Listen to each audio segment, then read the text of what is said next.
Picture yourself standing on the shores of a sun-drenched Mediterranean island. The year is roughly 2000 BCE. The sea stretches endlessly before you, its azure waters lapping against white stone harbours, where ships with colourful sails dock after long voyages. Behind you rise the walls of an intricate palace complex, a labyrinth of corridors, courtyards, and columns.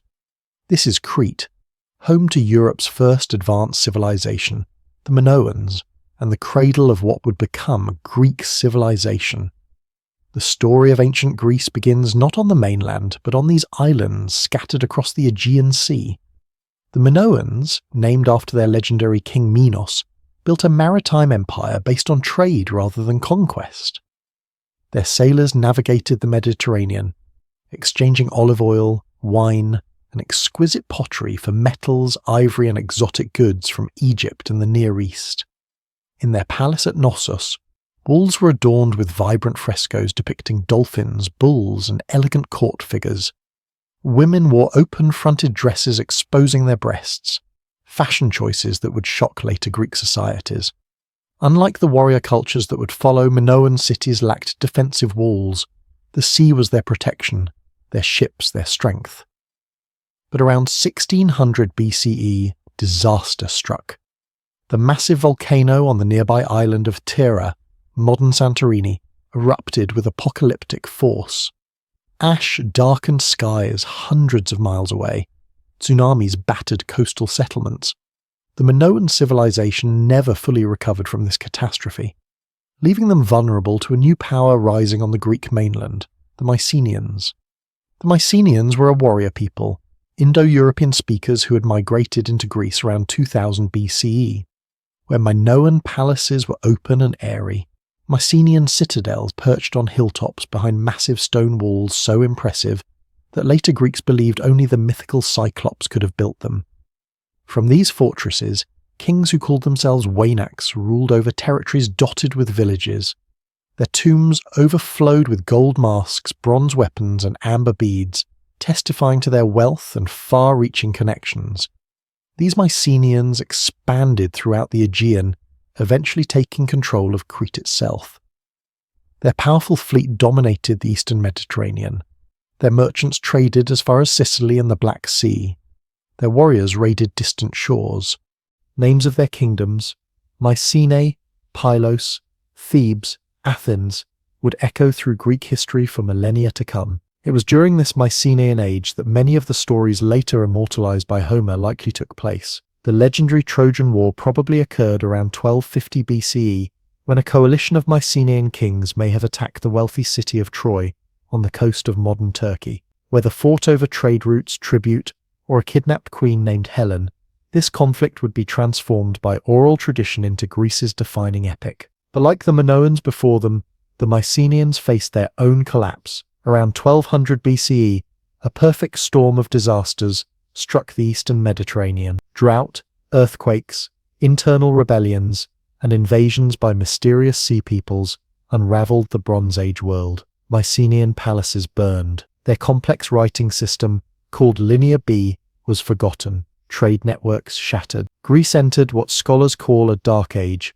when population declined, villages shrank, and the art of writing disappeared. For nearly 4 centuries, Greece remained in this diminished state. Yet even in darkness, important developments were taking shape. Iron replaced bronze for tools and weapons. New peoples, including the Dorians, migrated into some regions, and most crucially, Greeks began to organize themselves around a new kind of community, the polis, or city-state. Unlike the palace-centered kingdoms of the Mycenaean age, these emerging city-states centered on a shared identity among their citizens. Each polis typically included an urban center with a fortified high point, the Acropolis, residential areas, public spaces, and surrounding countryside that provided food. Though small by modern standards, most had fewer than 10,000 citizens.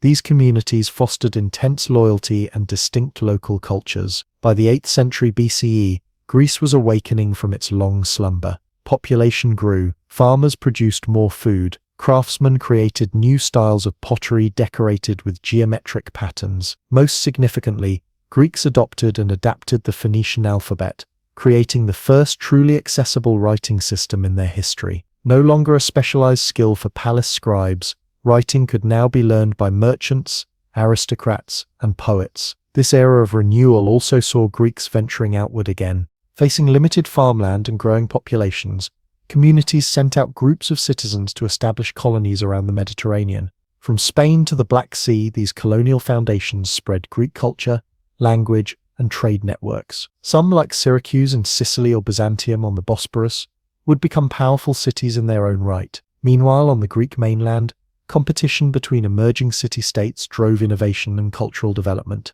In some regions, aristocratic families dominated, creating oligarchies where power rested with the wealthy few. In others, individual leaders called tyrants seized control, often with popular support against entrenched aristocrats. And in a few places, particularly Athens, experiments with broader citizen participation planted the seeds of democracy. This age of formation witnessed the birth of distinctly Greek art forms. Epic poetry, preserved through oral tradition since the Mycenaean collapse, was finally written down. Homer's Iliad and Odyssey achieved their final form around this time, preserving not just the legendary Trojan War but an entire worldview. Sculptors began creating distinctive Kouros figures, nude male statues with rigid poses, and mysterious smiles that show Egyptian influence but uniquely Greek aesthetics. Religion bound these scattered Greek communities together, despite their political independence. They shared a common pantheon centered on the Olympian gods and a belief that divine forces shaped human destiny.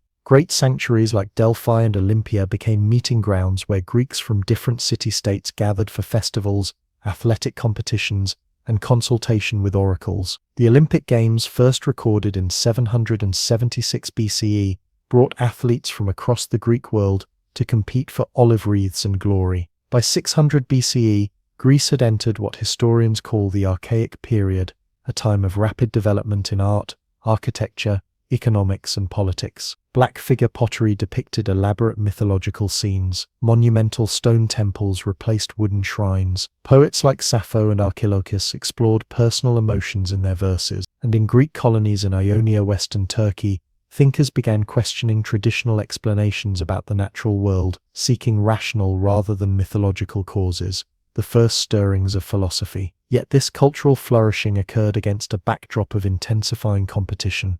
City-states frequently warred with their neighbors over borders, water rights, and regional influence. Athens and Sparta emerged as particularly powerful, developing contrasting societies that would define much of later Greek history. Social tensions within cities increased as merchants and farmers demanded more rights from traditional aristocrats. The Greek world was about to face its greatest external challenge. To the east, the Persian Empire had risen to become the largest state the ancient world had ever seen. Stretching from India to Egypt, with unmatched wealth and armies, Persia began incorporating Greek cities along the Ionian coast into its vast domains. When these Greeks revolted in 499 BCE, Athens sent ships to support them, an act of defiance that would lead to the momentous Persian Wars and the dawn of Greece's Golden Age. As the 6th century BCE drew to a close, Greek civilization stood poised at a crucial moment. From humble beginnings on Aegean islands and mainland hilltops, through collapse and renewal, the Greeks had created a unique culture based on city-state independence, citizen participation, artistic innovation, and rational inquiry. Their greatest achievements and greatest conflicts still lay ahead. The Greek polis was far more than a dot on a map.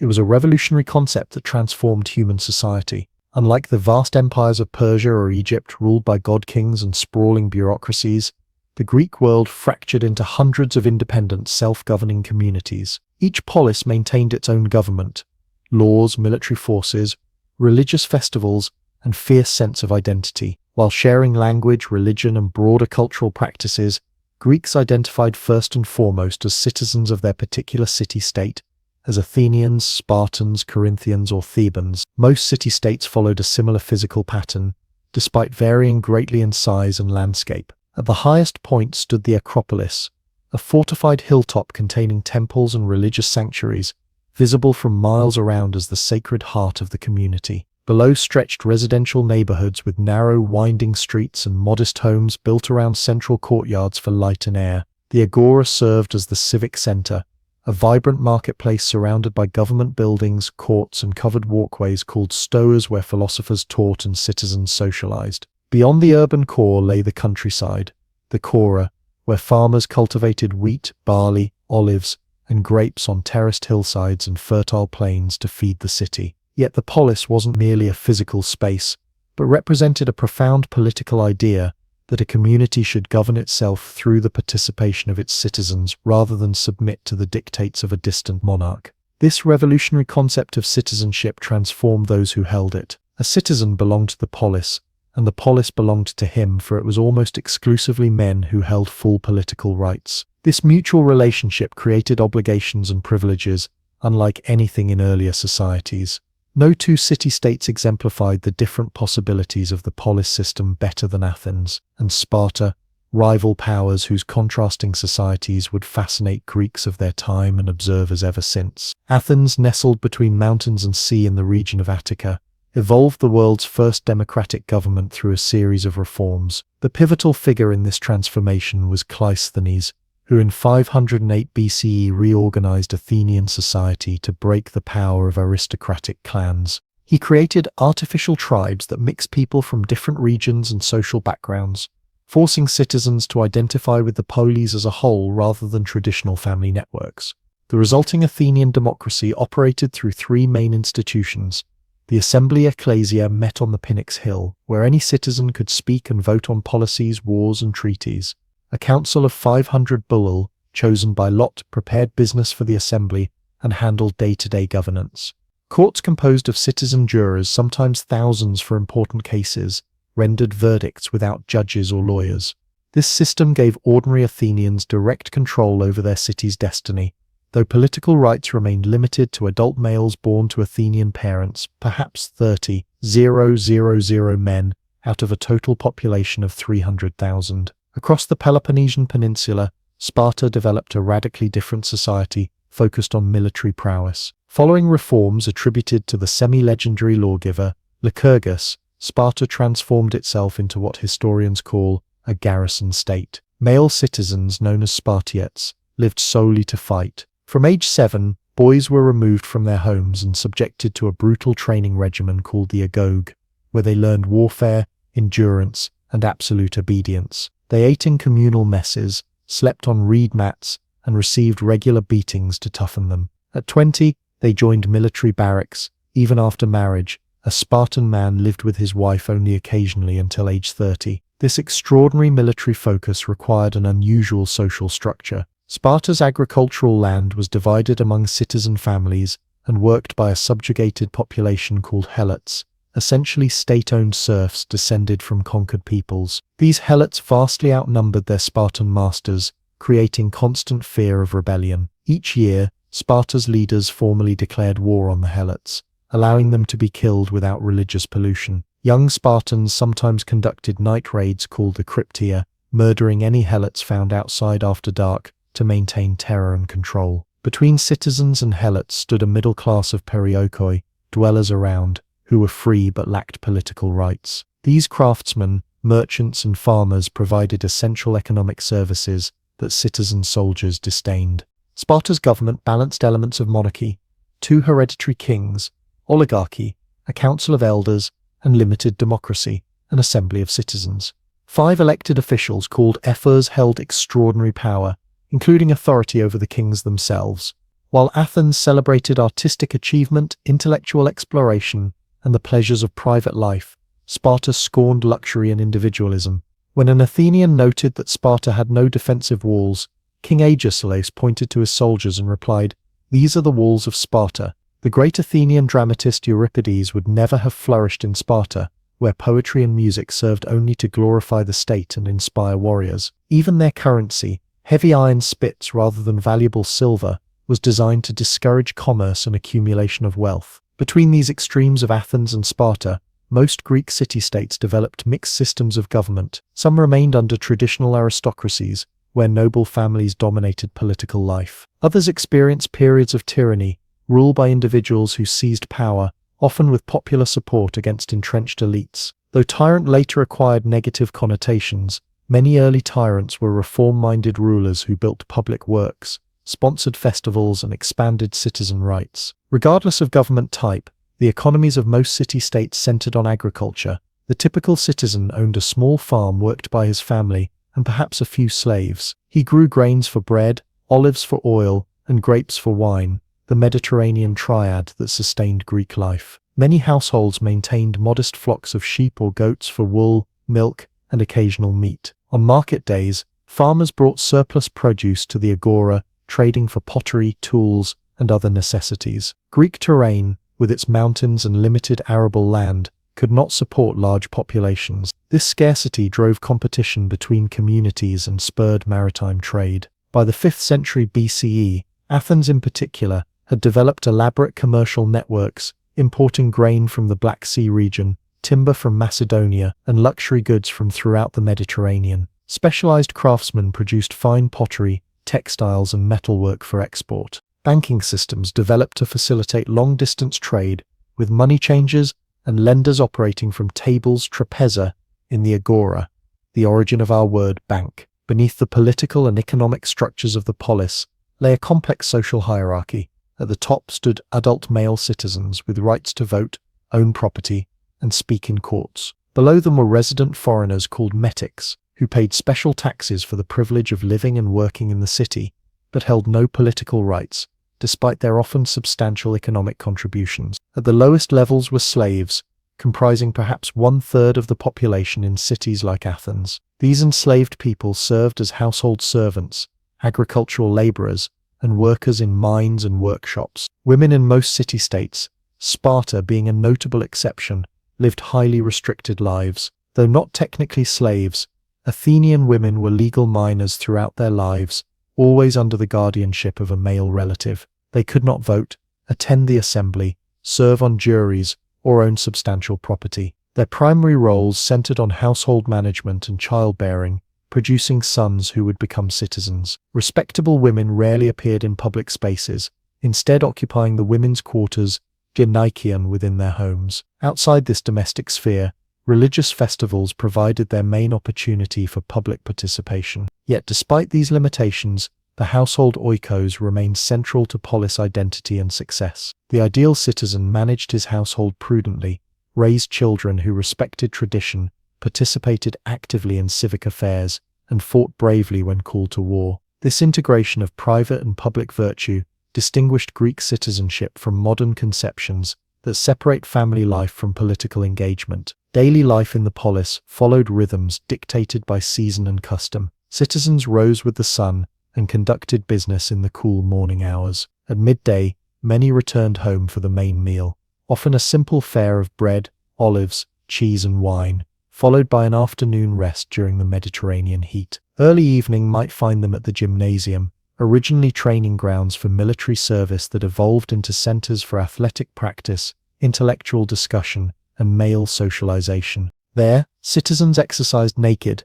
The word gymnasium derives from gymnos, meaning naked, conversed on politics and philosophy, and strengthened the homosocial bonds that undergirded polis life. The Greek calendar overflowed with festivals honoring various deities, transforming routine urban existence with processions, sacrifices, athletic competitions, and dramatic performances. During the Great Dionysia in Athens, normal activities paused for days while citizens gathered in the theatre of Dionysus to watch tragedies and comedies exploring human nature, divine will, and political tensions. Such communal experiences reinforced shared identity and values, even as they provided opportunities to question traditional assumptions.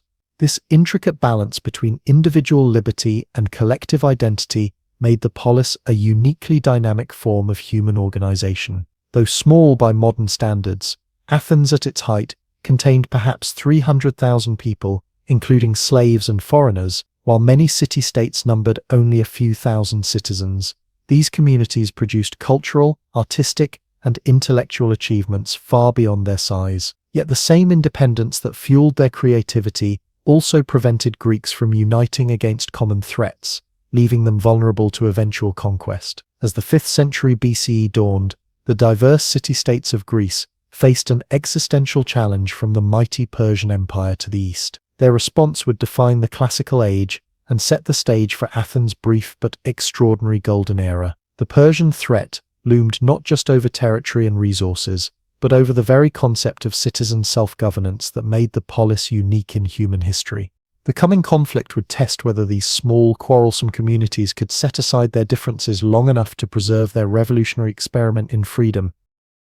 A lone traveler climbs the winding path toward Delphi, her sandals kicking up dust from the sacred way. She has journeyed for weeks to reach this place nestled on the slopes of Mount Olympus, driven by questions only the oracle might answer. Will her family survive the drought? Should she arrange her daughter's marriage to the merchant's son? Might the persistent pain in her side eventually kill her? As she approaches the great temple of Apollo, she joins a line of fellow seekers, wealthy aristocrats, desperate farmers, curious philosophers, ambitious politicians, all awaiting their moment before the Pythia, Apollo's priestess, who will breathe in sacred vapors and transmit the god's cryptic wisdom. For the ancient Greeks, the gods were not distant abstractions but active participants in human affairs. Their presence permeated every aspect of daily life. Farmers made offerings to Demeter for bountiful harvests. Sailors prayed to Poseidon for safe passage. Women in childbirth called upon Artemis for protection. This intimate relationship between mortals and immortals formed the foundation of Greek religious experience. Gods might be powerful and unpredictable, but they were also accessible and deeply involved in human concerns. At the center of Greek religious belief stood the Olympian pantheon, 12 major deities who resided atop Mount Olympus, the highest peak in Greece. Zeus reigned as king of the gods, wielding thunderbolts and governing the order of the cosmos. His wife Hera presided over marriage and childbirth, though her own marital life was plagued by Zeus's countless infidelities. Their siblings and children comprised the divine family that ruled over nature and human institutions. Poseidon, Zeus's brother, commanded the seas with his trident, sending storms against those who offended him, and calm waters to his favorites. Another brother, Hades, ruled the underworld, not as an evil figure, but as the solemn administrator of the afterlife, where all souls eventually gathered. These three brothers had divided the world among themselves, after overthrowing their father Kronos, and the elder generation of gods known as Titans. Among Zeus's many children, several held prominent positions in the pantheon. Athena, born fully armed from her father's head, governed wisdom, strategic warfare, and crafts. Her city, Athens, took her name and built the magnificent Parthenon as her dwelling place. Apollo, radiant god of light, music, prophecy, and healing, spoke through oracles and inspired poets. His twin sister Artemis roamed mountain forests as goddess of the hunt, protecting wild creatures and young women. Ares embodied the brutal violence of war, while Aphrodite personified love, beauty, and passion. Hermes served as divine messenger, guide of souls to the underworld, and patron of travelers, merchants, and thieves. Two important Olympians maintained special connections to humanity. Hephaestus, the lame smith god, represented the transformative power of fire and the dignity of skilled craftsmanship. Dionysus, youngest of the Olympians, presided over wine, ecstatic revelry, and the dissolution of normal social boundaries. His worship often involved frenzied rituals where participants achieved temporary communion with the divine through music, dance, and intoxication. Beyond the Olympians, innumerable lesser divinities populated the Greek cosmos. Nymphs inhabited springs, groves, and mountains. Heroes occupied an intermediate status between gods and mortals. Primordial forces like night, ocean, and earth maintained their ancient power beneath the Olympian order. Even concepts like victory Nike, justice Dike, and strife Eris took divine form. This rich theological landscape reflected the Greeks' attempt to make sense of existence in all its complexity and contradiction. Unlike modern religions centered on sacred texts and fixed doctrines, Greek religion focused on proper practice rather than correct belief. What mattered was observing rituals correctly and maintaining reciprocal relationships with the gods through sacrifices and offerings. The Greeks had no religious hierarchy comparable to a priesthood. Religious officials were ordinary citizens who temporarily assumed sacred duties, while professional seers interpreted omens and oracles conveyed divine messages.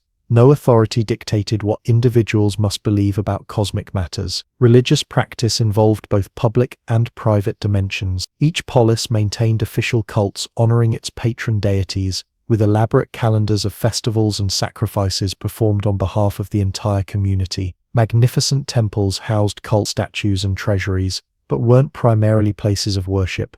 Most religious activities occurred at outdoor altars where animals were sacrificed and partially consumed in ritual feasts. Major sanctuaries like Delphi and Olympia served as pan-Hellenic centers where Greeks from all cities gathered to consult oracles, compete in games, and affirm their shared cultural identity. Within households, family members maintained small shrines honoring ancestral spirits, household gods, and Olympians with particular domestic connections. Daily prayers, libations, liquid offerings, and simple sacrifices marked meals and significant moments. Life cycle events, births, marriages, deaths, involved specific rituals, ensuring divine blessing and protection during vulnerable transitions. This integration of religion into everyday experience meant that ancient Greeks rarely distinguished between sacred and secular spheres of life. The gods revealed themselves to mortals through various channels. Dreams might carry divine messages, unusual natural phenomena, lightning strikes, sudden flights of birds, unexpected encounters with animals could indicate divine will. Professional seers examined the entrails of sacrificed animals for signs, while oracles at sacred sites provided cryptic prophecies requiring careful interpretation. These multiple avenues of communication reinforced the sense that divine presence suffused the world, available to those who paid proper attention. Greek mythology, the vast collection of narratives about gods, heroes, and primordial times, provided the framework for understanding this divine-human relationship. Unlike modern conceptions that might dismiss myths as mere fiction, these stories constituted a form of sacred history, explaining cosmic origins, divine hierarchies, and proper human conduct. Poets like Hesiod systematized this mythology in works like the Theogony, which traced divine genealogies from primordial chaos through successive generations of gods. According to these myths, the cosmos began in undifferentiated chaos, from which emerged Gaia, Earth, and other primordial entities. Gaia produced Uranus Sky, who became her mate. Their children, the Titans, overthrew Uranus when he imprisoned their monstrous siblings. Kronos, king of the Titans, later swallowed his own children to prevent them from overthrowing him. But his wife Rhea saved the youngest, Zeus, who eventually freed his siblings and led them in a 10-year war against the Titans. Victorious, the Olympians established the current cosmic order with Zeus as sovereign. Human beings entered this divine narrative through several contradictory creation accounts. Some myths described humans as springing from the earth itself. Others portrayed the Titan Prometheus shaping humans from clay and stealing fire from the gods to ensure their survival. Still others recounted successive races of humans: gold, silver, bronze, heroes, and finally the current iron race, each more debased than the last. These varied origin stories reflected the Greeks' ambivalent understanding of human nature as both godlike in potential yet fundamentally separate from divine perfection. The relationship between gods and mortals in Greek mythology was complex and often troubling. Gods might show favor to particular humans through gifts, protection, or divine offspring. Yet they also punished presumption and disrespect harshly. The beautiful weaver Arachne challenged Athena to a contest and was transformed into a spider for her arrogance. King Tantalus, invited to dine with the gods, attempted to serve them his own son and received eternal punishment in the underworld. Such stories warned against hubris, the dangerous pride that led mortals to forget their proper limitations. Despite these cautionary tales, Greek myths also celebrated human achievements and portrayed mortals occasionally outwitting divine powers. Prometheus tricked Zeus multiple times before stealing fire for humanity, an act of rebellion against divine authority that brought both advancement and suffering to the human condition. The clever Sisyphus twice escaped death before the gods finally confined him to his famous endless labor. This tension between submission to divine will and assertion of human agency ran throughout Greek culture, finding particular expression in tragic drama. Heroes occupied a special place in this mythological landscape. Born from unions between gods and mortals, figures like Heracles, Perseus, and Theseus embodied superhuman potential through their extraordinary deeds. Their adventures, slaying monsters, founding cities, establishing customs, formed a bridge between the age of gods and the historical present. Local communities traced their origins to these heroes and maintained cults at their supposed tombs. Hero worship provided another channel for divine interaction, with benefits more focused on specific locations than the universal cults of Olympian deities. The most elaborate cycle of heroic myths surrounded the Trojan War and its aftermath. Whether based on actual historical conflict or pure invention, this epic struggle between Greeks and Trojans provided a narrative canvas for exploring fundamental human questions. Why do we fight? What constitutes honor? How should we face fate? The wrath of Achilles, the wisdom of Odysseus, the tragic nobility of Hector, these characters expressed archetypes of human experience that transcended their specific stories. Greek mythology displayed remarkable flexibility, constantly evolving through local variations and poetic reinterpretations. The gods appeared differently in Homer's epics, Hesiod's theological works, tragic dramas, philosophical dialogues, and local cult practices. This adaptability allowed Greek religion to accommodate changing social conditions and intellectual developments without rigid orthodoxy. By the classical period, educated Greeks might simultaneously honor traditional rituals, enjoy mythological narratives as literary heritage, and speculate about divine nature in philosophical terms. As Greek culture matured, some thinkers began questioning traditional depictions of the gods as jealous, lustful, and capricious beings. The philosopher Xenophanes criticized anthropomorphic conceptions, noting that different cultures imagined gods in their own image and suggesting a single, more abstract divine principle. Plato argued that gods must be perfectly good and therefore could not be responsible for evil or immoral acts as portrayed in myths. These intellectual critiques coexisted with continued traditional worship. Most Greeks maintained conventional religious practices, even while entertaining more sophisticated theological concepts. The vast pantheon of Greek mythology reflected the culture's fundamental values and preoccupations. Zeus embodied political authority, but remained constrained by fate and cosmic justice. Athena represented the Greek ideal of balancing intelligence with practical skill. Apollo exemplified the harmony, proportion, and clarity Greeks celebrated in art and thought. Even troubling figures like Dionysus acknowledged the necessary role of ecstatic experience alongside rational order. Together, these divine personalities expressed the full range of human possibilities, elevated to immortal status. For ordinary Greeks, this mythology provided more than entertainment or abstract theology. It offered practical guidance for navigating a precarious world. Temple friezes depicting mythological scenes reminded viewers of proper behavior and potential consequences. Festival performances reinforced communal values through shared narratives. Even drinking songs and children's tales incorporated mythological references that transmitted cultural wisdom. The gods watched constantly, rewarding proper conduct and punishing transgression, thus providing divine sanction for social norms. When Greeks founded colonies across the Mediterranean, they carried their gods with them, establishing familiar cults in new lands. Contact with other cultures brought both conflict and syncretism, as Greek deities became associated with foreign gods possessing similar attributes. Egyptian Amun merged with Zeus, while Phoenician Astarte shared qualities with Aphrodite. This process accelerated dramatically following Alexander the Great's conquests, when Greek religion spread throughout the eastern Mediterranean and Middle East, blending with local traditions to create new hybrid forms of worship. The enduring power of Greek mythology extends far beyond its original religious context. These stories provided the foundation for Western literature, art, psychology, and even language. Renaissance painters depicted Zeus's affairs and Apollo's pursuits. Freud named psychological complexes after Oedipus and Electra. NASA missions bear names of Greek gods and heroes. This persistent influence testifies to how effectively these ancient narratives captured fundamental human experiences: love and hatred, ambition and fear, wonder and terror, in forms that continue to resonate across millennia. As Greek civilization moved toward its classical flowering, the relationship between mythology and rational inquiry grew increasingly complex.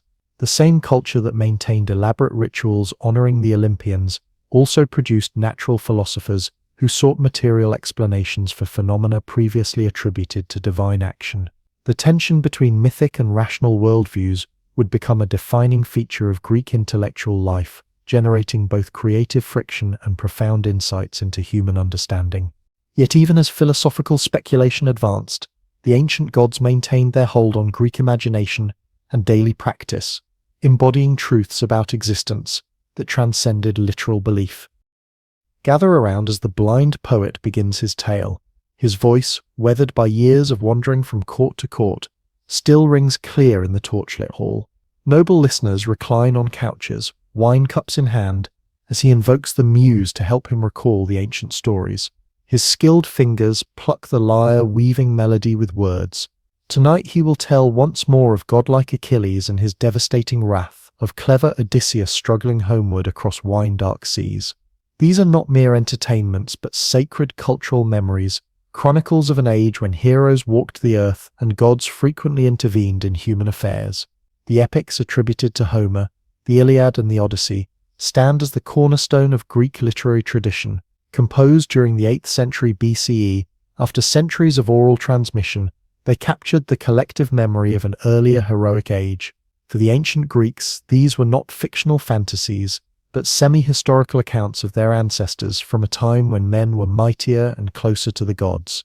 The heroes of these epics embodied both the highest virtues and the tragic flaws of human nature, providing models of conduct for later generations to admire, emulate, and sometimes question. The events described in Homeric epics supposedly occurred during the Late Bronze Age, around the 12th or 13th century BCE, when Mycenaean civilization dominated the Greek world. The Iliad tells the story of a few crucial weeks during the 10th and final year of the Trojan War. According to myth, this conflict began when Paris, Prince of Troy, abducted Helen, the extraordinarily beautiful wife of Menelaus, king of Sparta. Bound by an oath to defend Helen's marriage, the kings and princes of Greece launched a massive expedition against the wealthy city of Troy on the northwest coast of Asia Minor, modern Turkey.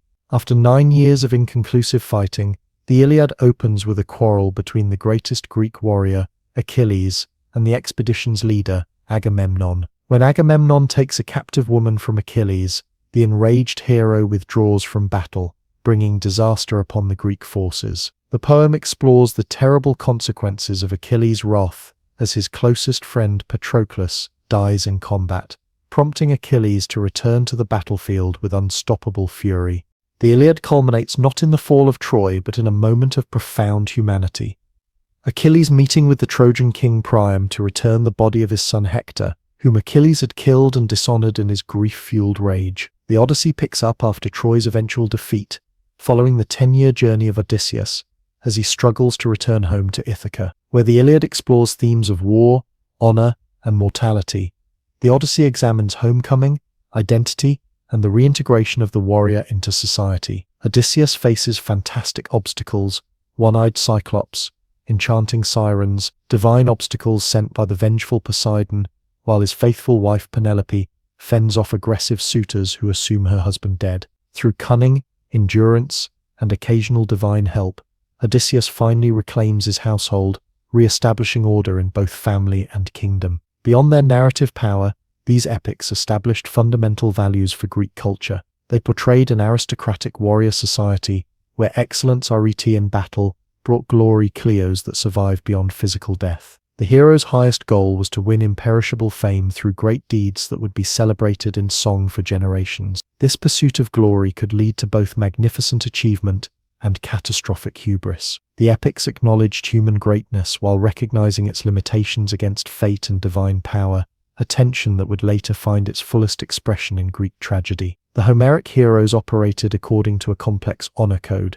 They competed intensely for status and recognition, but remained bound by mutual obligations and guest friendship, xenia. They expressed emotion openly, weeping without shame yet controlling their passions when duty required. They faced death with clear-eyed courage, knowing that even the greatest must eventually yield to mortality. These values, excellence, honor, emotional authenticity, and dignified acceptance of fate, became central to Greek self-understanding, persisting even as their society evolved beyond the aristocratic model depicted in the epics. While Homer's works dominated the Greek imagination, they represented only part of a broader cycle of poems called the epic cycle. These now lost works narrated the complete Trojan War saga from its divine origins through its aftermath. The Cypria described events leading to the conflict, including the judgment of Paris, when the Trojan prince chose Aphrodite over Hera and Athena, after the goddess of love promised him the most beautiful woman in the world.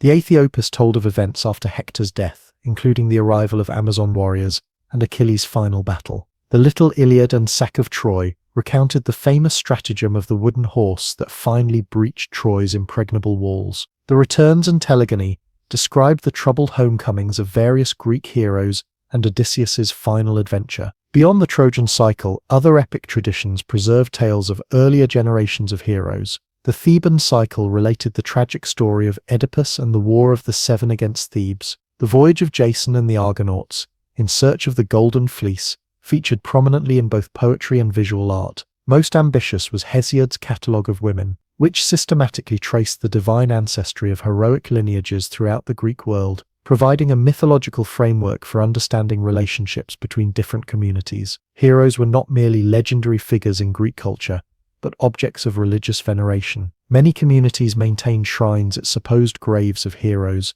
making offerings to secure their favor and protection. Excavations have revealed that some of these hero shrines were established at actual Bronze Age tombs, suggesting the persistence of cultural memory across centuries. Great pan-Hellenic sanctuaries like Olympia contain numerous monuments honoring heroes alongside temples to the gods, reflecting the hero's intermediate status between the divine and human realms. Of all Greek heroes, none achieved greater renown than Heracles, known to Romans and modern audiences as Hercules. Son of Zeus and a mortal woman, Heracles embodied superhuman strength and endurance, alongside very human weaknesses. His celebrated 12 labors, including slaying the Nemean lion, capturing the Erymanthian boar, cleaning the Ogoene stables, and stealing the golden apples of the Hesperides, demonstrated his mastery over monstrous forces threatening civilization. Yet this paragon of heroic virtue also experienced madness sent by Hera, during which he murdered his own family. This tragic counterpoint to his triumphs made Heracles a complex figure embodying both human potential and vulnerability. Perseus exemplified a different heroic archetype, the clever champion who prevails through intelligence and divine assistance rather than brute strength. Armed with gifts from the gods, including winged sandals and a cap of invisibility, Perseus beheaded the Gorgon Medusa, whose gaze turned men to stone. Using her severed head as a weapon, he rescued the Princess Andromeda from a sea monster and established a royal dynasty. His story illustrated how mortal heroes could overcome seemingly impossible challenges by combining courage with divine favor and strategic thinking. Theseus served as the mythical founding hero of Athens, embodying that city's ideals of intelligence, justice, and civic responsibility. His adventures paralleled those of Heracles but emphasized city building over raw physical prowess. After slaying the Minotaur in the Cretan labyrinth, Theseus returned to Athens, where he unified scattered settlements into a single polis, established democratic institutions, and created religious festivals. As Athens rose to prominence during the classical period, its citizens increasingly emphasized Theseus as their patron hero, commissioning artwork and performances celebrating his exploits. Female heroes, though less numerous, played significant roles in Greek mythology. Atalanta outawed male suitors until tricked by Hippomenes with golden apples from Aphrodite. The Amazon warriors, female fighters who governed themselves without men, featured in myths of Heracles, Theseus, and the Trojan War. Most complexly portrayed was Helen of Troy, whose extraordinary beauty made her both victim and instigator of the greatest conflict of the heroic age. Later Greek literature explored her character from multiple perspectives, debating her culpability and agency in the events that unfolded around her. The heroic stories contained in epic poetry became the common cultural inheritance of all Greeks, regardless of their city-state loyalties. Even communities frequently at war with each other shared reverence for these ancestral figures and their exploits. When Greeks colonized new territories around the Mediterranean, they often justified their claims by connecting local landscapes to episodes from heroic mythology, finding the cave where Odysseus met the Cyclops, identifying the island where Calypso detained him, or establishing the route taken by Jason's Argonauts. These mythological associations helped transform foreign shores into familiar Greek spaces. While originally transmitted through oral performance, heroic myths eventually appeared in every artistic medium. Vase paintings depicted key scenes from epic narratives, often adding details absent from surviving literary sources. Sculptural friezes on temples portrayed heroic exploits alongside divine activities. Tragedy adapted mythological material for dramatic performances exploring ethical dilemmas and political questions relevant to 5th century Athenian audiences. Even drinking vessels might be decorated with scenes from the Trojan War, bringing mythic exemplars into everyday social gatherings. The enduring influence of these hero tales extended beyond artistic representation to shape Greek conceptions of morality and conduct. When young Greeks asked how they should live, elders pointed to heroic examples: Achilles' courage, Odysseus's resourcefulness, Penelope's fidelity. Military commanders invoked heroic precedents to inspire troops before battle. Political leaders compared themselves to mythic founders and champions. The heroic paradigm provided a flexible ethical framework that encompassed seemingly contradictory virtues: competitive excellence alongside communal loyalty, clever deception alongside truthful speech, passionate intensity alongside stoic endurance. This heroic ideal underwent significant evolution as Greek society developed from the aristocratic world of the early Archaic period toward the democratic polis of the 5th century BCE. The intensely personal honor code of Homeric warriors gradually incorporated more civic elements, emphasizing duties to the community alongside individual achievement. Philosophers questioned whether traditional heroes always exemplified true virtue, suggesting alternative models of excellence based on wisdom and self-control rather than battlefield prowess. Tragic playwrights explored conflicts between heroic values and civic necessities, between family loyalty and public duty. Archaeological discoveries in the late 19th and 20th centuries revealed surprising historical foundations for some heroic legends. Heinrich Schliemann's excavations at Troy and Mycenae uncovered Bronze Age civilizations broadly consistent with the world described in Homeric epic, though differing in significant details. Massive fortifications, elaborate palaces, and rich grave goods confirmed that a wealthy warrior aristocracy had indeed ruled Greece before the Dark Age that followed the Mycenaean collapse. While this evidence didn't prove the historical reality of specific heroes like Agamemnon or Odysseus, it suggested that epic traditions preserved genuine memories of a vanished era, transmitted across centuries despite the loss of writing during the Greek Dark Age. This connection between myth and history highlights a crucial aspect of Greek heroic tradition: its role in bridging past and present.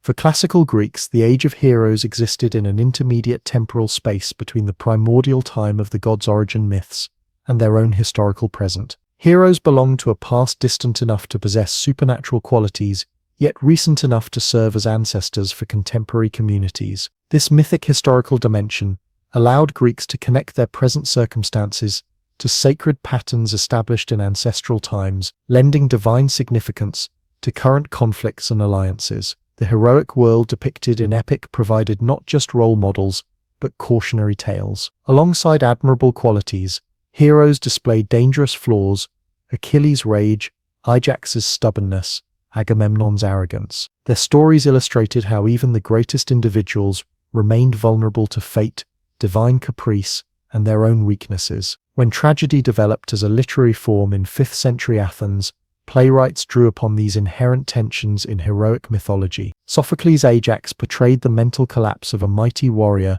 unable to adapt to changing values. Euripides' Heracles showed the hero's devastating return home after completing his labors, culminating in madness and familial destruction. These complex explorations of heroic psychology transformed ancient legends into sophisticated examinations of human nature. By the classical period, Greek thinkers had developed multiple interpretive approaches to their heroic traditions. Some, like the logographer Hecataeus, attempted to rationalize mythic elements, suggesting that fantastic creatures and divine interventions were exaggerations of natural phenomena or misunderstood historical events. Others, like the tragedian Aeschylus, used heroic stories as vehicles for theological exploration, examining how divine justice operated across generations. Philosophers like Socrates questioned whether traditional heroes provided appropriate ethical models, while simultaneously employing heroic examples in their arguments. This interpretive multiplicity reflected the central but contested role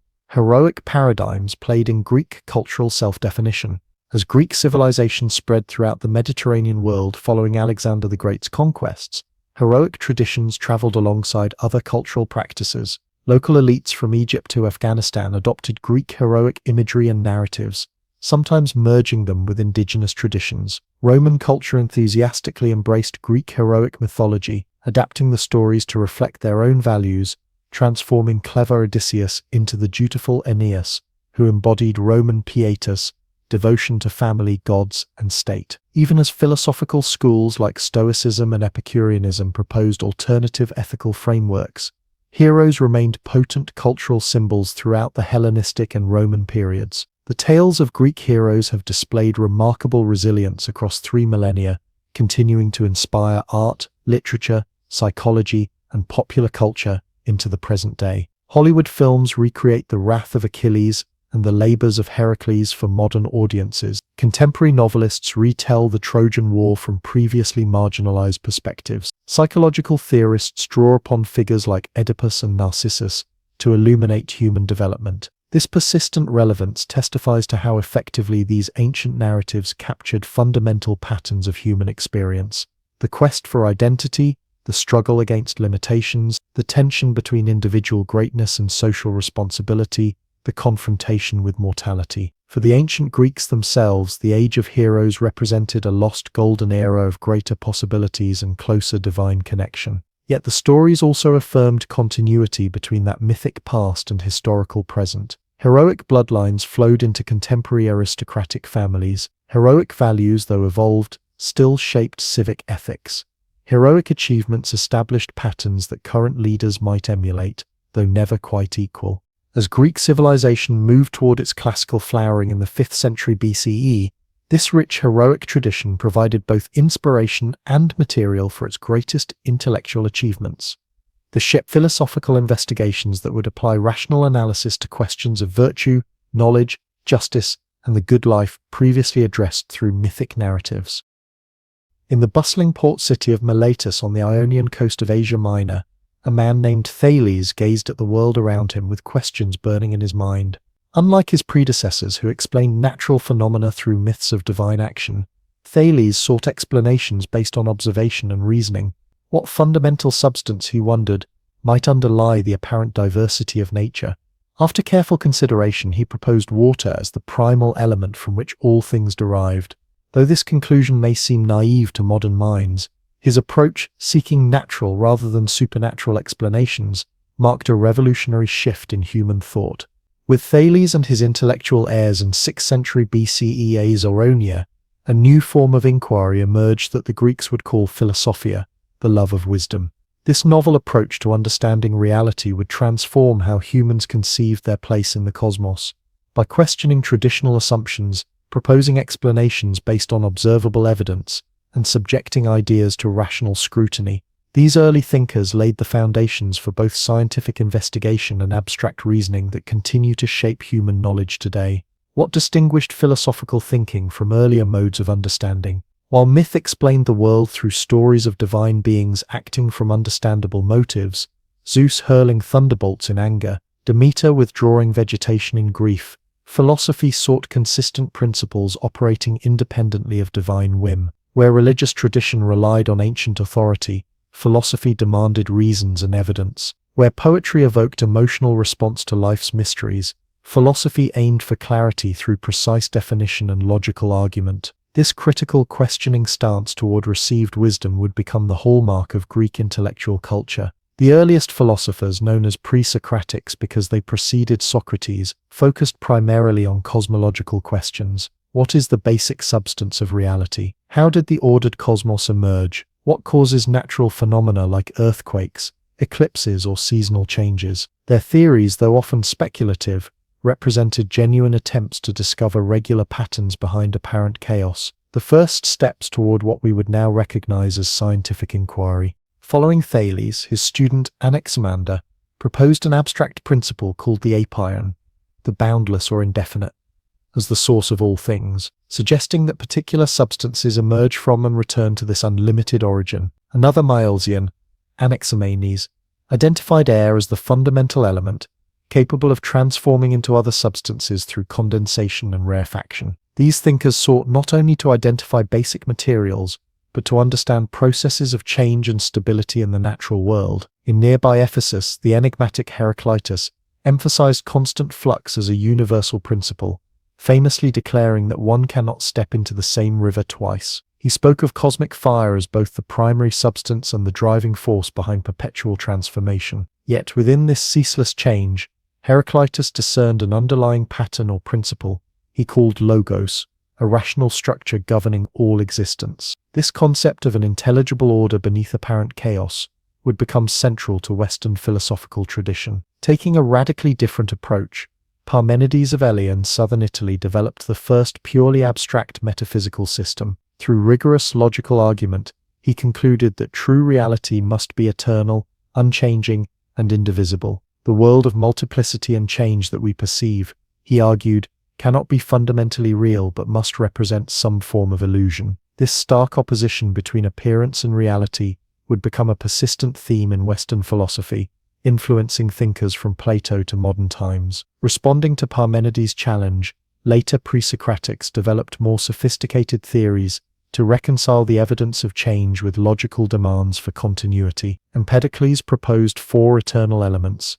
earth, air, fire, and water, mixed and separated by cosmic forces of love and strife. Anaxagoras suggested infinitely divisible seeds containing all qualities in different proportions. Most influentially, Democritus and Leucippus developed atomic theory, positing that reality consists of indivisible particles moving through empty space, forming different arrangements to create the objects we perceive. Beyond these cosmological speculations, pre-Socratic thinkers explored mathematics, astronomy, medicine, and other fields. Pythagoras and his followers discovered mathematical relationships in musical harmonies and geometric shapes, leading them to believe that numbers constituted the fundamental reality behind appearances. Alcmaeon conducted anatomical dissections, identifying the brain rather than the heart as the center of sensation and thought. These diverse investigations shared a commitment to explaining nature through discoverable principles rather than mythological narratives. As the 5th century BCE progressed, philosophical attention began shifting from questions about the cosmos toward human concerns, ethics, politics, language, and knowledge. This transition reflected changing social conditions as Greek cities developed more complex political structures and engaged in wider cultural interactions following the Persian Wars. A group of traveling teachers called sophists emerged, offering practical education in rhetoric, politics, and culture to ambitious young men in democratic cities, particularly Athens. Though diverse in their views, sophists shared certain intellectual tendencies that challenged traditional certainties. Protagoras famously declared, "Man is the measure of all things," suggesting that truth might be relative to human perception rather than absolute. Gorgias employed sophisticated arguments to claim that nothing exists, or if it does, it cannot be known, or if known, cannot be communicated. Antiphon questioned whether conventional justice truly aligned with natural advantage. These provocative positions stimulated intense debate about the foundations of knowledge, ethics, and social institutions. Against this intellectual backdrop emerged the figure who would transform philosophy's direction, Socrates of Athens. Born around 470 BCE to a stonemason and a midwife, Socrates became the central personality in Athens' intellectual life, despite never writing any philosophical works. Our knowledge of his thought comes primarily through the writings of his students, particularly Plato, whose dialogues present Socrates engaging fellow citizens in probing conversations about virtue, justice, knowledge, and the good life. Unlike both pre-Socratics preoccupied with cosmology and sophists teaching practical skills, Socrates focused relentlessly on ethical questions. The unexamined life is not worth living, he insisted, challenging people to scrutinize their most basic assumptions about right conduct and human excellence. His method, known as elenchus, involved exposing contradictions in others' beliefs through persistent questioning, often leaving his conversation partners in a state of aporia, perplexity or confusion about concepts they had previously taken for granted. Socrates compared himself to a gadfly stimulating Athens, like a large but sluggish horse to greater awareness. He claimed to know only his own ignorance, distinguishing himself from those who believed themselves wise without justification. He described himself as a midwife of ideas, helping others give birth to their own insights rather than imposing doctrine. This Socratic approach, questioning rather than asserting, seeking clarity rather than victory in argument, acknowledging ignorance as the beginning of wisdom, would become a defining strand in Western philosophical tradition. Despite his intellectual brilliance and moral integrity, Socrates met a tragic end. In 399 BCE, following Athens' defeat in the Peloponnesian War and subsequent political turmoil, he was charged with impiety and corrupting the youth. Before a jury of 500 fellow citizens, he refused to compromise his principles or beg for mercy. Condemned by a narrow margin, he accepted the death sentence with philosophical composure,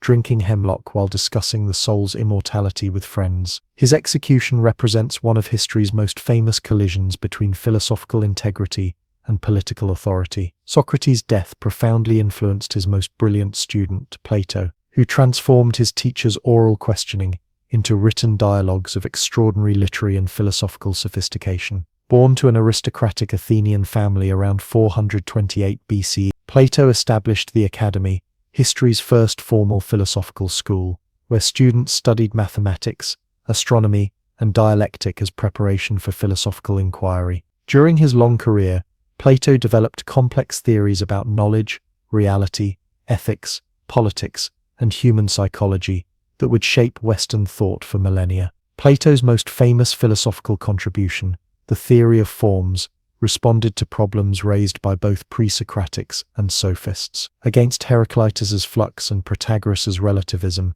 Plato posited unchanging, perfect forms or ideas as the ultimate reality behind physical appearances. The form of justice exists independently of particular just acts. The form of beauty transcends individual beautiful objects. These eternal forms provide both metaphysical stability and objective standards for knowledge and ethics. Our souls, Plato suggested, glimpse these forms before birth and can recollect them through philosophical reflection. This metaphysical vision informed Plato's political philosophy, developed most extensively in his dialogue Republic. Here Plato envisions an ideal city governed by philosopher kings whose education has lifted them from the cave of sensory illusion to contemplate eternal forms, particularly the form of the good. Such rulers would govern not from self-interest, but from genuine knowledge of justice and human flourishing. Though often misinterpreted as advocating totalitarianism, Plato's Republic actually explores the relationship between individual psychology and political order, suggesting that justice in both domains involves proper harmony among constituent parts. While Plato's philosophy emphasized abstract forms accessible to pure intellect, his greatest student took philosophy in a more empirical direction. Aristotle, born in 384 BCE in Stagira, joined Plato's academy as a young man, but eventually developed significantly different approaches to fundamental questions. After serving as tutor to Alexander the Great, Aristotle returned to Athens and established his own school, the Lyceum, where he conducted research across an astonishing range of fields including logic, physics, biology, ethics, politics, psychology, and literary theory. Unlike Plato, Aristotle located reality primarily in particular objects rather than transcendent forms. While recognizing universal principles, he insisted these existed only as embodied in specific instances. Horseness exists only in actual horses. Form for Aristotle represented the organizing principle within substances rather than separate entities in another realm. This approach, balancing attention to particulars with recognition of intelligible patterns, made Aristotle the ancient world's greatest empirical scientist as well as systematic philosopher. Aristotle's logical works established formal reasoning methods that remained unsurpassed until the 19th century. His ethical writings explored virtue as a mean between extremes, developed through practical wisdom and habitual action rather than abstract knowledge alone. His political theory classified regime types, analyzed constitutional structures, and proposed moderate constitutional government as most stable. His poetics examined how tragedy produces emotional catharsis by representing universal human patterns through particular stories. Across these diverse investigations, Aristotle displayed remarkable attention to concrete details while seeking underlying principles. By the late 4th century BCE, Athenian intellectual vitality was producing additional philosophical schools responding to post-Socratic developments. Epicurus established a community called the Garden, where followers pursued happiness, eudaimonia, through moderate pleasures, freedom from fear, and withdrawal from political turbulence.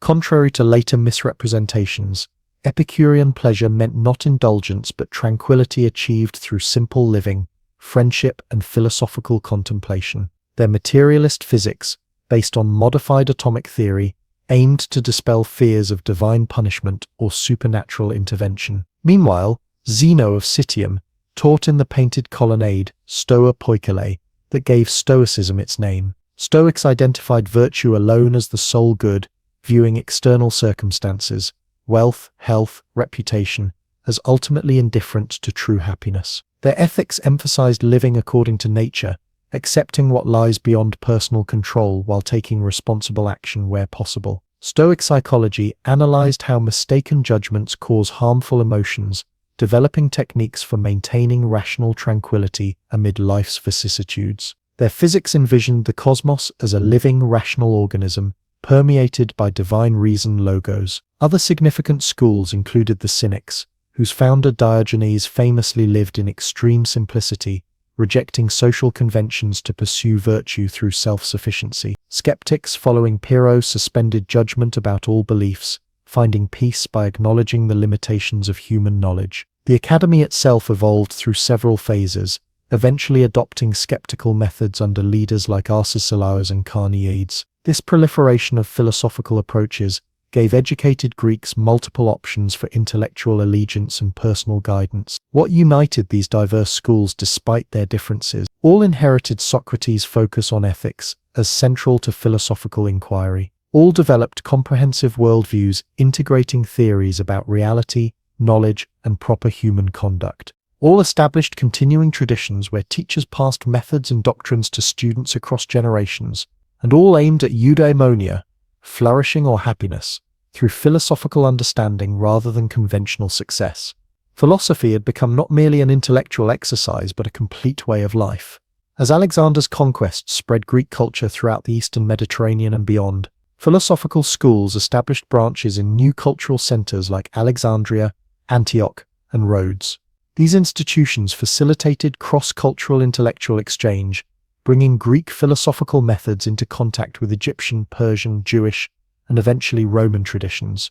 Philosophical ideas circulated through an increasingly cosmopolitan Mediterranean world, influencing religious developments and providing intellectual frameworks for understanding an expanded cultural horizon. The profound legacy of Greek philosophy extends far beyond antiquity. When Romans adopted Greek learning, they transmitted philosophical ideas into Western European tradition. Early Christian theologians employed Platonic and Aristotelian concepts to articulate doctrinal positions. Medieval Islamic philosophers preserved and extended Aristotelian traditions during Europe's darkest periods. Renaissance humanists rediscovered original Greek philosophical texts, sparking intellectual revolutions. Modern scientific method emerged partly from Greek philosophical commitments to rational explanation and empirical observation. Contemporary discussions of ethics, politics, knowledge, and reality continue engaging questions first formulated by Greek thinkers. What made ancient Greek philosophy so remarkably fertile? Several factors converged to create this intellectual flowering.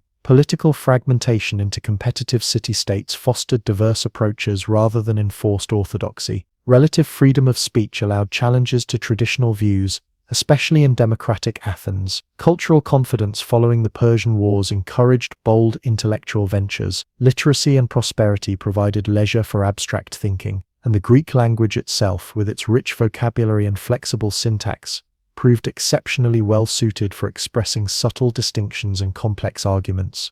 Perhaps most fundamentally, Greek philosophy embodied a distinctive attitude toward understanding, a conviction that reality is intelligible through human reason rather than accessible only through revelation or tradition. This confidence in rational inquiry coexisted with recognition of reason's limitations, creating productive tension between skeptical questioning and systematic theory building. The resulting tradition balanced critical examination of assumptions with constructive development of comprehensive worldviews, establishing philosophy as autonomous from both mythology and specialized sciences. As the classical Greek world gave way to Hellenistic kingdoms following Alexander's conquests, philosophy continued evolving in new directions. Schools became more institutionalized with formal succession of scholastics, head teachers, and established curricula. Technical vocabulary and specialized debates increasingly restricted philosophy to educated elites. Yet simultaneously, philosophical ideas spread more widely through popularizing literature, influencing broader cultural attitudes about cosmos, divinity, and human nature. This twin movement toward greater technical sophistication and wider cultural influence characterized philosophy's development during subsequent centuries. The revolutionary thinkers who first asked what is reality made of, and later what constitutes a good human life, initiated an intellectual tradition that continues generating insights across millennia. From Thales contemplating water to Socrates questioning Athenian citizens, from Plato's eternal forms to Aristotle's empirical investigations, from Epicurean tranquility to Stoic resilience, Greek philosophy explored fundamental questions with remarkable originality and rigor. Their insights into reality, knowledge, ethics, and politics continue providing frameworks for understanding ourselves and our world, demonstrating how thoroughly contemporary thought remains engaged with questions first articulated on the shores of the Aegean. The citizens of Athens have gathered at dawn, thousands streaming up the southern slope of the Acropolis to take their places on the stone benches curving around the circular orchestra of the Theatre of Dionysus. Below them stands the city, the harbours, and the distant sea. The festival of the great Dionysia has begun. For 3 days they will witness a succession of tragedies portraying the downfall of legendary heroes, the suffering of noble women, the unfathomable designs of the gods. These are not mere entertainments but civic rituals, religious observances and philosophical explorations, all embedded in performances of extraordinary poetic power. Theatre as we understand it today was born in Athens during the late 6th and early 5th centuries BCE, emerging from religious celebrations honoring Dionysus, god of wine, ecstasy, and transformation. What began as ritual processions and choral hymns called dithyrambs gradually evolved into more complex performances, where actors portrayed specific characters engaged in dramatic conflicts. This innovation represented a profound cultural achievement, the creation of a new art form that combined poetry, music, dance, and visual spectacle to explore fundamental questions about human existence and social order. The traditional founder of tragedy was Thespis,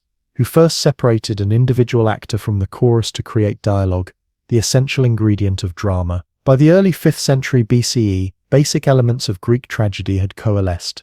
A chorus of singers who commented on the action through song and dance, actors wearing masks who portrayed heroes from myth and legend, and a formal structure alternating between choral odes and dramatic episodes. These performances took place during religious festivals, particularly the city Dionysia held each spring in Athens, where playwrights competed for civic honors by presenting trilogies of tragedies, followed by a satirical play. 3 tragedians stand as towering figures in this tradition: Aeschylus, Sophocles, and Euripides. Though only a fraction of their work survives, perhaps 30 plays from an original body of several hundred.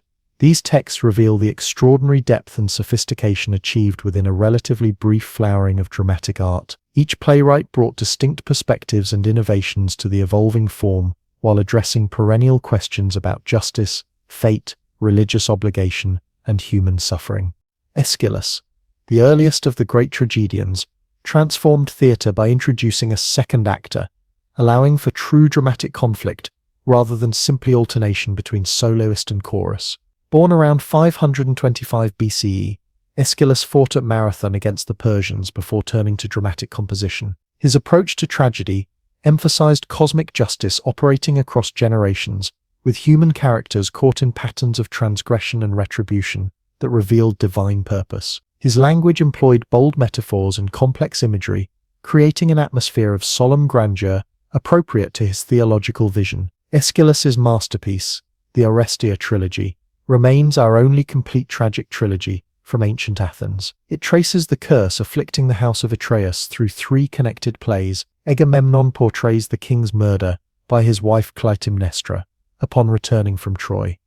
The libation bearers follows their son Orestes as he avenges his father by killing his mother.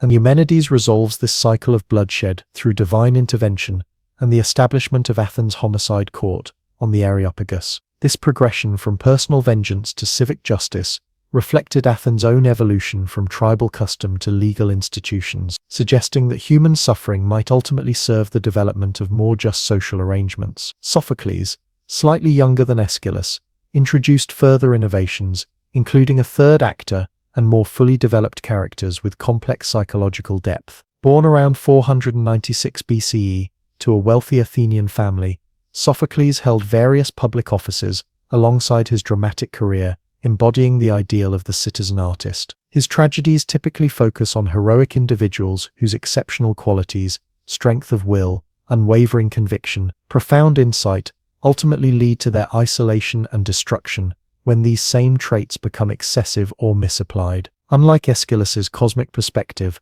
Sophocles concentrated on the tension between individual integrity and social necessity within the human realm. His most famous work, Oedipus Tyrannus, Oedipus the King, presents a protagonist whose determined pursuit of truth leads to devastating self-discovery. Ironically, the qualities that make Oedipus an effective ruler, intelligence, persistence, decisive action, drive him relentlessly toward recognition of his unwitting patricide and incest. The play masterfully builds dramatic tension by allowing the audience to recognize connections that remain hidden from characters themselves until the final catastrophic revelation.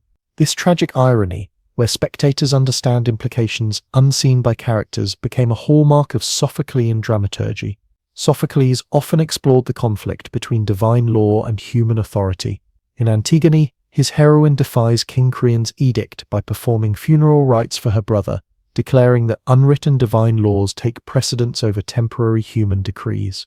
In this clash between family obligation and civic order, between religious tradition and political power, Sophocles dramatized tensions central to Athenian society without offering simple resolutions. His tragedies suggest that authentic human dignity might lie in maintaining personal integrity, even while acknowledging fundamental limitations on human understanding and control. The youngest of the great tragedians, Euripides, brought revolutionary changes to tragic form and content. Born around 480 BCE, he became notorious for questioning traditional religious and social values through his plays. Where Aeschylus emphasized divine purpose and Sophocles focused on human dignity within limitation, Euripides explored psychological extremity, social marginalization, and the destructive power of passion. His characters, particularly women, foreigners, and slaves, often speak with startling directness about their oppression, challenging conventional Athenian attitudes about status and gender.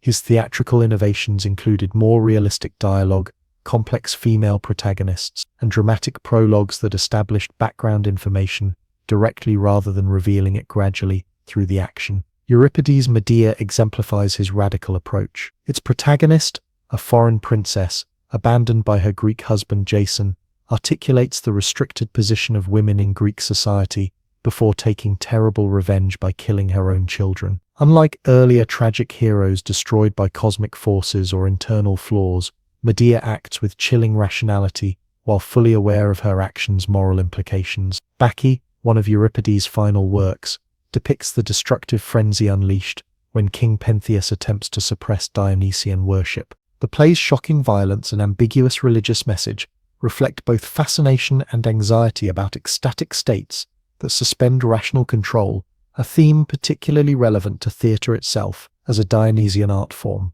The physical environment for these performances shaped their artistic possibilities. The Theatre of Dionysus, constructed on the southern slope of the Athenian Acropolis, accommodated perhaps 15,000 spectators on stone benches arranged in a semicircle around a circular orchestra where the chorus performed. Behind this space stood a skene, initially a simple structure for actors to change masks and costumes, eventually developing into an architectural backdrop representing palaces or temples. Performances occurred in daylight without artificial lighting, utilizing the natural acoustics of the hillside setting. This open-air arrangement created an expansive theatrical experience that encompassed both intimate character interactions and spectacular group movements. Technical elements enhanced these performances despite technological limitations. Actors wore masks that identified character types and amplified voices while enabling quick role changes with no more than 3 actors playing all speaking roles. Platform shoes called kothornoi increased actors' height and visibility.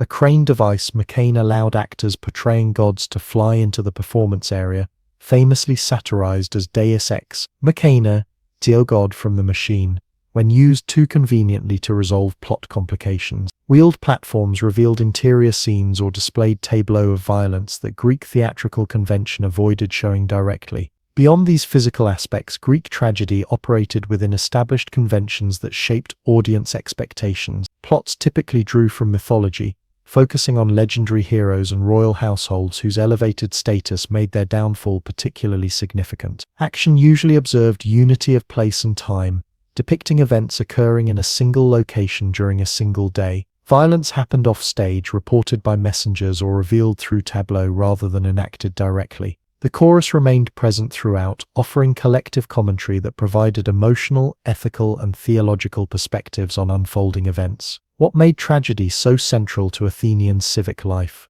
These performances weren't simply entertainment, but communal experiences with religious, political, and educational dimensions.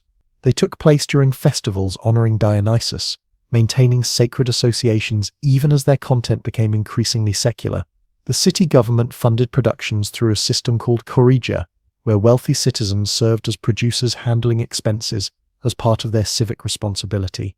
Attendance itself constituted an act of citizenship, thousands gathering to witness stories exploring collective values, historical origins, and ethical dilemmas. Democracy and tragedy emerged simultaneously in Athens, developing as parallel expressions of the city's distinctive culture. While the assembly embodied direct political participation, theatre created a reflective space where citizens could contemplate the foundations and limitations of collective decision-making. Tragic heroes often exemplified qualities, pride, certainty, inflexibility, that democracy needed to regulate through institutions like courts and councils. By portraying the catastrophic consequences of unchecked individual will, tragedy implicitly affirmed democratic values of deliberation, compromise, and accountability. Yet simultaneously, tragic plots frequently depicted royal households, raising questions about democracy's relationship to its monarchical and aristocratic past. Tragedy's relationship to Athenian imperialism proved equally complex. Many plays were performed during the height of Athens' naval empire, when the city extracted tribute from subject states throughout the Aegean. Some tragedies, particularly by Aeschylus, celebrated Athens' special relationship with justice and divine favor, potentially justifying its dominance over other Greek cities. Yet others, especially by Euripides, portrayed the suffering of conquered peoples, the brutality of warfare, and the moral corruption accompanying power. This capacity to simultaneously affirm and question civic ideology made tragedy a uniquely valuable forum for collective self-examination. Women's position in Greek tragedy deserves special attention given their limited public roles in Athenian society. Female characters, Clytemnestra, Antigone, Medea, Phaedra, often drive tragic action through exceptional courage, passion, or intelligence. These powerful figures articulated perspectives and experiences largely excluded from political discourse, yet central to community survival. Though male actors portrayed these roles and male playwrights wrote their lines, tragic drama created space for exploring feminine subjectivity and challenging gender norms. Whether women physically attended tragic performances remains debated among scholars, but feminine perspectives certainly entered public consciousness through theatrical representation. While tragedy dominated dramatic competitions, ancient Greek theatre also developed a parallel tradition of comedy. Old comedy, exemplified by Aristophanes, employed fantastic plots, obscene humor, and explicit political satire to address contemporary issues and personalities. Works like Lysistrata, where women withhold sexual relations to force peace negotiations, or The Clouds satirizing Socrates and philosophical education, directly engaged current events rather than mythological material. Later comic traditions, Middle and New Comedy, moved toward more domestic plots involving stock characters, mistaken identities, and romantic complications, influencing subsequent European comic traditions. Beyond Athens, theatrical traditions spread throughout the Greek world. Other cities established festivals and built impressive theatres, some accommodating even larger audiences than Athens.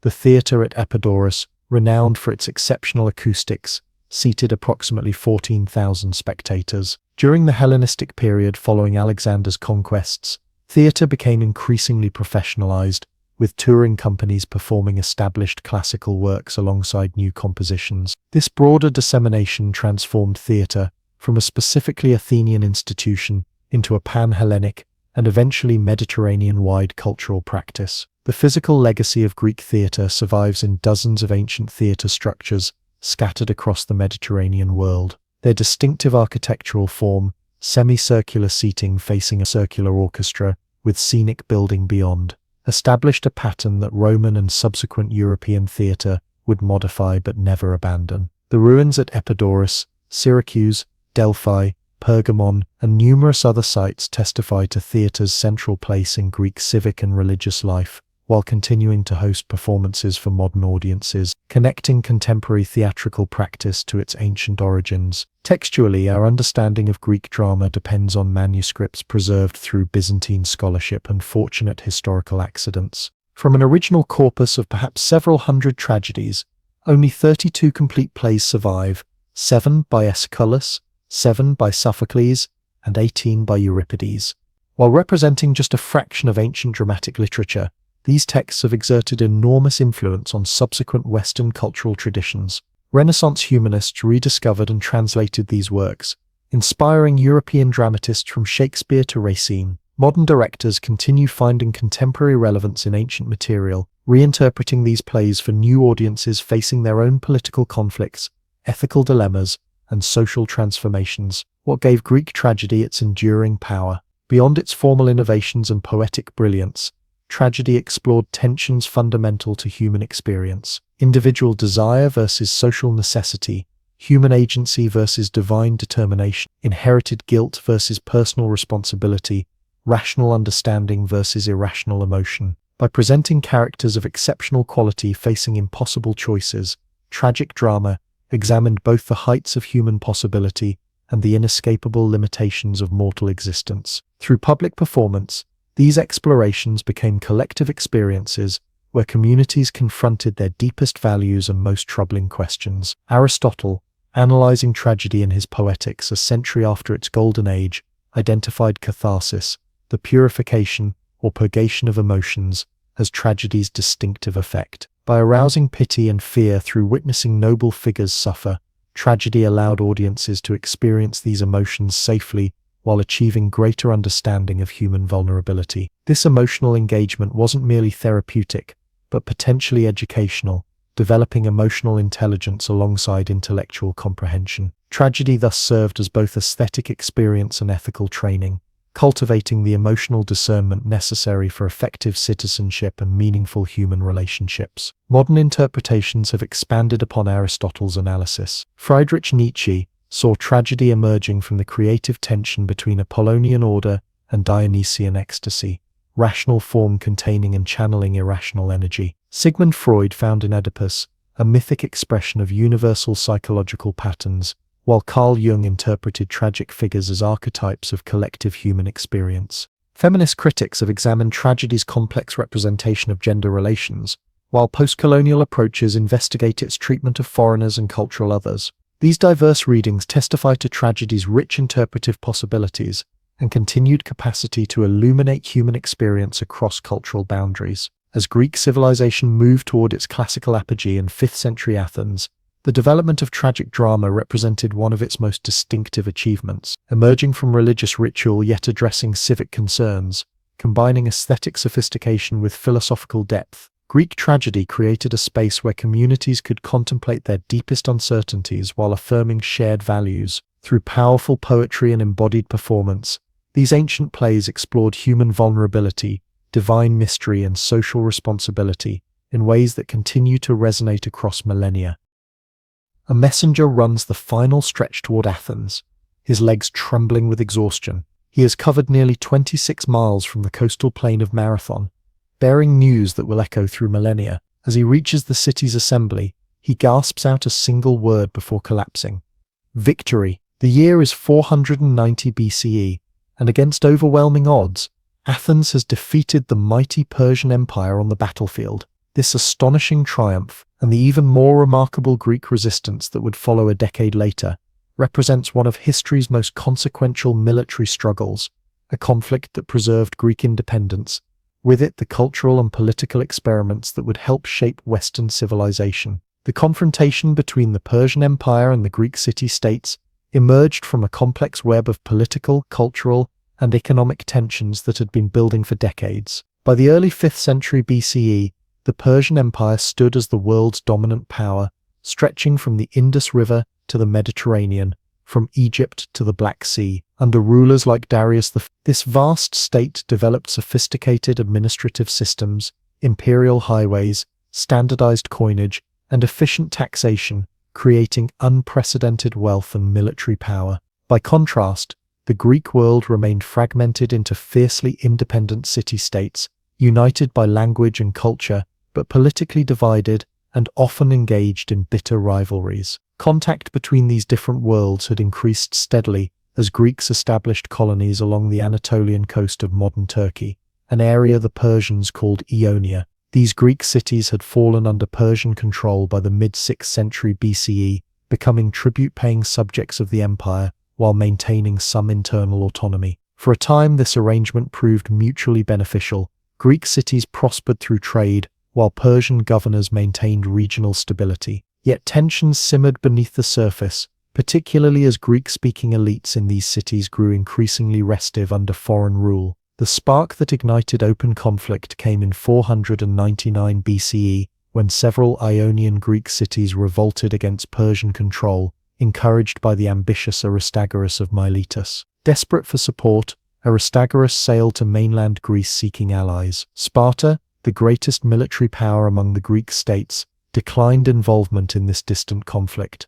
Athens, however, voted to send 20 ships, while the small city of Eretria contributed 5 more. Though a modest force, this Athenian decision would have momentous consequences, marking the first direct military confrontation between Athens and Persia. Initially, the revolt achieved surprising success. Greek forces captured and burned Sardis, the administrative capital of Persian western provinces, but the rebellion's momentum proved short-lived. Persian military resources vastly outmatched those of the fragmented Greek cities. By 494 BCE, the imperial response had crushed the revolt decisively, culminating in the complete destruction of Miletus, a leading center of Greek culture and philosophy. Persian forces enslaved the surviving population and resettled the city with non-Greeks, sending a chilling message to any who might contemplate similar resistance. With the Ionian revolt suppressed, King Darius turned his attention to punishing those mainland Greeks who had supported the rebellion. In 492 BCE, he dispatched his son-in-law Mardonius with a substantial force to extend Persian control into the Balkans. Though this expedition secured Thrace and forced Macedonia to acknowledge Persian supremacy, a violent storm destroyed much of the Persian fleet off Mount Athos, forcing Mardonius to return to Asia. Undeterred, Darius prepared a more focused expedition, targeting specifically Athens and Eretria. In 490 BCE, a substantial Persian force under commanders Datis and Artaphernes sailed directly across the Aegean, bypassing the difficult land route through Thrace. After destroying Eretria and enslaving its population, the Persian armada landed at Marathon, a coastal plain about 26 miles from Athens. There they were met by an Athenian army, supported by a small contingent from Plataea, without significant help from other Greek states apart from these loyal Plataean allies. The resulting Battle of Marathon ranks among history's most significant military engagements, despite its relatively modest scale. Outnumbered perhaps 2-1, the Athenian forces under the general Miltiades employed innovative tactics to overcome Persian advantages. Rather than following conventional hoplite warfare practices, the Athenian commander thinned his center while strengthening his wings. When battle commenced, the Athenians charged at a run across the open ground, disrupting Persian archery. Though their center was pushed back as expected, their reinforced wings enveloped the Persian flanks. The resulting Greek victory was decisive. Persian forces suffered heavy casualties before retreating to their ships. This triumph at Marathon profoundly transformed Athenian self-perception. The victory demonstrated that Persian forces were not invincible, that Greek hoplite tactics could prevail against numerically superior opponents, and most importantly, that Athens possessed exceptional military capabilities independent of Spartan leadership. Marathon quickly achieved mythic status. The fallen were buried on the battlefield beneath a great mound that still stands today, while the courier who ran to Athens with news of victory inspired the modern marathon race. Darius planned another, larger expedition against Greece, but his death in 486 BCE temporarily halted Persian ambitions westward. His son and successor Xerxes spent his early reign suppressing revolts in Egypt and Babylon, before turning his attention back to the unfinished business with the Greeks. The campaign he eventually launched in 480 BCE dwarfed all previous Persian military undertakings. Ancient sources claim over 1 million men, though modern estimates suggest a more plausible yet still overwhelming force of perhaps 200,000 troops, plus supporting naval vessels. Unlike previous expeditions, Xerxes led this invasion personally, demonstrating its importance to imperial prestige. Preparations proved commensurate with the operation's scale. Engineers constructed a pontoon bridge across the Hellespont, modern Dardanelles, effectively linking Asia and Europe. Workers dug a canal through the peninsula containing Mount Athos to avoid the dangerous passage around its shores. Supply depots were established along the planned route. This methodical preparation highlighted Persian organizational capabilities that no individual Greek state could match. Faced with this existential threat, the Greek response proved remarkably disunited. Many northern and central Greek states, including Thessaly and Thebes, chose submission, sending earth and water to Xerxes as tokens of surrender. Others remained neutral, hoping to avoid Persian attention. Even among states committed to resistance, disagreements about strategy created dangerous delays. Only 31 city-states ultimately joined the Hellenic League, pledged to cooperative defense, a minority of the hundreds of polis throughout the Greek world. Leadership within this defensive alliance generated further tensions.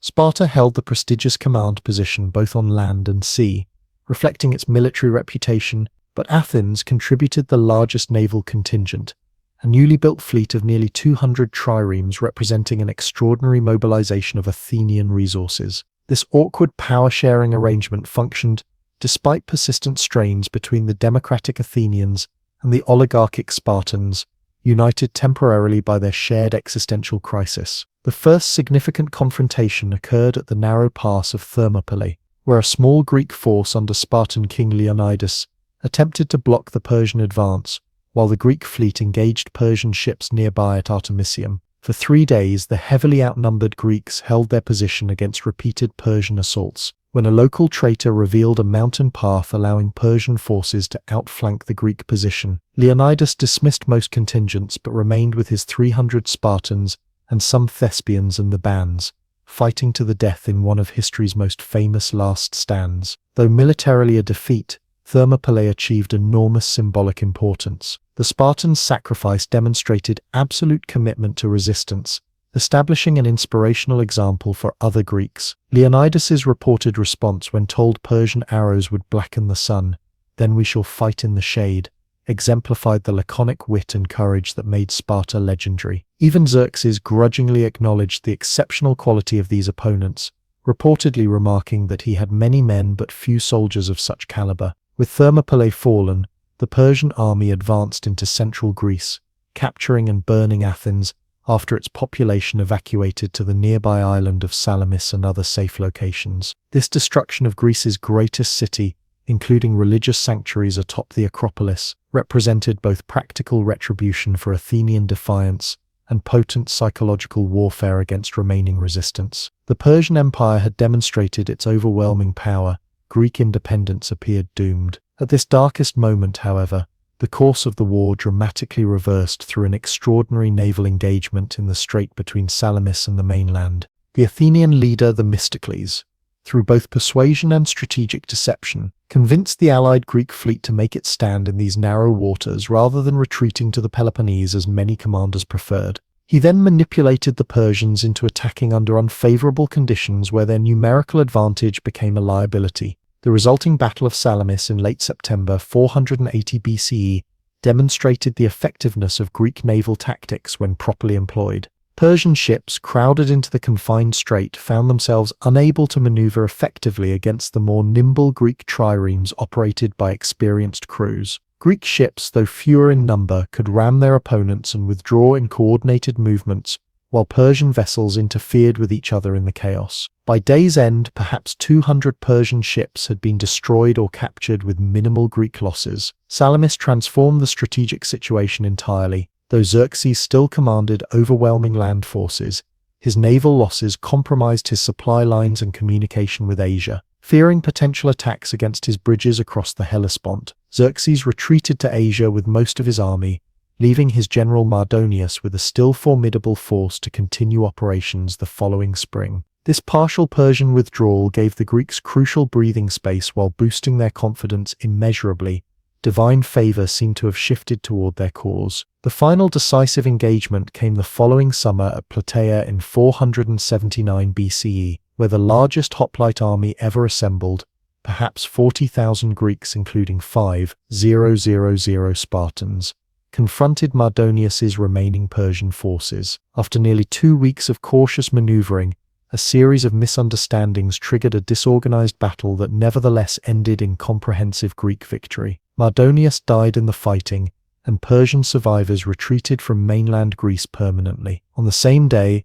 according to tradition, Greek forces destroyed the remnants of the Persian fleet at Cape Mycale on the Anatolian coast, effectively ending Persian offensive capabilities in the Aegean. The Greek triumph against overwhelming odds ranks among history's most consequential military outcomes. Had the Persians succeeded in subjugating mainland Greece, Western cultural and political development would have followed radically different paths. Greek democracy, philosophy, drama, and scientific inquiry would likely have been subordinated to imperial priorities, as occurred in Ionia under Persian rule.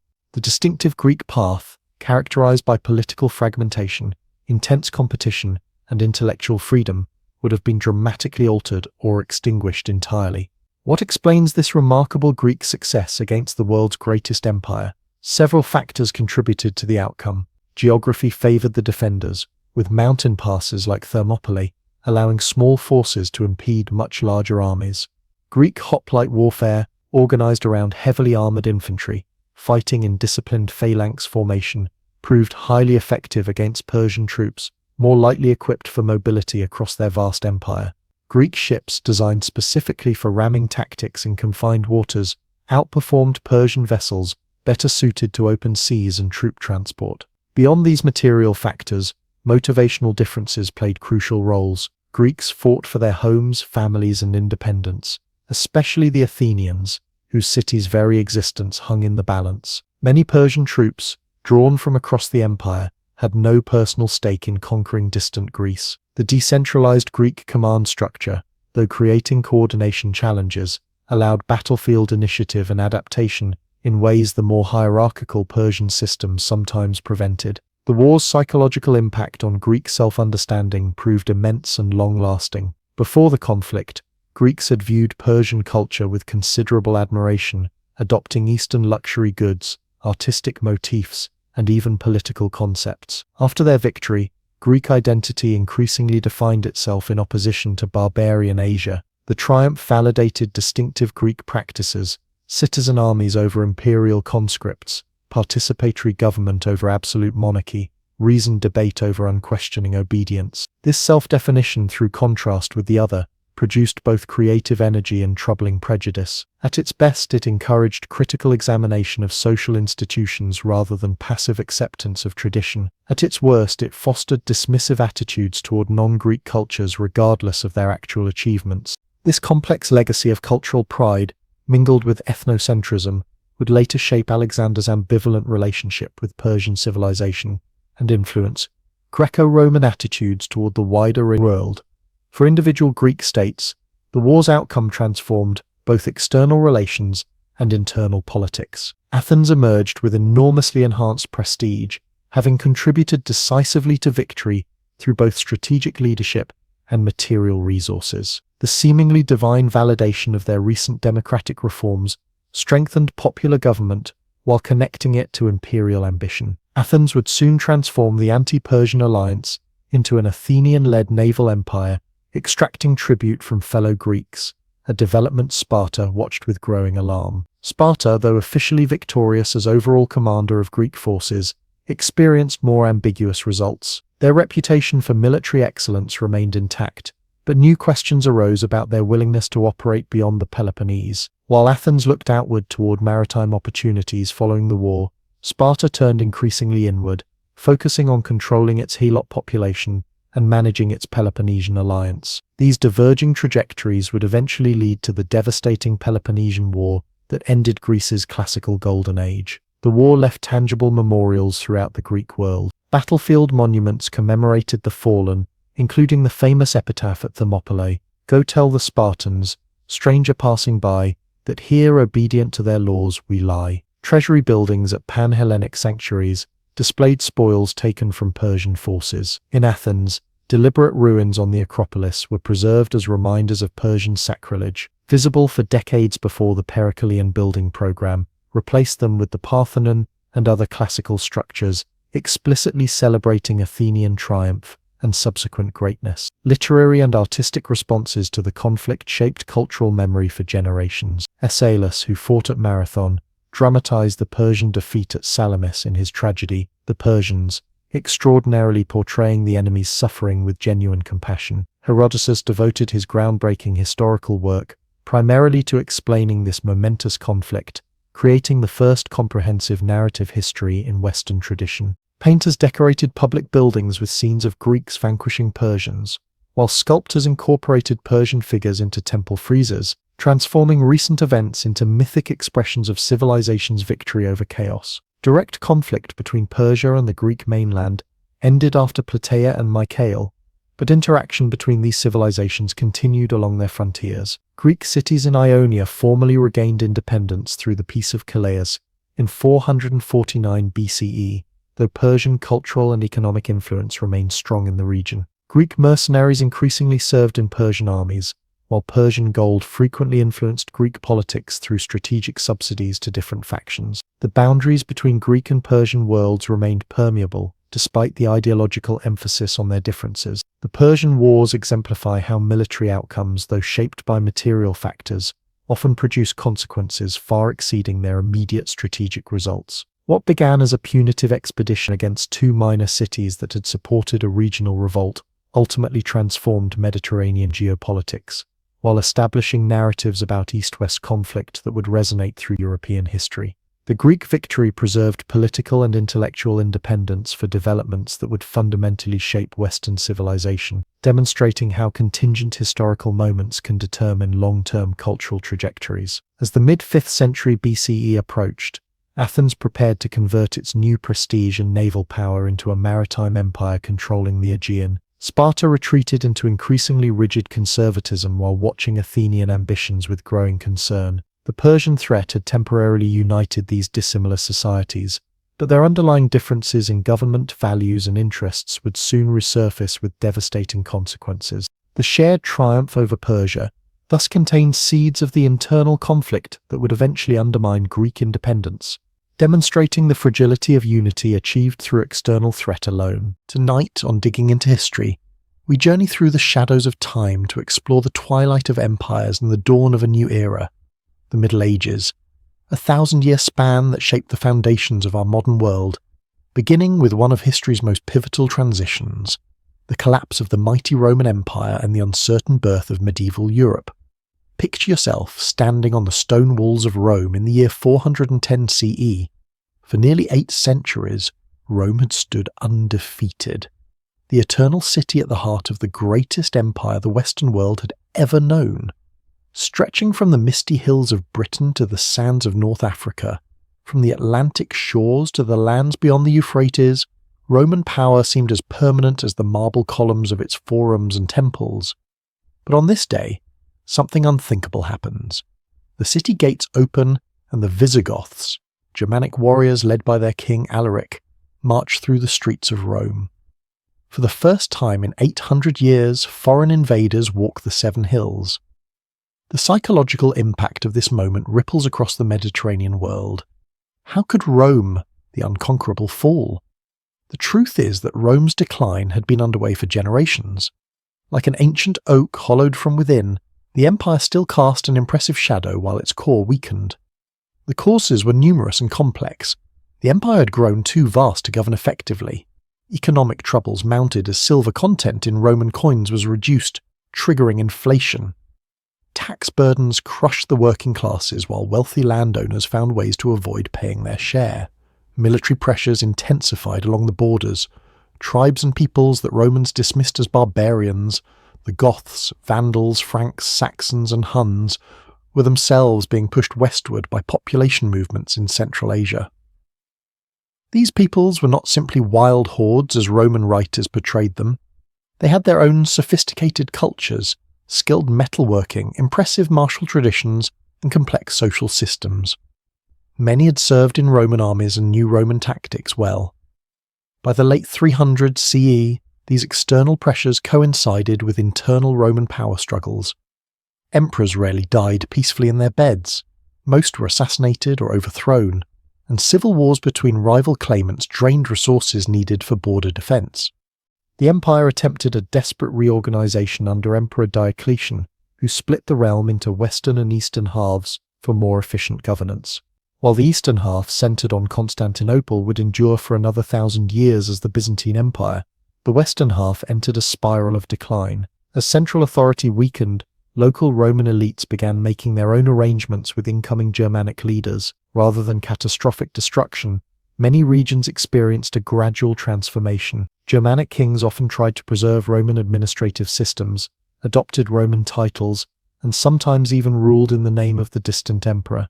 The end came not with a dramatic crash but a fading whisper. In 476 CE, the last Western Roman emperor, ironically named Romulus Augustulus, was deposed by the Germanic general Odoacer. This date is traditionally marked as the end of the Western Roman Empire, though to people living then, it might have seemed merely another political reshuffling in increasingly chaotic times. The title of emperor simply disappeared from the West, with power now held openly by Germanic kings. What followed was a profound transformation of European society. The sophisticated urban culture of Rome began to fade. Cities that had been bustling centers of commerce shrank dramatically or were abandoned altogether. The elaborate Roman system of roads, once maintaining rapid communication across the empire, fell into disrepair. Long-distance trade declined sharply. The complex economic web that had connected distant provinces unraveled. In this changing world, people sought new forms of security. Without the Roman legions to maintain order, local protection became paramount. Ordinary people increasingly attached themselves to powerful landowners who could offer safety. The seeds of feudalism were being planted. Though the fully developed feudal system was still centuries away, literacy rates plummeted as Roman educational institutions disappeared. While the Eastern Empire maintained centers of learning, in the West, the preservation of written knowledge became largely the domain of the Christian Church. In scattered monasteries, monks laboriously copied ancient texts, preserving fragments of classical knowledge through the darkening centuries. Yet it would be wrong to imagine this period as one of complete darkness or barbarism. The term Dark Ages itself has fallen out of favor with many historians who recognize the rich cultural developments occurring during this time. New artistic traditions emerged, blending Roman styles with Germanic, Celtic, and other influences.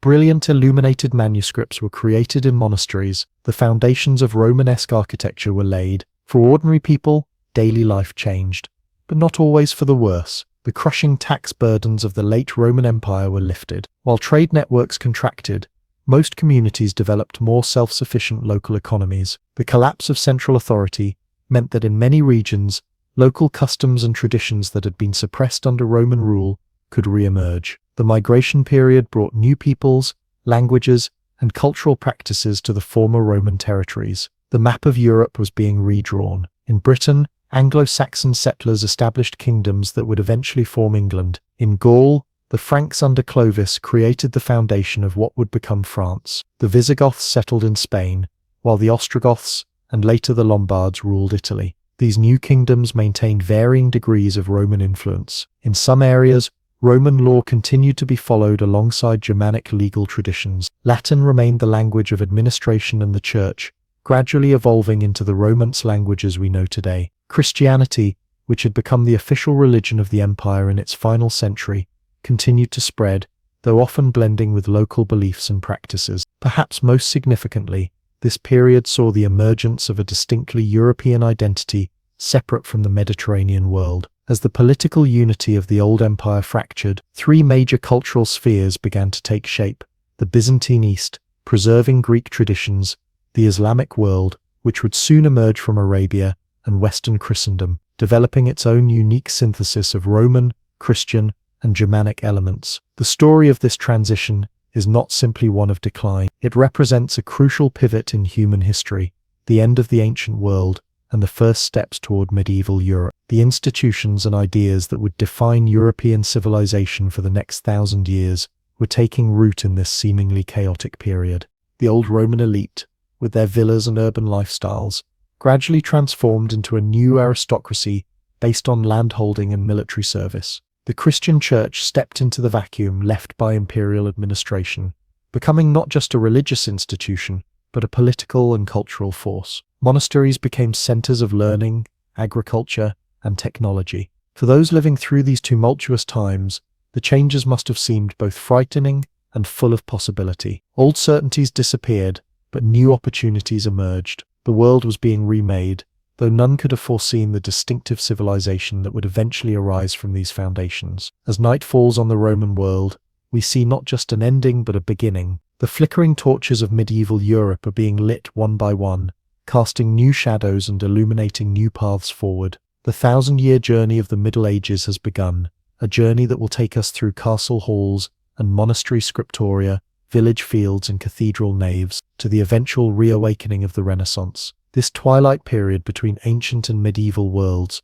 reminds us that history rarely makes clean breaks. Great transformations happen gradually, almost imperceptibly to those living through them. The fall of Rome and the birth of medieval Europe offers us a powerful lesson in how civilizations change, not always through dramatic collapse, but through adaptation, transformation, and the slow emergence of new ways of understanding and organizing human society. As we continue our journey through the Middle Ages in the coming episodes, we'll explore how the seeds planted during this transitional period grew into the rich and complex medieval world, a world much more vibrant and innovative than the term Dark Ages suggests. Medieval villages formed the backbone of European society throughout the Middle Ages, housing the vast majority of the population and producing the food that sustained the entire social order. These agricultural communities, typically home to between 50 and 300 people, represented the basic economic and social unit of medieval life from roughly the 5th to the 15th century. The manor system structured these rural communities, creating a framework of mutual obligations that defined daily existence. At the center of this system was the relationship between the lord, who owned the land, and the peasants who worked it. This relationship varied significantly across regions and time periods, but generally involved the exchange of labor and produce for protection and the right to farm a portion of land. Most peasants fell into one of two broad categories: free peasants who paid rent for their land, and serfs who were legally bound to the manor. Serfdom was not slavery. Serfs could not be bought and sold individually, but it severely restricted freedom of movement and choice. Serfs typically owed their lord labor services, often working 3 days a week on the lord's demesne, the land directly controlled by the lord, as well as additional services during critical periods like harvest time. They also paid various dues and fees, such as a portion of their crops, special payments when they inherited property, or payments to use essential facilities like the manor's mill, bread oven, or wine press. The physical layout of the village reflected this social and economic arrangement. The lord's manor house occupied a prominent position, often alongside or near the village church. Around these central structures clustered the peasant cottages. Beyond the village center stretched the agricultural fields, typically arranged in an open field system divided into strips. Each peasant family worked multiple strips scattered throughout the fields rather than a single consolidated plot. This system, though seemingly inefficient to modernize, distributed the varying quality of land more equitably and allowed for communal farming practices. Medieval agriculture operated on a rotating field system. In the simplest two-field system, half the arable land lay fallow each year to recover fertility. More advanced three-field systems emerged later, with fields rotating between winter crops, spring crops, and fallow. This approach maximized land use while maintaining soil productivity without chemical fertilizers. Surrounding these cultivated fields were communal meadows for haymaking, pastures for grazing animals, and woodlands that provided essential resources including firewood, building materials, and forage for pigs. The tools and techniques of medieval farming remained relatively unchanged for centuries. The heavy-wheeled plough pulled by oxen or horses represented the most significant technological investment for the community. Most villages owned ploughs communally or depended on the lord to provide them. Other common tools included wooden harrows for breaking up soil clumps, scythes and sickles for harvesting, and flails for threshing grain. Without mechanical power, almost all tasks required intensive human labor, often performed collectively by the village. Crop yields remained low by modern standards. A good harvest might return 3 to 4 times the seed grain planted, compared to yields 20 or 30 times higher in contemporary agriculture. This marginal productivity meant that a significant portion of the population needed to work the land, and even small disruptions in weather patterns could lead to food shortages or famine. The diet in medieval villages centered on grain products, particularly bread and porridge made from wheat, rye, barley, or oats, depending on local growing conditions. Vegetables grew in small garden plots near cottages, with cabbage, onions, garlic, beans, and peas being common. Meat appeared infrequently on peasant tables, usually during winter when animals were slaughtered to avoid feeding them through the lean months. Fish provided an important protein source, especially during the numerous fast days prescribed by the church when meat was forbidden. Dairy products from cows, goats, and sheep supplemented the diet, along with eggs from chickens and other fowl. Ale and beer, safer to drink than potentially contaminated water, were dietary staples brewed in most households. Housing for medieval peasants was simple and functional. Typical cottages had wooden frames with walls of wattle and daub, a mixture of twigs, mud, and often animal dung or straw. Roofs consisted of thatch made from reeds or straw, requiring regular replacement. Most homes had packed earth floors covered with rushes or straw, a central hearth for cooking and warmth, and minimal furnishings. Windows, if present at all, remained small and covered with shutters or oiled cloth, as glass was prohibitively expensive for common people. These single-room dwellings often sheltered not just the human family but valuable livestock as well, particularly during winter months. Daily life followed the rhythm of daylight hours and seasonal changes. Work began at dawn and continued until dusk, with the specific tasks determined by the agricultural calendar. Spring meant ploughing and planting. Summer brought weeding and haymaking. Autumn was dominated by the critical harvest period, and winter focused on threshing grain, repairing tools and buildings, and textile production. The intensity of agricultural labor varied throughout the year, with harvest time demanding the longest hours and winter, allowing more time for crafts and household maintenance. Religion permeated every aspect of village life. The local parish church stood as both a spiritual center and community gathering place. The church calendar, with its cycle of holy days and seasonal festivals, provided structure to the year and offered welcome breaks from labor. Important life events, births, marriages, deaths, occurred within a religious framework. Village priests served not only as spiritual leaders, but often as the only literate members of the community, sometimes acting as record keepers and administrators. Social life in the village centered around collective work and celebrations. Important agricultural tasks like ploughing and harvesting often involved communal effort, followed by shared meals or festivities. Religious feast days provided opportunities for rare indulgences in food, drink, and entertainment. Villagers might host traveling performers occasionally,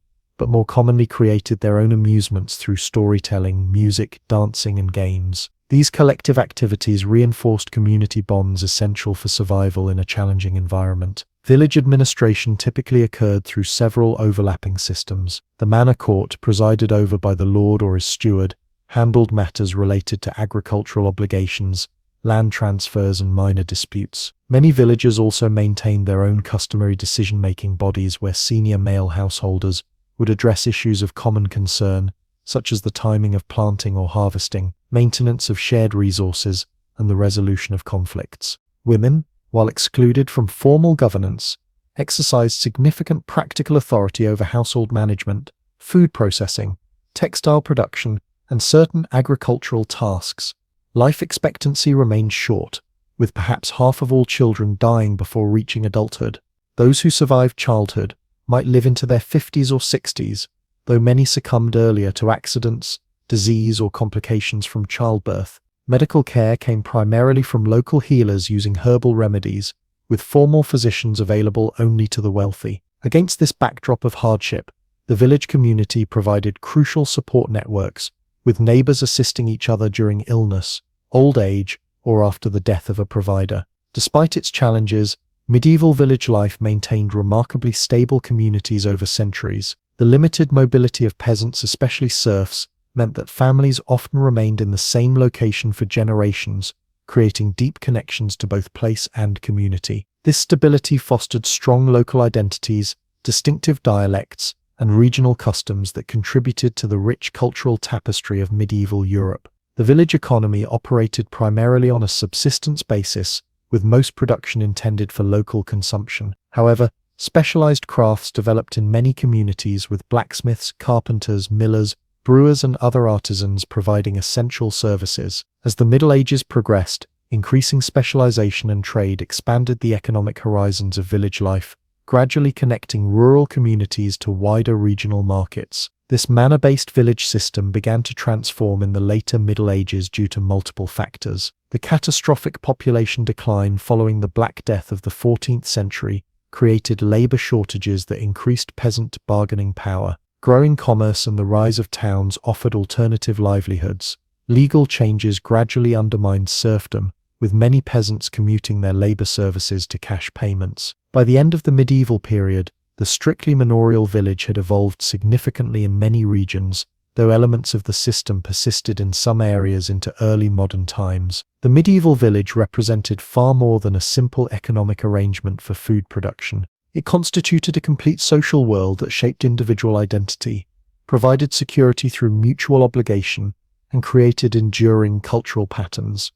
Many aspects of village life that emerged during the Middle Ages, from agricultural techniques to festivals and folk traditions, continued to influence rural European communities well into the industrial era and beyond. The village structure that developed following the collapse of Roman authority proved remarkably adaptive, sustaining European society through a millennium of profound change. Christianity transformed from a persecuted minority sect into the dominant religious and political force in Europe during the early Middle Ages. This remarkable evolution profoundly shaped medieval civilization, establishing the Church as an institution that would define European culture, politics, and daily life for centuries. The seeds of Christian dominance were planted during the later Roman Empire. In 313 CE, the Emperor Constantine issued the Edict of Milan, granting Christians legal tolerance after generations of intermittent persecution. By 380 CE, Emperor Theodosius I made Christianity the official religion of the empire through the Edict of Thessalonica. As Roman political structures weakened in the 5th century, the Church emerged as one of the few institutions with the organizational capability to fill the resulting power vacuum. The Church possessed several crucial advantages that enabled its rise to prominence. First, it maintained an effective hierarchical structure, modeled partly on Roman administrative systems. Bishops oversaw major cities and surrounding territories,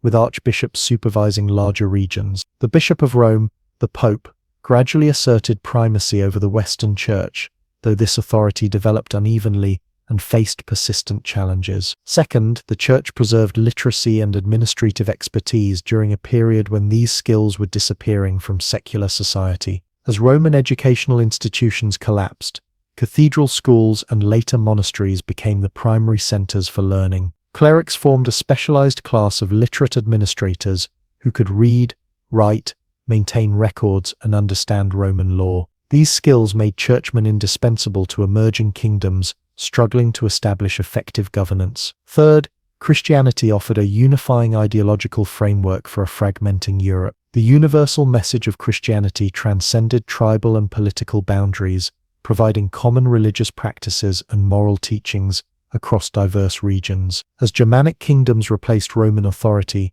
many rulers recognized the political advantage of adopting Christianity, which could help legitimize their rule and connect them to Roman imperial traditions. The conversion of Clovis, king of the Franks, around 496 CE exemplifies this process. By adopting Catholic Christianity rather than the Arian version common among other Germanic peoples, Clovis aligned himself with the native Gallo-Roman population he ruled and secured the support of the church hierarchy.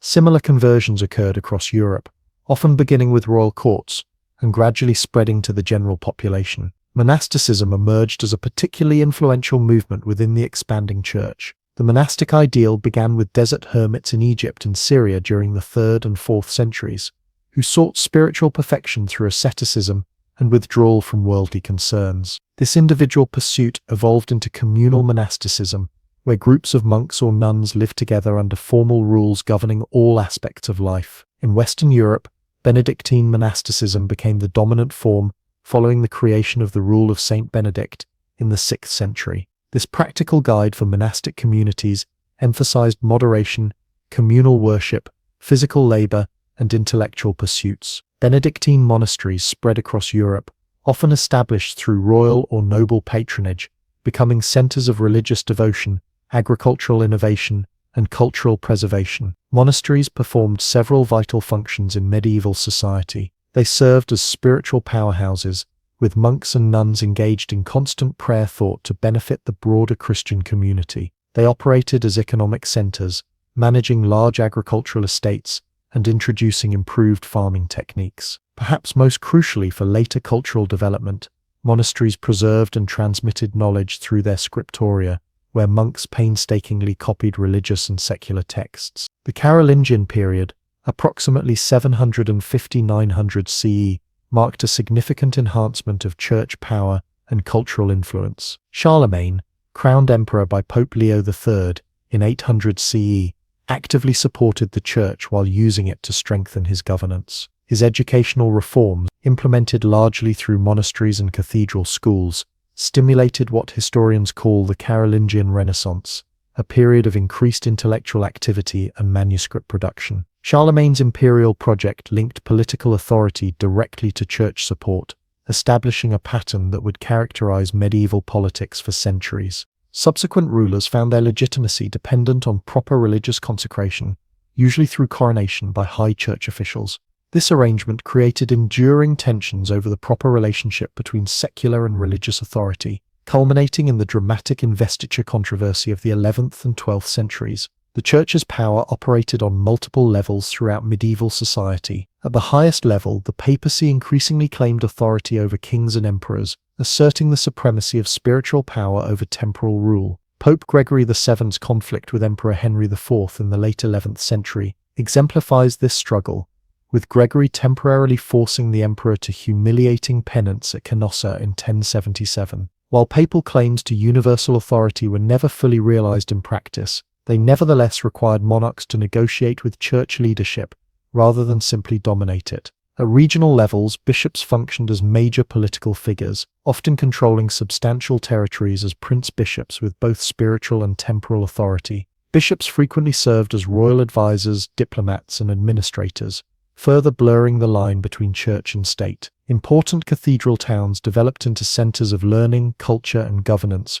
where religious and secular activities intertwined. Monasteries constituted another layer of church influence, controlling vast landholdings and serving as economic hubs. By the High Middle Ages, monastic orders like the Cistercians operated international networks of monasteries that functioned as sophisticated agricultural enterprises and early financial institutions. The monastic exemption from episcopal control allowed many monasteries to develop direct relationships with the papacy, creating alternative power structures within the church. At the local level, parish priests represented the church's presence in virtually every community across Europe. The parish church stood at the physical and social center of villages, serving as the focal point for religious practice, community gatherings, and life cycle rituals. Local priests administered sacraments considered essential for salvation, giving them significant power over everyday religious experience. The parish tithe, typically 1/10 of agricultural production, provided substantial economic resources for the church, though its distribution among local priests, bishops, and monasteries varied by region.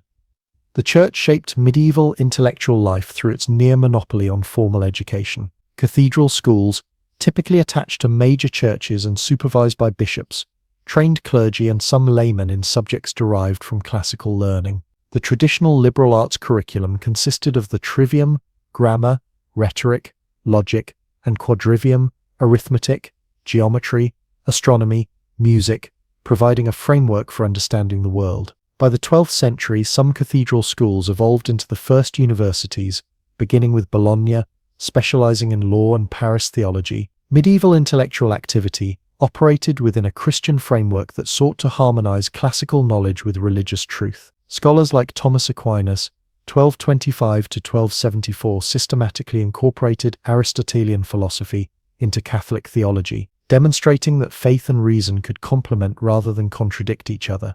This scholastic method, characterized by logical analysis and systematic questioning, became the dominant intellectual approach in medieval universities. The church exercised control over cultural production beyond formal education. Religious themes dominated art, architecture, literature, and music, with the church serving as the primary patron for creative works. The great cathedrals represented the most ambitious architectural achievements of the age, combining technological innovation with religious symbolism to create awe-inspiring spaces for worship. Illuminated manuscripts, religious drama, liturgical music, and devotional literature similarly expressed Christian concepts through artistic means. Canon law, the Church's legal system, extended the institution's influence into numerous aspects of daily life. Ecclesiastical courts claimed jurisdiction not only over clergy, but over matters concerning marriage, wills, contracts sworn on religious objects,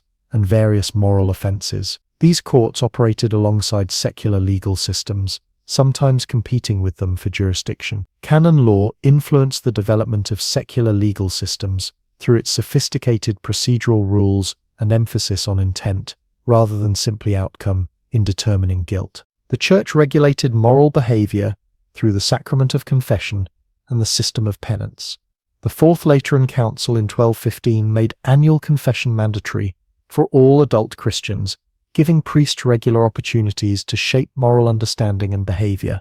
Penance assigned for sins could range from prayers to fasting to pilgrimage, creating mechanisms for both spiritual correction and social control. More serious cases might result in excommunication, exclusion from church sacraments and community, a punishment with severe social and political implications in a society where religious participation was central to identity. Religious practices structured both the calendar and daily routines in medieval society.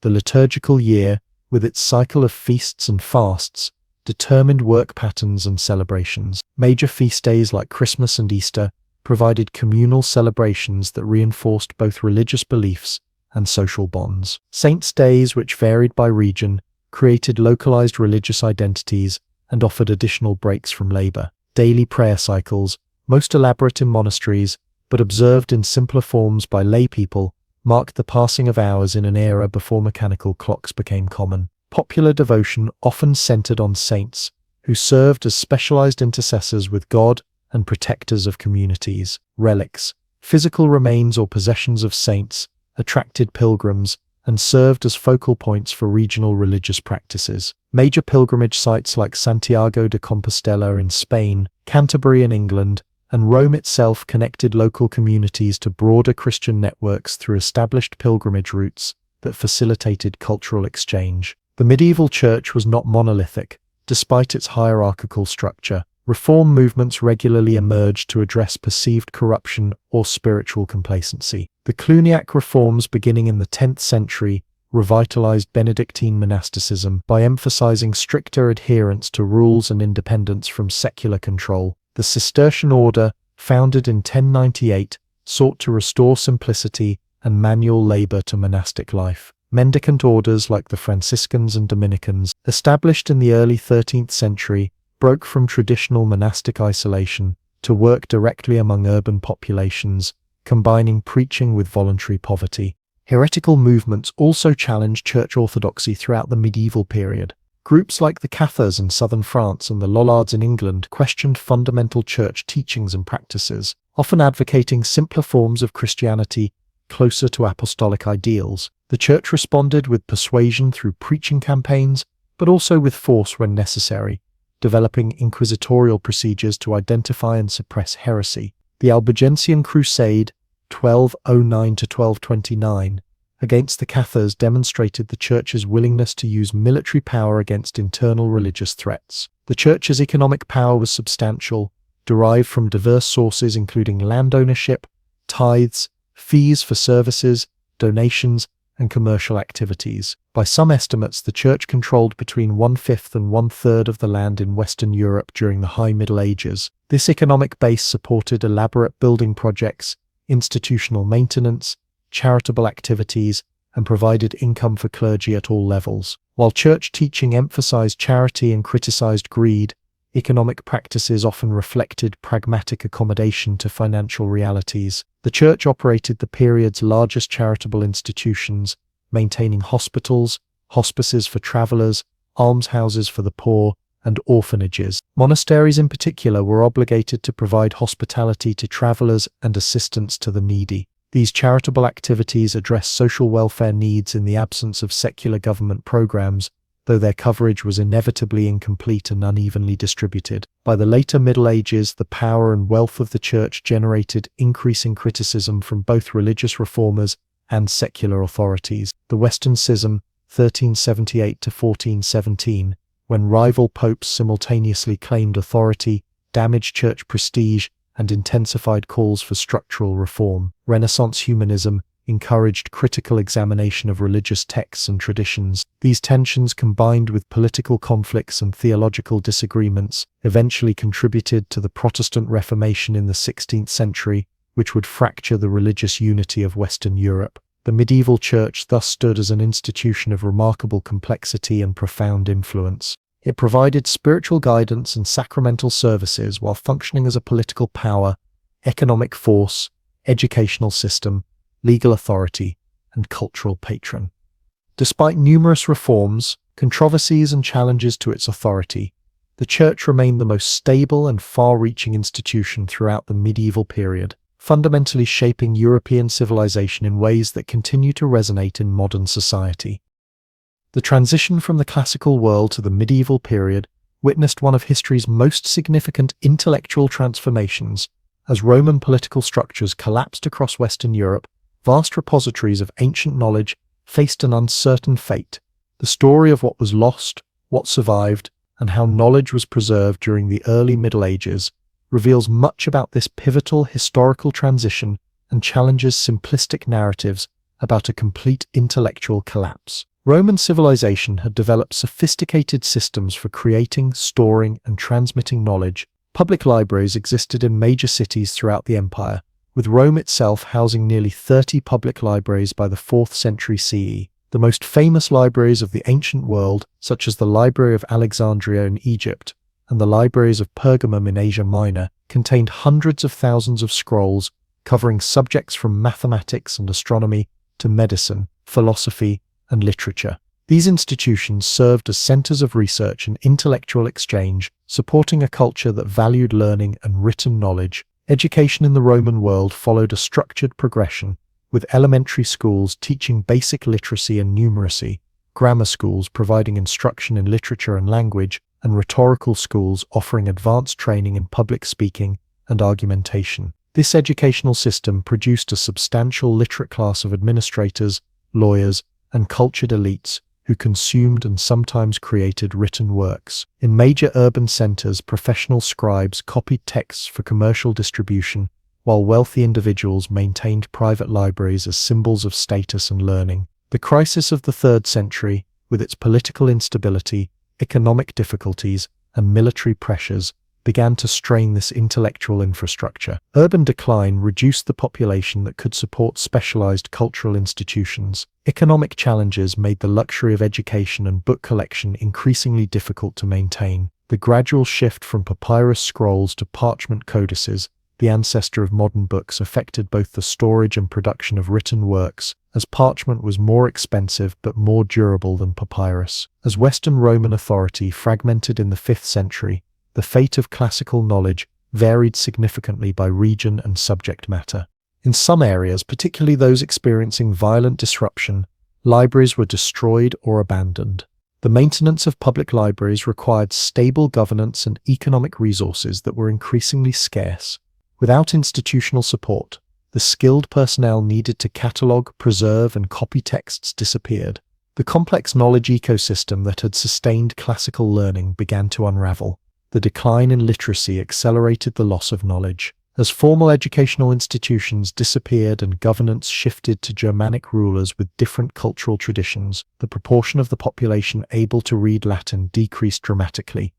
Even among the elite, the level of education became more basic and practically oriented. This shrinking literate audience reduced demand for texts, leading to fewer copies being made of many works. Without regular recopying, manuscripts would eventually deteriorate beyond use in the damp European climate. The content most vulnerable to loss was technical, scientific, and secular material that lacked immediate practical application or religious significance. Works of abstract philosophy, theoretical mathematics, experimental science, and non-Christian religious thought were copied less frequently than immediately useful or religiously acceptable texts. Much Greek scientific and philosophical material had already been lost to Latin readers in the Western Empire even before its fall, as knowledge of Greek declined among Western elites during the later imperial period. Some fields of knowledge experienced particularly profound disruption. Advanced theoretical mathematics largely disappeared from Western Europe, with even the works of Euclid becoming rare until their reintroduction centuries later.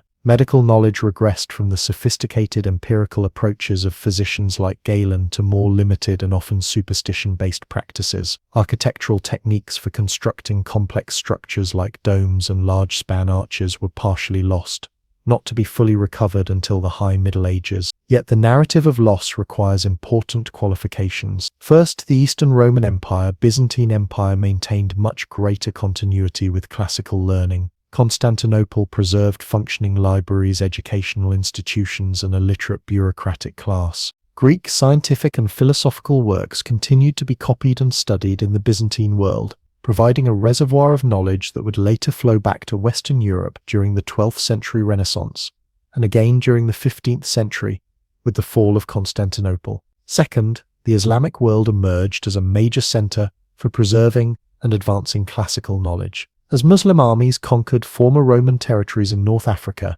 the Middle East, and parts of southern Europe, they encountered the remnants of classical learning. From the 8th century onward, a massive translation movement in centers like Baghdad and Cordoba rendered Greek scientific, medical, and philosophical texts into Arabic. Muslim scholars not only preserved these works but built upon them, making original contributions in mathematics, astronomy, optics, medicine, and philosophy. Third, within Western Europe itself, the process of knowledge transmission was complex and selective rather than representing a complete break. The Christian Church, particularly through monastic institutions, preserved significant portions of classical learning deemed compatible with Christian belief. Many monasteries maintained scriptoria, where monks copied manuscripts, including some secular classical works alongside religious texts. Figures like Cassiodorus, c. 485–585 CE, and Isidore of Seville,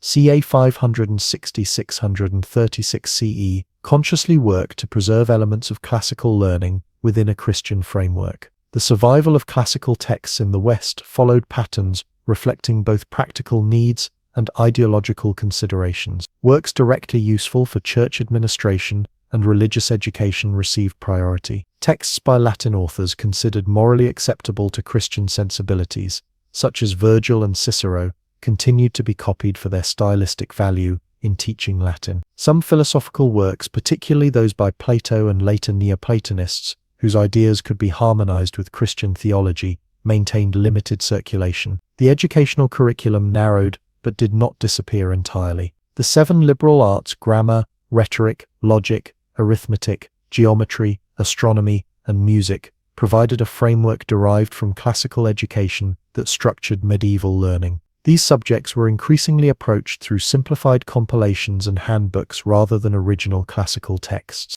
Works like Boethius's mathematical treatises served as imperfect conduits for some aspects of classical knowledge, presenting simplified versions of earlier achievements. The physical form of written works changed significantly during this transitional period. The shift from papyrus scrolls to parchment codices accelerated, completely transforming the material basis of written culture. Parchment, made from treated animal skins, was more expensive to produce but significantly more durable than papyrus. The codex format, with pages bound together like modern books, allowed easier reference and more efficient storage than scrolls.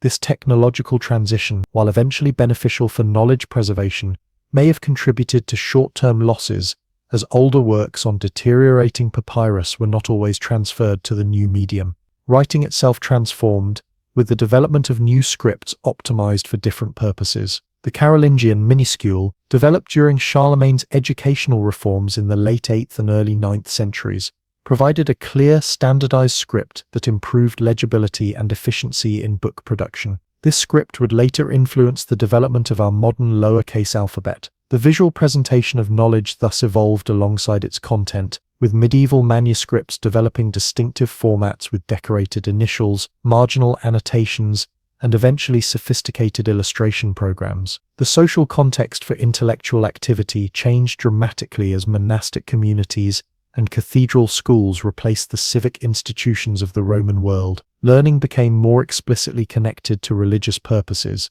though pragmatic needs for administration and governance ensured some secular applications. The ideal of the broadly educated Roman gentleman gave way to more specialized roles, with literacy and advanced education increasingly concentrated among the clergy. Intellectual activities that had once been public and secular became largely religious and institutional. Despite these changes, important continuities existed even during the darkest periods. Legal codes maintained some Roman concepts, particularly in areas that had been more thoroughly Romanized. Administration required record-keeping skills that preserved basic literacy among some officials. Trade networks, though contracted, still facilitated limited cultural exchange. Rural villas sometimes maintained small libraries and educational activities for the offspring of aristocratic families.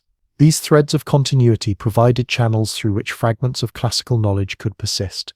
The Carolingian Renaissance of the late 8th and early 9th centuries marked a crucial moment in the history of knowledge transmission. Charlemagne's court attracted scholars from across Western Europe and established a program for educational improvement and manuscript preservation. Scriptoria at monasteries like Tours, Corbie, and St. Gall produced numerous high-quality manuscripts of classical and patristic texts, significantly increasing the number of copies in circulation. This period of deliberate cultural renewal helped secure the survival of many texts that might otherwise have been lost. The relative stability of the Carolingian era also allowed for modest intellectual innovations alongside the preservation of older knowledge. Scholars like Alcuin of York systematized educational approaches, while others produced new commentaries on classical and religious texts. The palace school at Aachen engaged with subjects ranging from theology to astronomy, attempting to revive a broader intellectual culture. While original scientific or philosophical contributions remained limited, the groundwork was laid for later intellectual developments. The fragmentation following the Carolingian period again threatened intellectual continuity, but by this time, the network of monasteries had become more robust. Centers like Fleury, Cluny, Monte Cassino, and St. Gall maintained important manuscript collections and intellectual traditions. Regional variations became more pronounced, with some areas experiencing greater disruption than others. Ireland and Anglo-Saxon England having developed distinctive scholarly traditions somewhat removed from continental upheavals,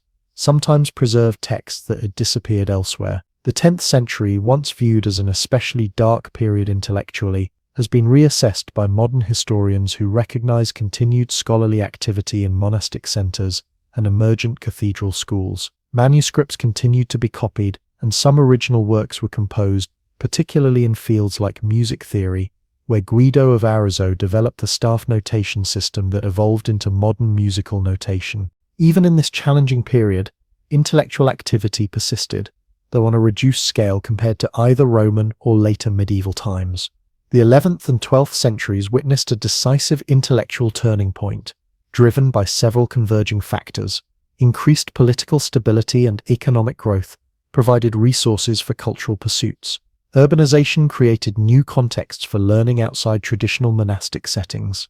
Contact with the Byzantine and Islamic worlds through trade, the Crusades, and the Christian reconquest of parts of Spain brought previously lost Greek scientific and philosophical works back into Western European circulation, often through Latin translations of Arabic versions. Cathedral schools expanded in cities like Chartres, Reims, Paris, and Bologna, providing more systematic education and eventually evolving into the first universities. These institutions fostered specialized study in areas including law, medicine, theology, and the liberal arts. The scholastic method, with its emphasis on logical analysis and reconciling apparent contradictions in authoritative texts, developed as an approach for handling the expanding corpus of available knowledge. Original intellectual contributions increased significantly as scholars built upon recovered classical foundations. By the High Middle Ages, approximately 1000 to 1300 CE, Western Europe had not only recovered significant portions of classical knowledge,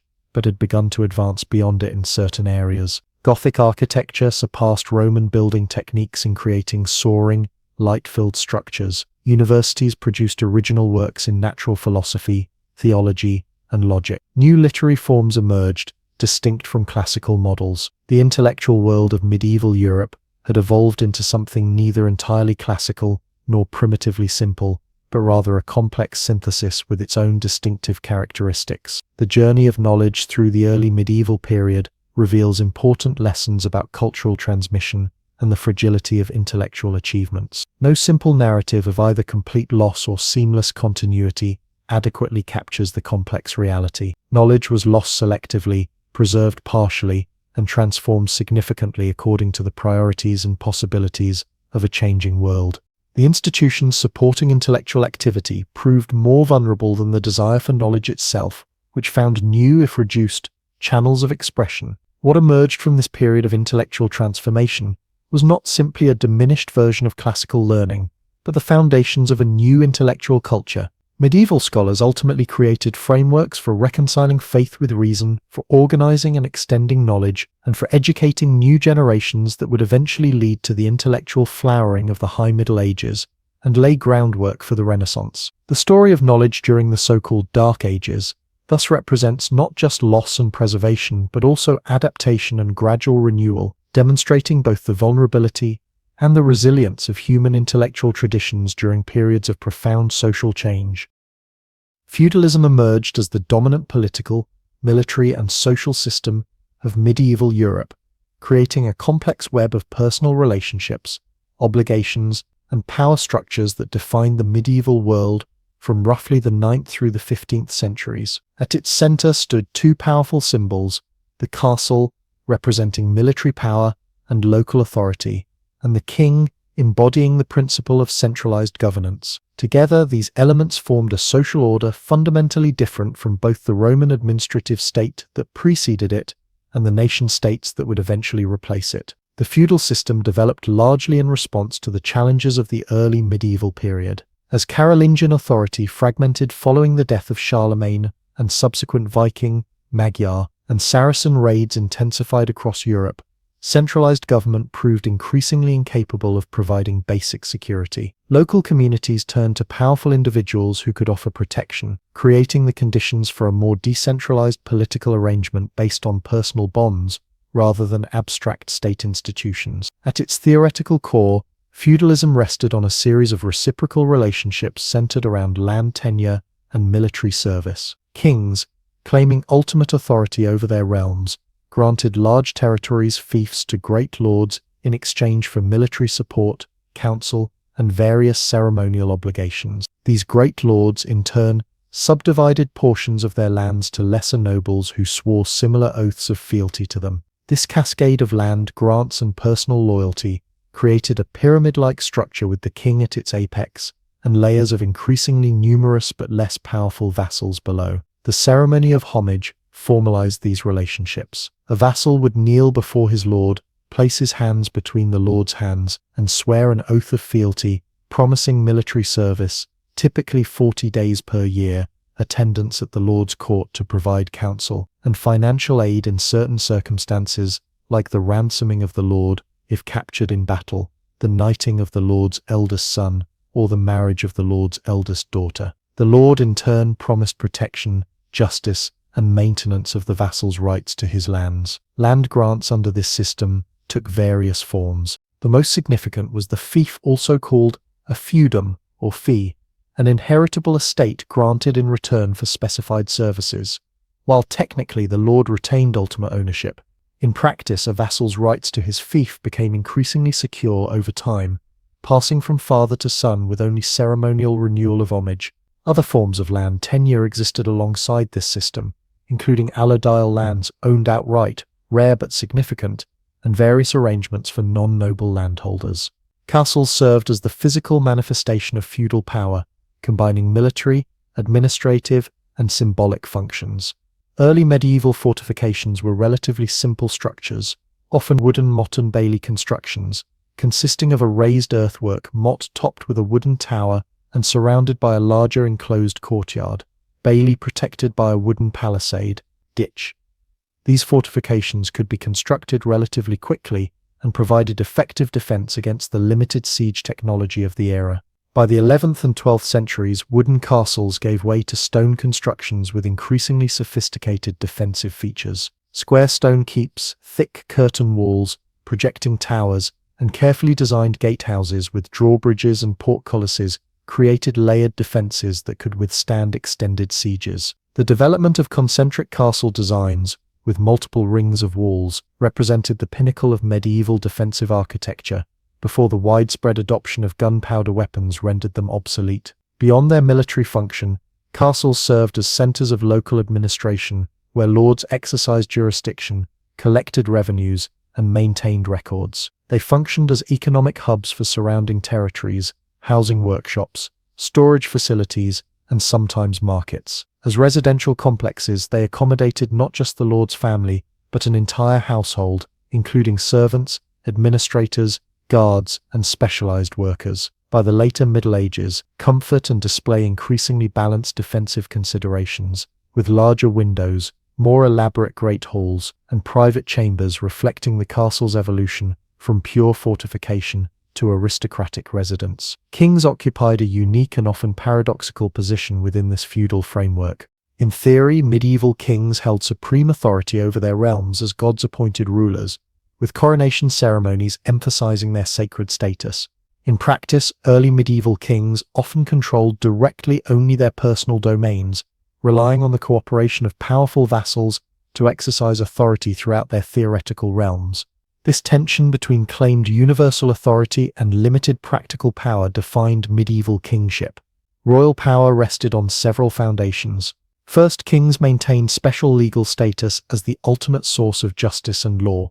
Royal courts heard cases involving major crimes or disputes between great lords, and kings periodically issued legal pronouncements that, when collected, formed the basis for emerging national legal systems. Second, kings possessed certain economic rights, including control of coinage, taxation of trade, and income from royal estates. Third, kings claimed leadership in warfare, with the right to summon vassals for military service and command combined forces. The reality of royal power varied dramatically across different regions and time periods. In areas like England following the Norman conquest of 1066, William the Conqueror established relatively strong central authority by claiming all land as ultimately belonging to the crown, and requiring even sub-vassals to swear loyalty directly to the king. This limited the development of independent power centers and facilitated administrative innovation. In contrast, the Holy Roman Empire saw imperial authority increasingly constrained by powerful territorial princes who functioned almost as independent rulers. The feudal relationship between kings and great lords generated persistent tension and occasional open conflict. When strong kings like Henry II of England, 1154 to 1189, attempted to assert greater control through administrative reforms, resistance often followed. Conversely, when weak kings like King John of England, 1199 to 1216, failed to fulfill their obligations as feudal overlords, vassals might demand formal recognition of their rights, as in the Magna Carta of 1215, or even rebel outright. This dynamic created a constant negotiation of power between monarchs and nobles that shaped medieval political development. Below the level of kings and great lords, the feudal hierarchy encompassed various ranks of nobility. Dukes and counts typically controlled large territories and might themselves have numerous vassals. Knights formed the backbone of feudal military power, owing service to their immediate lords in exchange for sufficient land to maintain their expensive equipment and training.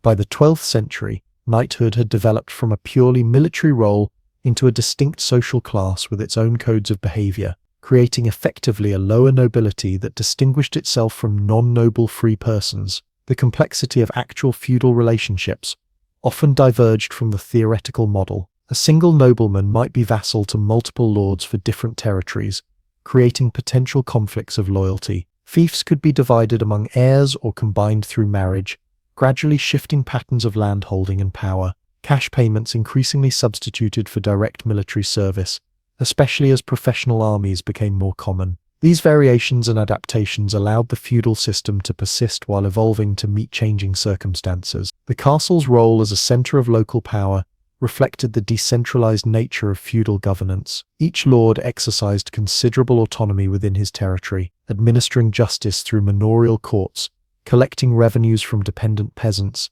and maintaining order through armed retainers. This localization of authority created a patchwork of jurisdictions with varying customs, taxes, and legal procedures, a stark contrast to the relative uniformity of Roman provincial administration. Feudal military organizations centered on the heavily armored mounted knight, supported by various infantry troops often drawn from peasant levies. Knights trained from childhood in martial skills, developing fighting techniques specifically adapted to their equipment and role. The expense of war horses, armor, weapons, and necessary support personnel meant that only those with substantial land revenues could maintain knightly status, directly linking military power to the feudal landholding system. By the 12th and 13th centuries, tournaments emerged as both training for war and elaborate social events, where knights displayed their skills and reinforced aristocratic group identity. Initially quite dangerous and sometimes barely distinguishable from actual warfare, tournaments gradually adopted more rules and ceremonial elements. These events,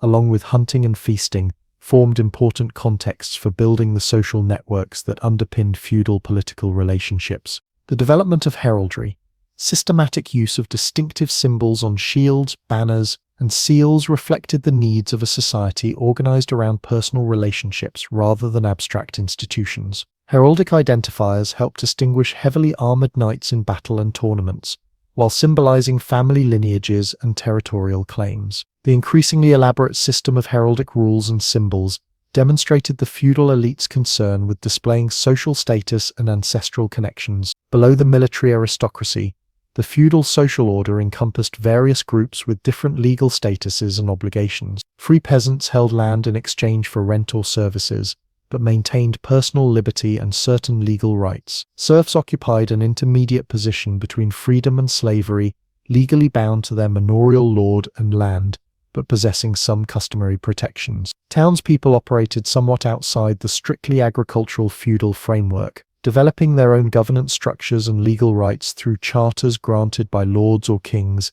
in exchange for tax payments. The church functioned both within and alongside the feudal system. Bishops and abbots often held land as feudal lords, owing service to kings or great nobles, while exercising temporal authority over their territories. This dual role as spiritual leaders and secular lords created tensions, particularly when church officials prioritized their feudal obligations over religious responsibilities. The reform movements of the 11th and 12th centuries attempted to address these conflicts by asserting greater separation between spiritual and temporal authority. Women's place in feudal society reflected broader medieval gender roles, while including some distinctive features related to land tenure. Noble women could inherit fiefs in the absence of male heirs in many regions, though they typically could not perform military service personally. Instead, their husbands or male relatives would fulfill these obligations, creating complex situations where women held nominal title, while men exercised practical authority. Noble women also played crucial roles in managing estates,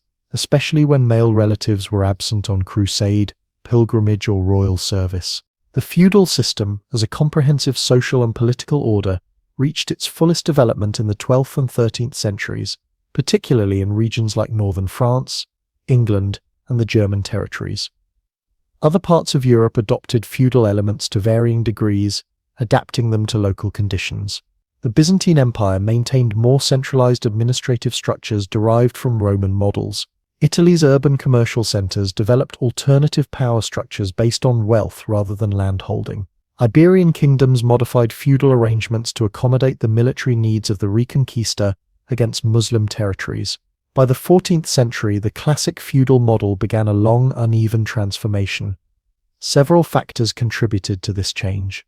The development of professional armies and increasing use of infantry and archery reduced the military significance of mounted knights. Growing royal bureaucracies expanded direct royal governance, bypassing feudal intermediaries. Commercial expansion and the monetization of the economy provided alternative sources of wealth and power beyond land control. The Black Death created demographic and economic conditions that undermined traditional labor and land arrangements. Royal centralization gradually eroded feudal decentralization.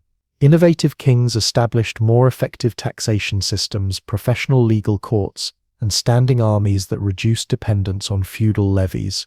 Figures like Philip II Augustus of France were 1180 to 1223, and Edward I of England were 1272 to 1307. Expanded royal domain lands and administrative reach. By extending royal justice and protection more directly to common subjects, these monarchs began the long process of transforming feudal kingship into sovereign territorial rule. Castles reflected this changing political reality. Royal castles grew in size and sophistication, demonstrating the crown's increasing resources and authority. Conversely, kings sometimes restricted private castle construction or required licensing, recognizing these fortifications as potential centers of opposition.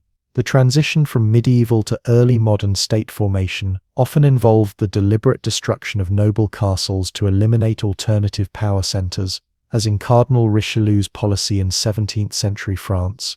Despite these changes, feudal concepts and institutions persisted well into the early modern period in modified forms. Land tenure continued to carry obligations of service in many regions. Noble privilege remained legally codified. The hierarchical personal relationships still shaped political interactions. Even as nation-states emerged with their more abstract conceptions of governance, they incorporated and adapted many feudal precedents rather than completely replacing them. The feudal experience left profound imprints on European political and social development. Concepts of mutual obligation between rulers and subjects influenced evolving theories of constitutional monarchy and eventually representative government. The decentralized nature of feudal power contributed to Europe's political fragmentation, but also fostered regional diversity and limited absolutism. Legal principles developed to regulate feudal relationships formed important precedents for later property and contract law. More broadly, the feudal period's emphasis on personal bonds and reciprocal duties created cultural values that outlasted the specific institutions that fostered them. Ideas about honor, loyalty, proper governance, and the relationship between privilege and responsibility continued to shape European aristocratic culture into the 19th century and beyond. The castle, even in ruins, remained a powerful symbol of authority and protection, continuing to capture the imagination long after its practical function had disappeared. Feudalism thus represented not simply a system of military organization or land tenure, but a comprehensive social order that encompassed political, economic, military, and cultural dimensions. Its development, regional variations, and gradual transformation illuminate the complex processes through which medieval society responded to profound challenges through institutional innovation. Neither a timeless structure nor a simple transitional phase, the feudal system embodied a distinctive approach to organizing human relationships and resources that shaped European development for centuries. Medieval knights represented far more than merely armored warriors on horseback. They embodied a complex social class, military profession, and cultural ideal that evolved significantly throughout the Middle Ages. As both fearsome combatants and aspirational symbols of nobility, knights occupied a pivotal position in medieval society, with their evolving code of chivalry ultimately influencing European values and self-conception well beyond the medieval period. The institution of knighthood emerged gradually between the 8th and 11th centuries as European warfare increasingly centered on heavily armored mounted warriors. The term knight derives from the Old English schnight, originally meaning simply boy or servant, reflecting the humble origins of many early knights as household warriors serving in a lord's retinue. The Latin term miles, soldier, underwent a similar transformation, originally referring to common foot soldiers before becoming associated specifically with mounted warriors of increasingly elevated social status. Several developments contributed to the knight's rise to prominence. The introduction of the stirrup from Asia improved riders' stability, allowing them to deliver powerful blows with lances without being dismounted. Advances in metallurgy permitted stronger, more protective armor. The fragmentation of centralized authority following the Carolingian period created conditions where local lords needed reliable military forces, leading them to grant land to warriors who could afford the increasingly expensive equipment and training required for mounted combat. The making of a knight involved a long, specialized training process, beginning in childhood. Around age 7, boys from noble or knightly families typically left their homes to serve as pages in the household of a lord or established knight. There they learned basic literacy, proper behavior, and rudimentary martial skills. By their early teens, they advanced to become squires, directly serving a knight, caring for his horses and equipment, and receiving more intensive combat training. This apprenticeship period, lasting typically until age 21, prepared them for the physical demands and social expectations of knighthood. The ceremony of knighthood, adubement, marked the culmination of this training period. In its simplest early form, this consisted merely of presenting the new knight with his weapons and delivering the symbolic collé, a blow to the neck or shoulder, signifying the last strike the recipient would be expected to receive without returning it. As knighthood developed stronger religious associations, the ceremony grew more elaborate, often including ritual bathing, a night vigil in prayer before the altar, blessing of the sword, and the taking of oaths. By the High Middle Ages, dubbing had become a significant rite of passage, combining secular, religious, and military elements. Economically, knights required substantial resources to maintain their status. The expense of war horses, specially bred for strength and courage, armor, weapons, and necessary attendants, meant that only those with significant land revenues could sustain knightly status independently. A knight's equipment represented a major capital investment. By some estimates, the cost of a complete set of armor and weapons in the 12th century equaled the value of around 20 to 30 oxen, placing it far beyond the reach of common people. Knights typically needed income from land sufficient to support themselves and several attendants, creating a direct link between landholding and military service that defined feudal relationships. In battle, knights functioned as heavy shock cavalry, using the combined weight and momentum of horse and rider to break enemy formations with devastating charge attacks. Their primary offensive weapon, the couched lance, delivered tremendous force by essentially converting the combined mass of horse, rider, and weapon into a single projectile. When lances shattered or close quarters fighting developed, knights shifted to swords, maces, or warhammers. Their fighting techniques required not just strength but specialized skills developed through years of training, including horsemanship, weapons handling, and the ability to maneuver while wearing increasingly heavy armor. The development of plate armor in the 14th and 15th centuries represented both the pinnacle of the knight's protective equipment and a response to the growing effectiveness of infantry weapons like the longbow and crossbow. Contrary to popular misconception, a well-crafted suit of plate armor allowed considerable mobility while providing excellent protection. Knights trained to move, mount horses, and fight effectively despite wearing up to 60-70 pounds of armor.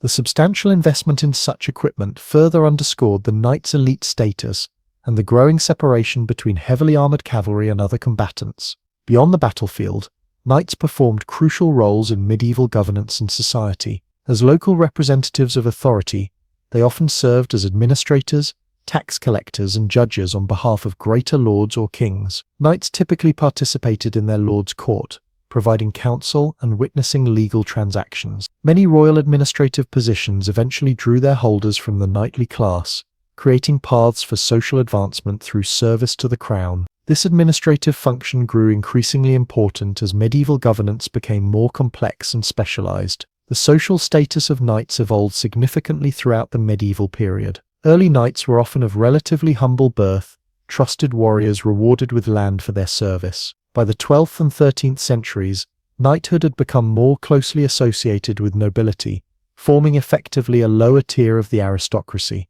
The concept of gentle birth as a prerequisite for knighthood gained prominence, though exceptions remained for those who distinguished themselves through exceptional service. Eventually, in many regions, knighthood became less a functional military role and more a formal social distinction, with many eligible nobles choosing not to undergo the expensive ceremony of dubbing, while still claiming the social status of the knightly class. Tournaments emerged as crucial institutions for both maintaining knights' military skills and establishing their social identity. Initially dangerous free-for-all combats barely distinguishable from actual warfare, tournaments gradually adopted more rules and ceremonial elements. By the 13th century, they had evolved into elaborate social events combining athletic competition, pageantry, and opportunities for political networking. Success in tournaments could establish a knight's reputation attract patronage from greater lords, and even facilitate advantageous marriages. These events reinforced group solidarity among the knightly class,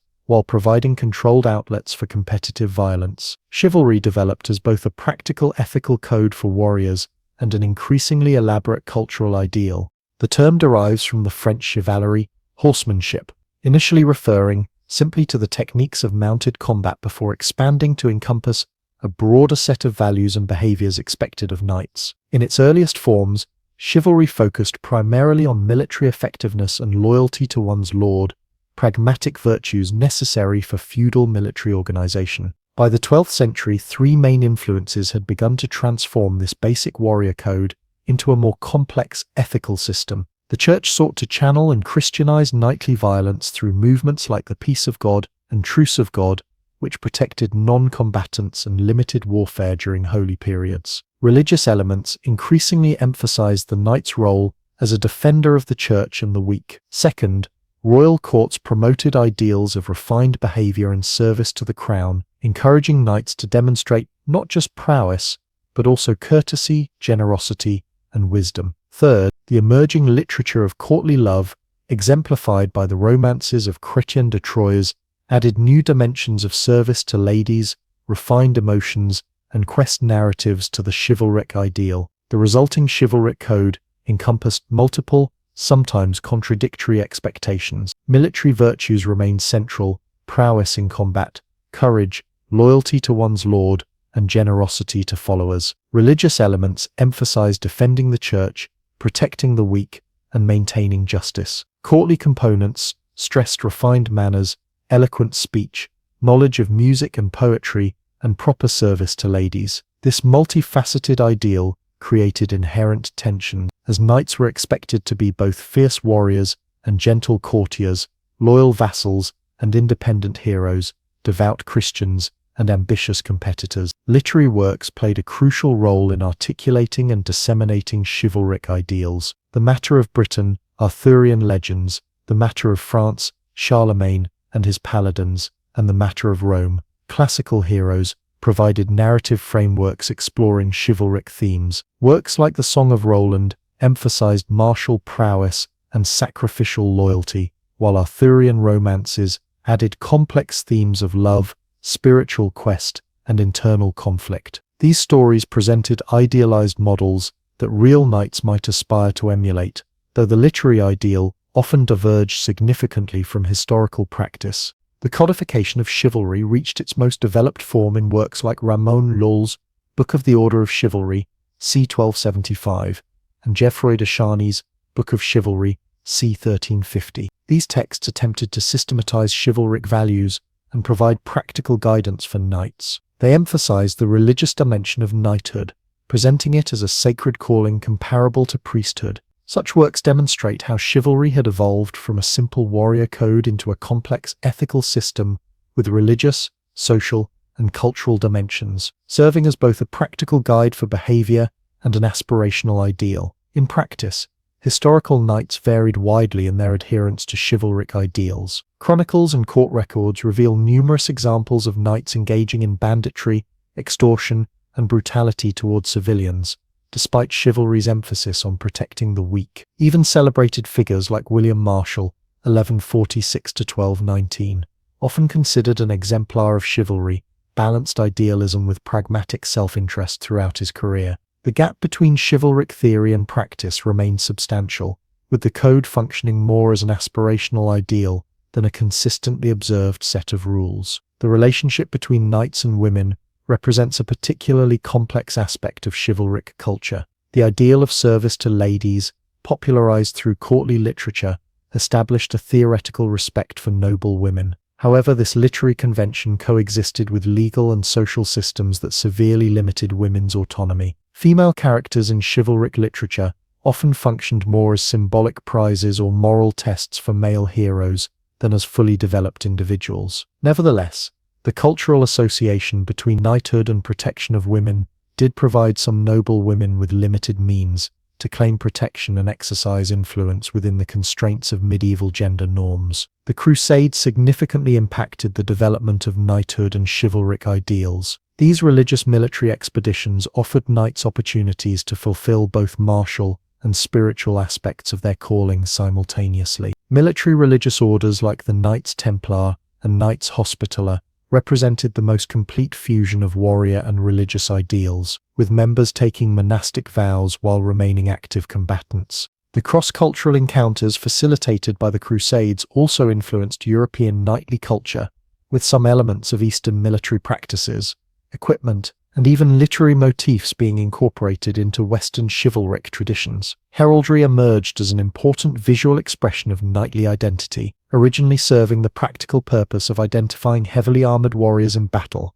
Heraldic symbols gradually developed into complex systems encoding family lineage, political alliances, and personal achievements. The regulation of heraldic displays became increasingly formalized through the development of heralds' colleges and precise rules governing designs and claims to particular symbols. These visual identifiers reinforced the knight's sense of belonging to a distinct social group with its own traditions and standards. The economic and military foundations of traditional knighthood began to erode in the later Middle Ages. The growing effectiveness of infantry forces, particularly longbowmen, pikemen, and eventually gunpowder weapons, gradually diminished the battlefield dominance of heavy cavalry. The increasing expense of state-of-the-art equipment strained even wealthy knights' resources. Political centralization under strengthening monarchies reduced the independence of the knightly class. Economic changes, including the shift from land-based to monetary compensation for military service, further transformed the knight's role in society. In response to these challenges, knighthood evolved in several directions. Some knights became mercenary captains, leading companies of professional soldiers for pay. Others focused on administrative or courtly roles, leveraging their status to secure positions in expanding royal bureaucracies. In many regions, knighthood increasingly became a largely ceremonial honor rather than a functional military role. The elaborate tournaments and pageantry of the 15th century, with their complex allegories and artificial settings, reflected this shift from practical warfare to symbolic display. Chivalry similarly adapted to changing circumstances. As its military components became less directly relevant to actual warfare, its cultural and social elements gained prominence. Chivalric orders like the Order of the Garter, founded 1348, transformed what had been a warrior class into something more resembling a royal honor society, emphasizing loyalty to the crown over feudal bonds to individual lords. The elaborate rituals and insignia of these orders preserved chivalric traditions while redirecting them toward supporting state centralization rather than feudal decentralization. Despite these transformations, the cultural influence of knighthood and chivalry extended well beyond the medieval period. Early modern aristocratic values drew heavily on chivalric precedents, maintaining emphasis on honor, proper lineage, and distinctive codes of behavior. Military officers continued to see themselves as heirs to knightly traditions, even as practical warfare moved increasingly toward firearms and professional standing armies. Aristocratic military culture preserved elements of chivalric ethos regarding courage, honor, and proper conduct in combat. Literary and artistic representations perpetuated and transformed chivalric ideals for new audiences. Renaissance and early modern literature often revisited medieval chivalric themes, from Ariosto's Orlando Furioso to Cervantes' Don Quixote, the latter simultaneously celebrating and critiquing chivalric idealism. The 19th century witnessed a significant revival of interest in medieval knighthood through the Romantic movement and Gothic revival, which reinterpreted chivalry to address contemporary concerns about industrialization and changing social values. This Victorian reimagining of chivalry influenced everything from literature and art to educational philosophies and political rhetoric. Modern concepts of the gentleman, military honor codes, and even certain sporting ethics reflect the enduring influence of chivalric ideals. The notion that those with power have special obligations to exercise it responsibly and protect the vulnerable derives partly from chivalric concepts. The cultural association between masculinity and protective capacity similarly draws on medieval precedents. Even popular culture continues to recycle and reinvent chivalric narratives through film, television, and gaming, demonstrating the resilience of these medieval concepts. The history of knighthood and chivalry thus reveals not just a military institution or social class, but a complex cultural system that evolved continuously in response to changing conditions. From practical warrior code to elaborate ethical ideal, from actual combat role to symbolic status marker, knighthood demonstrated remarkable adaptability across centuries. The tensions inherent in chivalry between violence and restraint, individualism and loyalty, worldly ambition and spiritual values reflected broader contradictions within medieval society itself. These unresolved tensions helped make chivalry a fertile cultural concept capable of generating new interpretations and applications long after the armored knight had disappeared from European battlefields. The Black Death ranks among the most devastating pandemics in human history, a catastrophic outbreak of disease that swept through Europe between 1347 and 1351, killing an estimated 30 to 60% of the population. This demographic collapse triggered profound transformations in medieval society, economy, religion, and culture. The plague's impact extended far beyond its immediate mortality, reshaping fundamental aspects of European civilization and accelerating changes that would help bring the medieval period to a close. The disease originated in Central Asia, where plague bacteria Yersinia pestis circulated among wild rodent populations. Increased trade along the Silk Road and other Eurasian networks created pathways for the disease to spread westward. By 1346, plague had reached the Black Sea region, where Italian merchant vessels inadvertently transported infected rats and fleas to Mediterranean ports. The first documented European outbreak occurred in Sicily in October 1347. When Genoese ships arrived carrying sailors already sick with the disease. From these initial footholds, plague spread rapidly along maritime and overland trade routes, reaching most of Europe within 3 years. Contemporary accounts describe a disease of terrifying speed and virulence. The most common form, bubonic plague, manifested through painful swellings, buboes in the lymph nodes, particularly in the neck, armpit, and groin regions. These buboes could grow as large as apples, turning black or purple, likely contributing to the name Black Death, though this term actually emerged later. Victims typically suffered high fever, vomiting, delirium, and often died within 7 days of symptom onset. The pneumonic form, which infected the lungs, proved even deadlier, killing victims within 3 days and spreading directly from person to person through respiratory droplets. Medieval communities faced this catastrophe without understanding its true nature or transmission methods. The prevailing medical theory attributed disease to imbalances in the 4 bodily humors or to corrupted air miasma. Some physicians correctly observed the disease's contagious nature, but lacked knowledge of bacteria, fleas, or modern epidemiological concepts. Public health responses included quarantine measures for ships and travelers, the establishment of pest houses for the infected, and prohibitions on public gatherings. While some of these measures inadvertently reduced transmission, they proved insufficient to contain the rapidly spreading disease. The mortality rate varied significantly by region and community type, but few areas escaped completely. Urban centers typically suffered higher death rates due to population density and poorer sanitation. Florence lost approximately 60% of its population, while some villages in England disappeared entirely as survivors fled or succumbed. The clergy experienced particularly high mortality rates, estimated between 40 to 70% in some dioceses, as their duty to administer last rites to the dying placed them at high risk of infection. Overall, Europe's population declined from an estimated 80 million before the plague to roughly 50 million by 1400, a demographic catastrophe without precedent in recorded European history. For survivors, the immediate experience of the plague combined terror, grief, and profound social disruption. Daily life halted as markets closed, fields lay untended, and normal social functions broke down. Giovanni Boccaccio's Decameron, written shortly after the plague struck Florence, describes how this tribulation had instilled such terror into the hearts of men and women that brother abandoned brother, uncle nephew, sister brother, and often wife husband.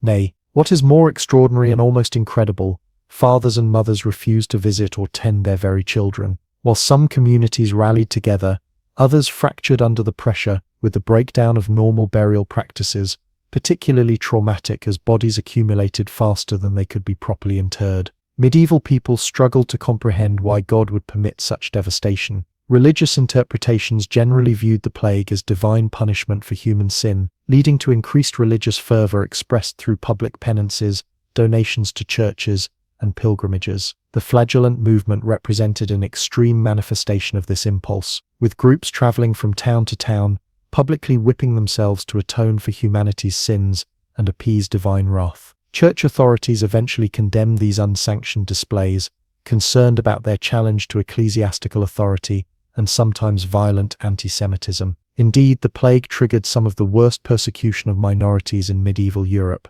Jewish communities in particular faced horrific violence, as rumors spread accusing them of poisoning wells or otherwise causing the disease. Between 1348 and 1351, hundreds of Jewish communities were destroyed, with massacres occurring in cities across Germany, France, Spain, and other regions despite papal bulls condemning such violence and scientific impossibility of the accusations. These persecutions reflected pre-existing anti-Semitism, apocalyptic fears, and the human tendency to seek scapegoats during times of inexplicable disaster. The economic consequences of the Black Death proved far-reaching and complex. The immediate impact was severe disruption, trade networks collapsed, agricultural production plummeted, and many specialized industries temporarily ceased functioning. Prices for food and basic goods initially spiked due to hoarding and supply chain disruptions. However, as the immediate crisis passed, the drastically reduced population created significant economic opportunities for survivors due to the sudden abundance of land and shortage of labor. For peasants and urban workers who survived, the labor shortage strengthened their bargaining position considerably. Wages rose dramatically, doubling or even tripling in some regions despite legislative attempts to cap them at pre-plague levels. Many serfs found themselves able to negotiate better terms with landlords desperate for agricultural workers, accelerating the decline of serfdom that had already begun in parts of Western Europe. Peasants increasingly commuted labor services to cash payments, gained greater freedom of movement, and accessed land that would have been unavailable to them before the population collapse. Landowners and nobles initially resisted these changes, persuading governments to enact labor legislation like England's Statute of Labourers 1351, which attempted to freeze wages and restrict worker mobility.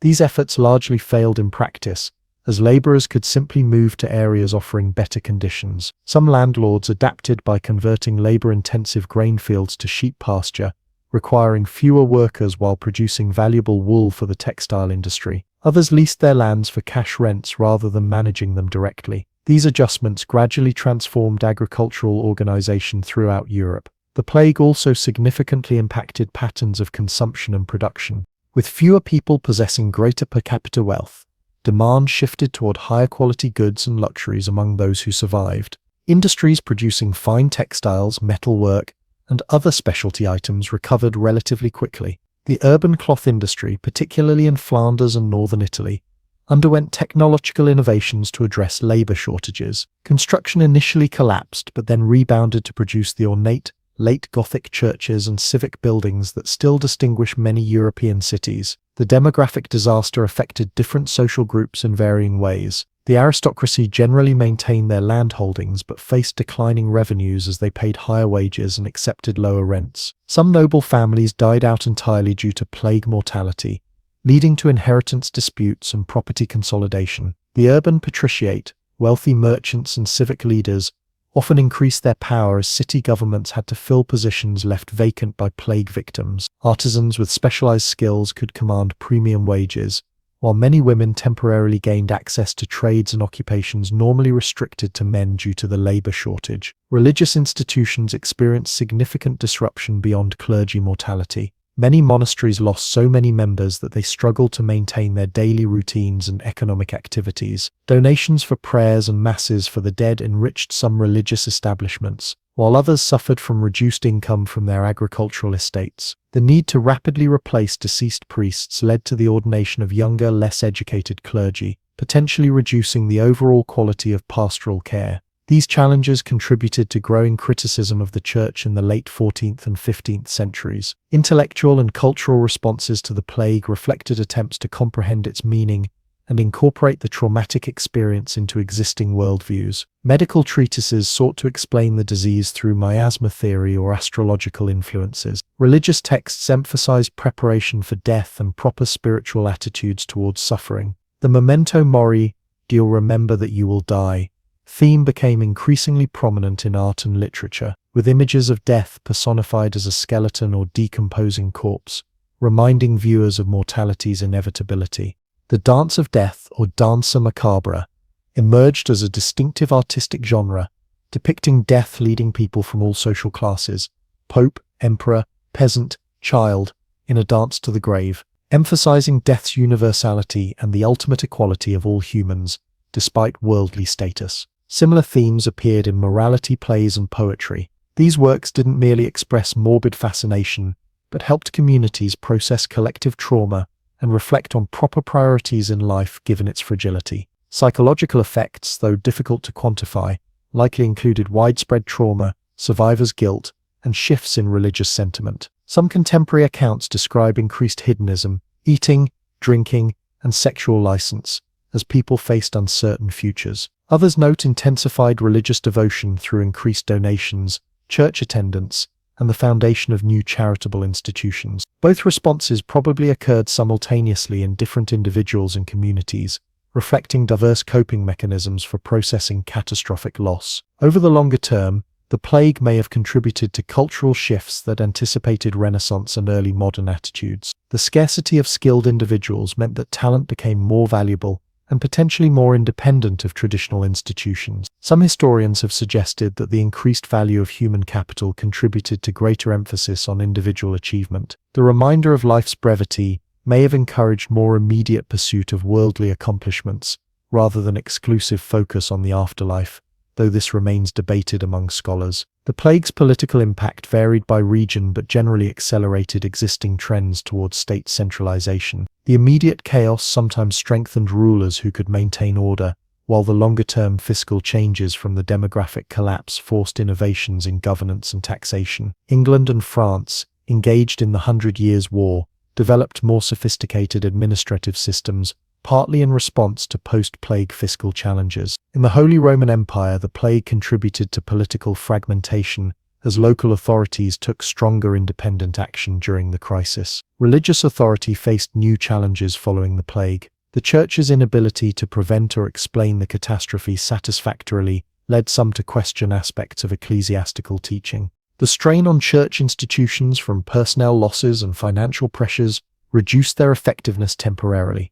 The plague period witnessed growth in lay spiritual movements, emphasizing direct personal relationship with God, such as the Devotio Moderna in the Low Countries, which focused on practical piety and influenced later reformers. The medical profession emerged from the plague with mixed results. Physicians' evident helplessness against the disease damaged their credibility initially. However, the crisis ultimately stimulated greater interest in public health measures. Italian cities developed some of the first systematic quarantine systems, establishing isolation periods for travelers and ships from infected areas. Municipal governments took greater responsibility for sanitation and health regulations. These institutional responses, while based on flawed understanding of disease, nevertheless established important precedents for public health systems. Subsequent outbreaks of plague continued to affect Europe for centuries, though never again with the same intensity as the Black Death. Major epidemics recurred in 1361–62, 1369,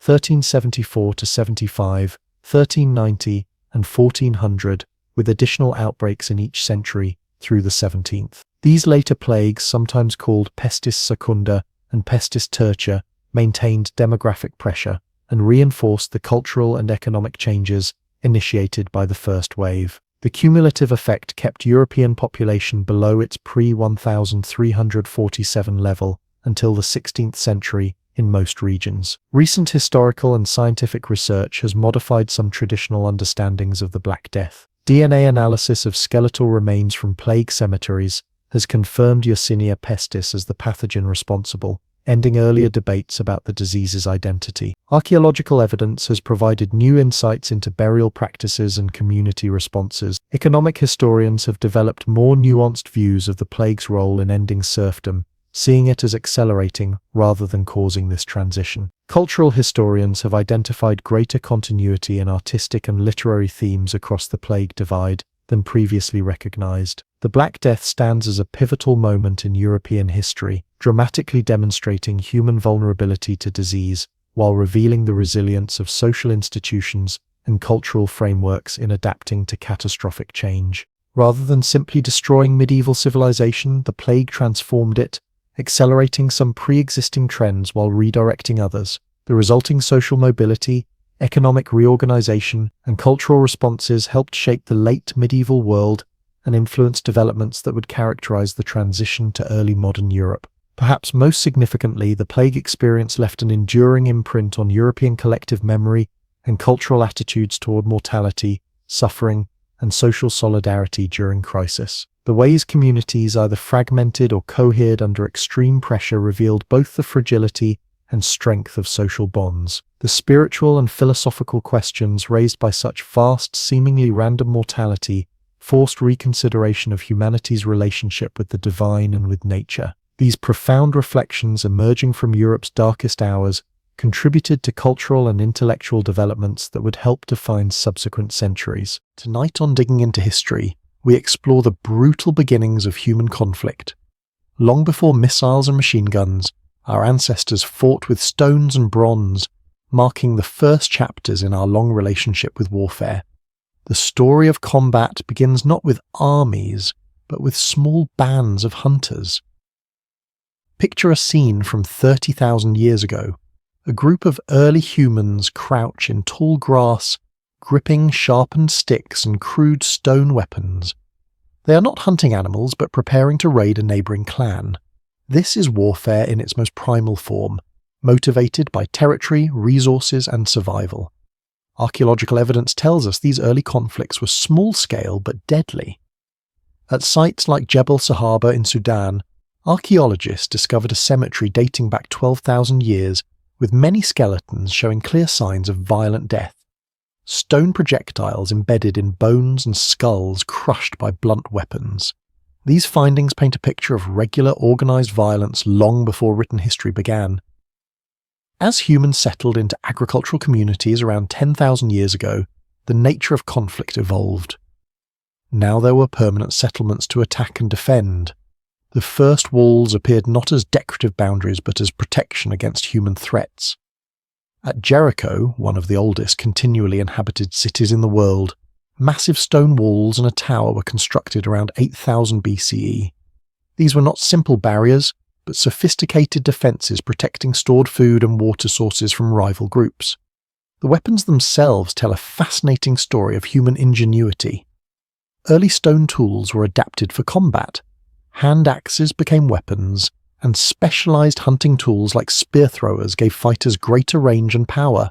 The atlatl, a tool that effectively extended the human arms to throw spears with devastating force, could pierce animal hide and primitive armor alike. But the true revolution in early warfare came with the discovery of metalworking. The Bronze Age, beginning around 3300 BCE in the Near East, changed everything. For the first time, humans could create weapons designed specifically for fighting other humans. The bronze dagger, and later the sword, had no purpose other than combat.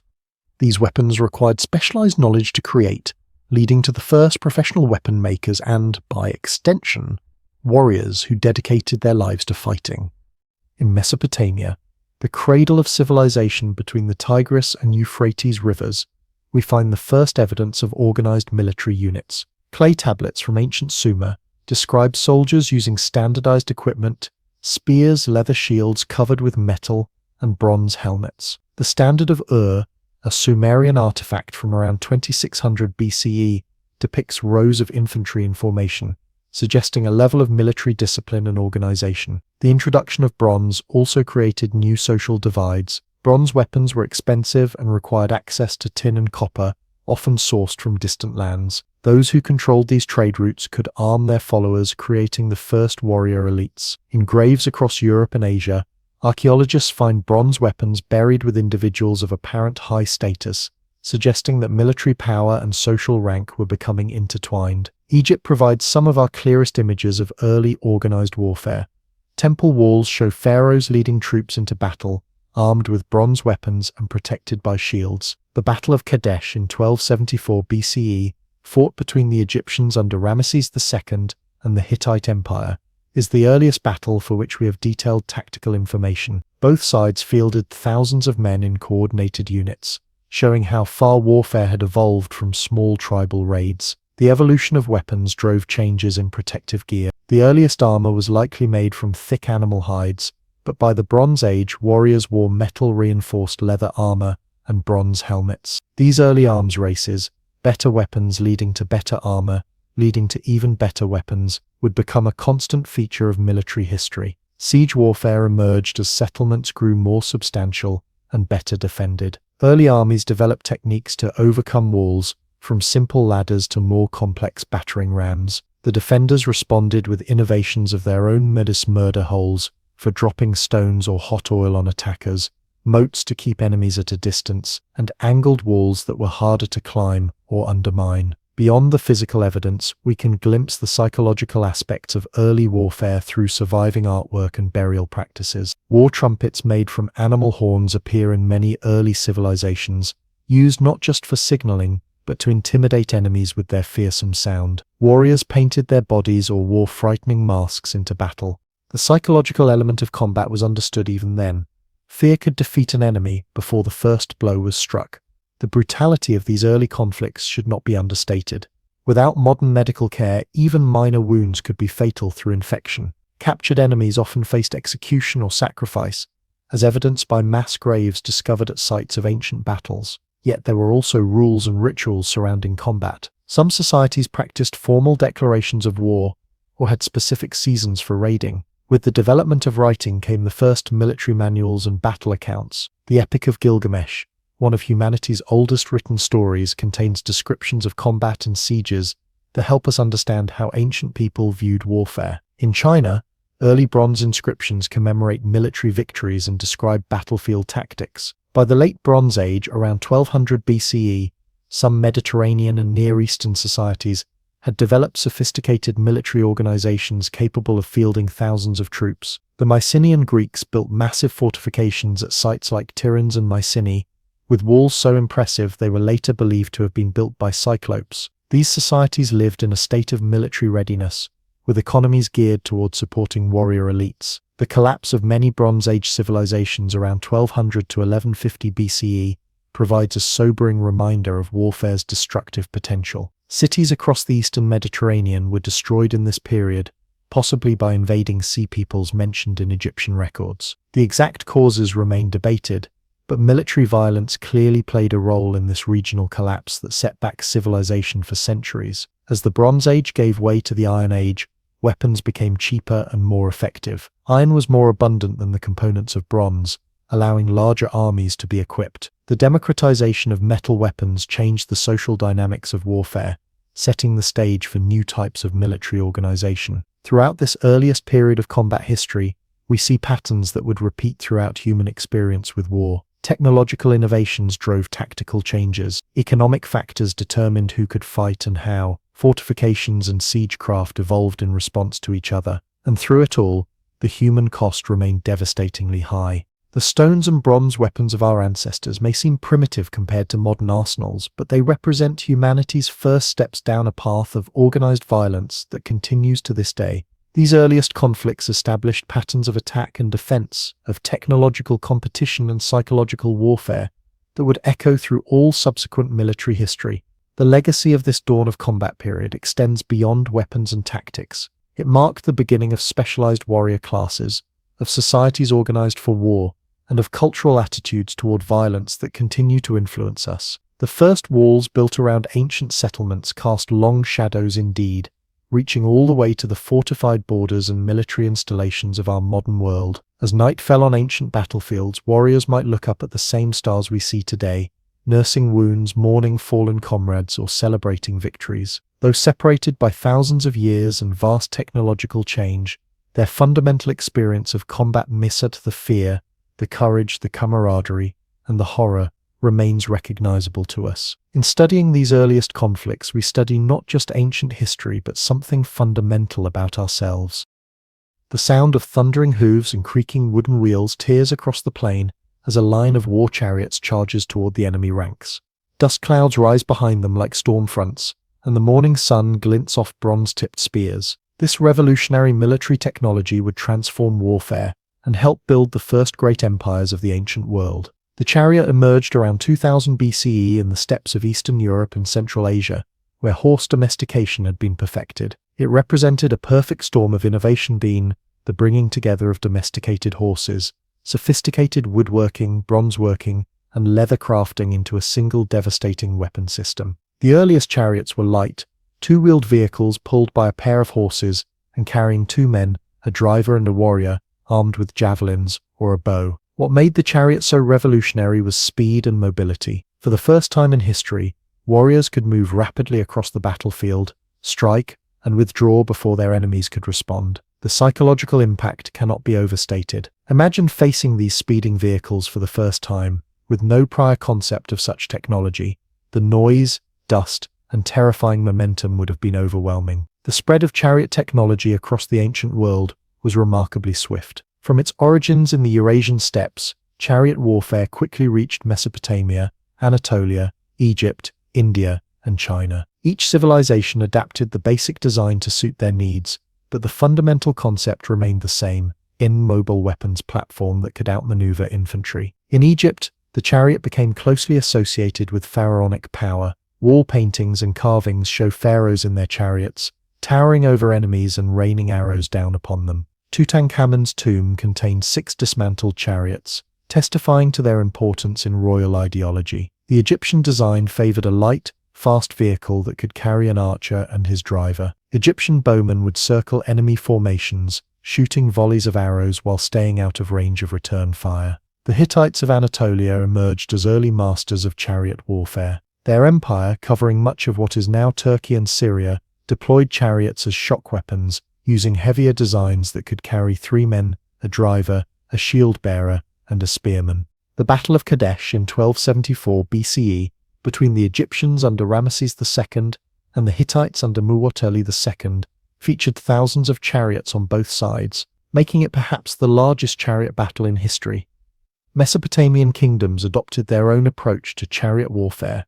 Assyrian palace reliefs show chariots that evolved to become heavier over time, with crews of 3 or 4 men. These chariots functioned as mobile firing platforms, with multiple archers protected by shield-bearers. The Assyrians would eventually forge the first true empire in the region, using their chariot forces as the spearhead of a formidable military machine. Far to the east, Chinese states developed chariot warfare to a high degree. By the time of the Shang dynasty, 1600 to 1046 BCE, Chinese armies deployed chariots as command vehicles and as platforms for noble warriors. Archaeological evidence from Shang chariot burials shows remarkably sophisticated vehicles with finely crafted bronze fittings. During the later Zhou dynasty, chariot battles became highly formalized, with elaborate rituals and codes of honor governing engagements between aristocratic warriors. The maintenance of chariot forces required complex economic and social systems. Chariots were expensive to build, requiring skilled craftsmen to create the wheels,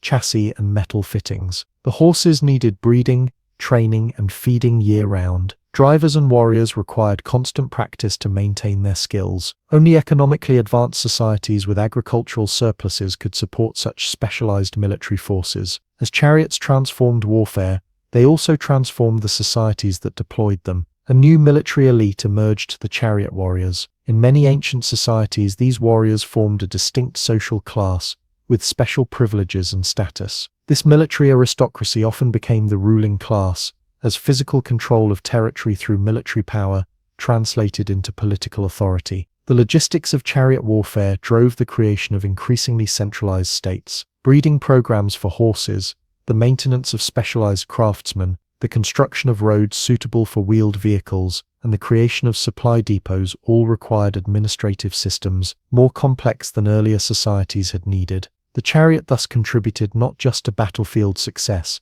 but to the very structure of early empires. The chariot also drove advances in metallurgy and leatherworking.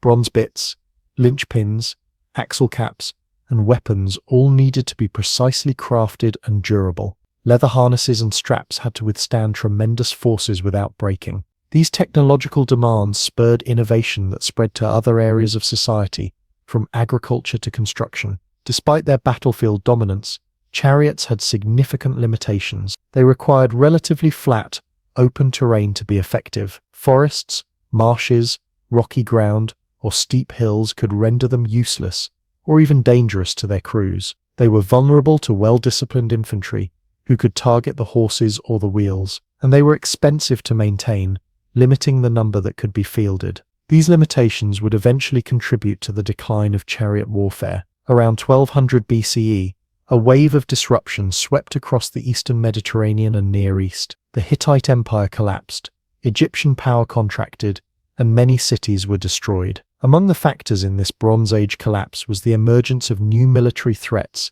including infantry, armed with iron weapons, and horse-riding nomads, who didn't need expensive chariots to achieve battlefield mobility. The aftermath of this collapse saw the rise of new powers. In Mesopotamia, the Neo-Assyrian Empire emerged as the first true superpower of the ancient world, controlling territory from the Persian Gulf to Egypt. While they still used chariots, the Assyrians increasingly relied on disciplined infantry formations and siege warfare to expand their empire. Their military success was built on organizational skills as much as technology. They maintained standing armies, developed sophisticated logistics, and conducted regular training. The Assyrians pioneered psychological warfare on an imperial scale. Their policy of extreme brutality toward resisting enemies was deliberately publicized through palace reliefs showing impaled prisoners, flayed rebels, and cities razed to the ground. This terror campaign served a practical purpose.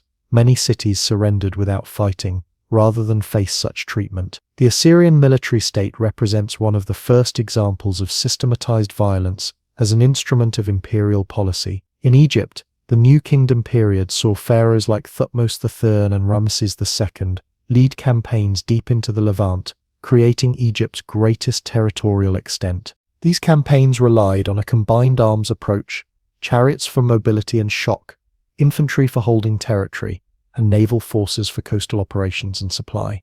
The Egyptians developed sophisticated military organization, with divisions named after their principal deities and professional officer corps.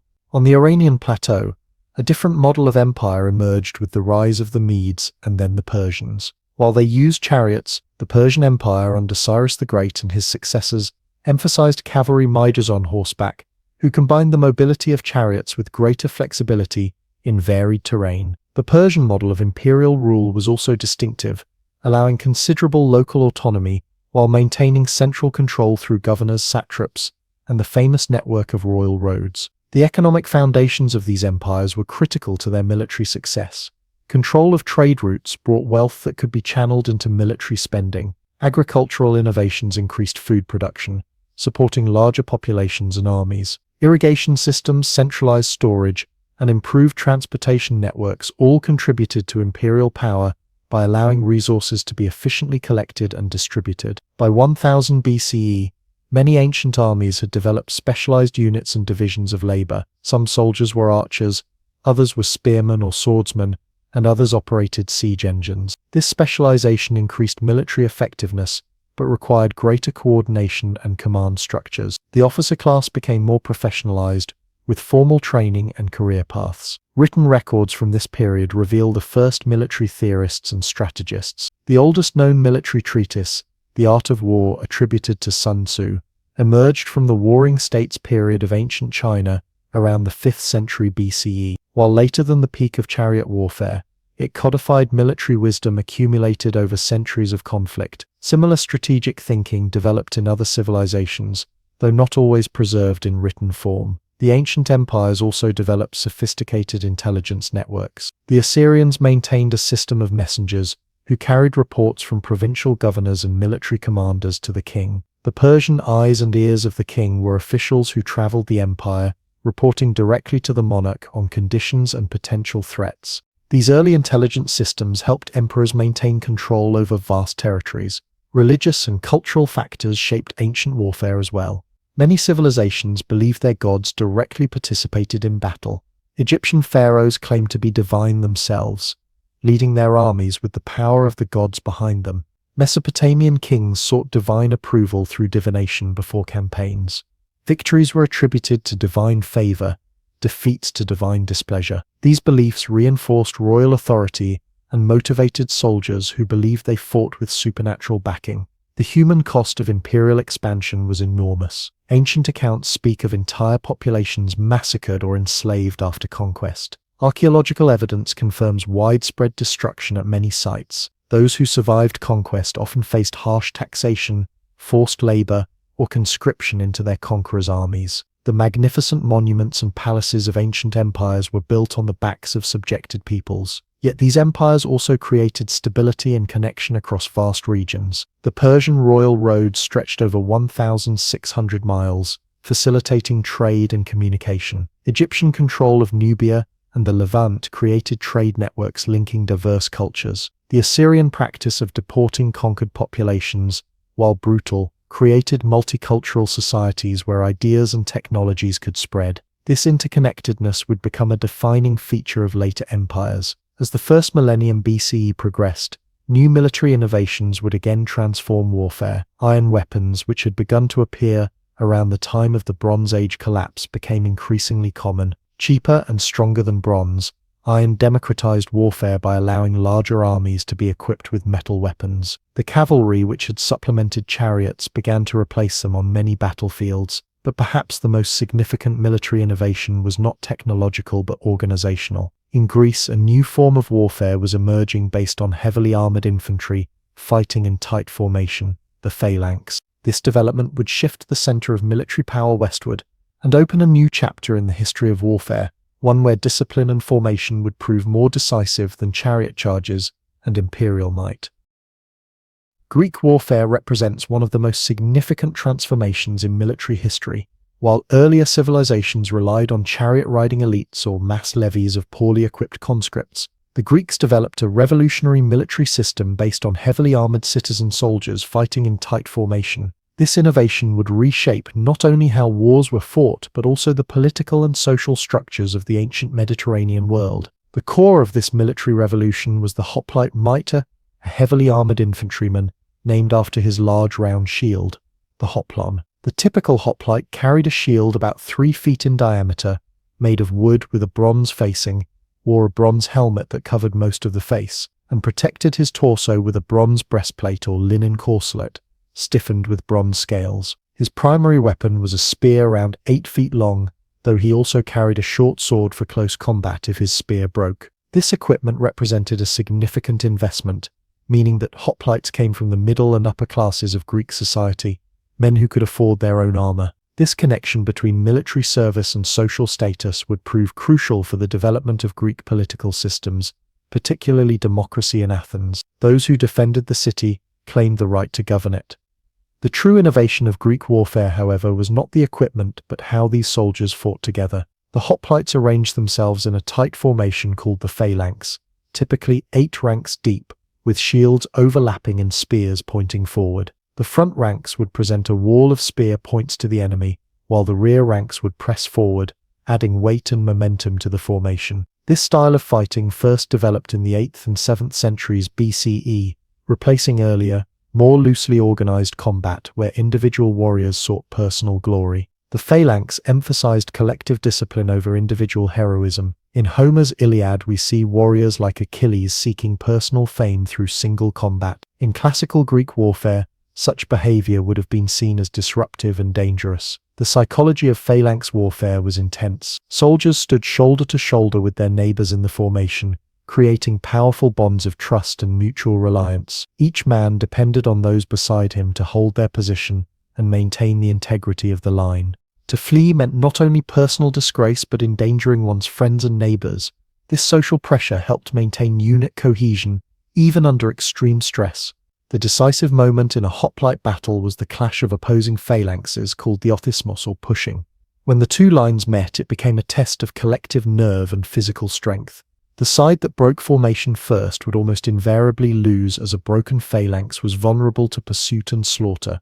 Casualties in Greek battles were often relatively light until one side broke and fled, at which point the real killing began. Greek city-states built their military systems around citizen militias rather than professional armies. During the fighting season, typically summer when agricultural work permitted, citizens would be called up for campaigns bringing their own equipment. Training varied widely, Sparta being the exception with its full-time military training from childhood. Most hoplites received only basic training in formation movements, relying on the inherent simplicity of phalanx tactics. The Battle of Marathon in 490 BCE showcases the effectiveness of the Greek phalanx. Outnumbered at least 2-1 by the Persian force, the Athenian hoplites and their allies from Plataea charged across the plain at the Persian army. Despite Persian numerical superiority and their reputation as the dominant military power of the era, the Greek phalanx broke through the lighter-armed Persian infantry. The Persians suffered around 6,400 casualties, while the Greeks lost only 192 men,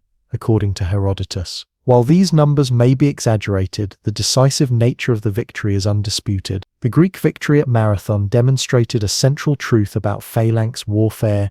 Well-armored, disciplined infantry in close formation held a significant advantage over more loosely organized troops, even when outnumbered. This lesson would be reinforced 10 years later during Xerxes' invasion of Greece, particularly at the Battle of Thermopylae, where a small force of Greeks, including the famous 300 Spartans, held off a vastly larger Persian army in a narrow pass where numbers counted for less than formation discipline and individual equipment. Sparta represents the most extreme development of the Greek military system. Spartan society was organized entirely around creating elite soldiers. Male Spartans were separated from their families at age 7 and placed in military training camps. They lived in barracks until age 30, even after marriage. Their entire education focused on creating disciplined warriors who would never break formation or surrender.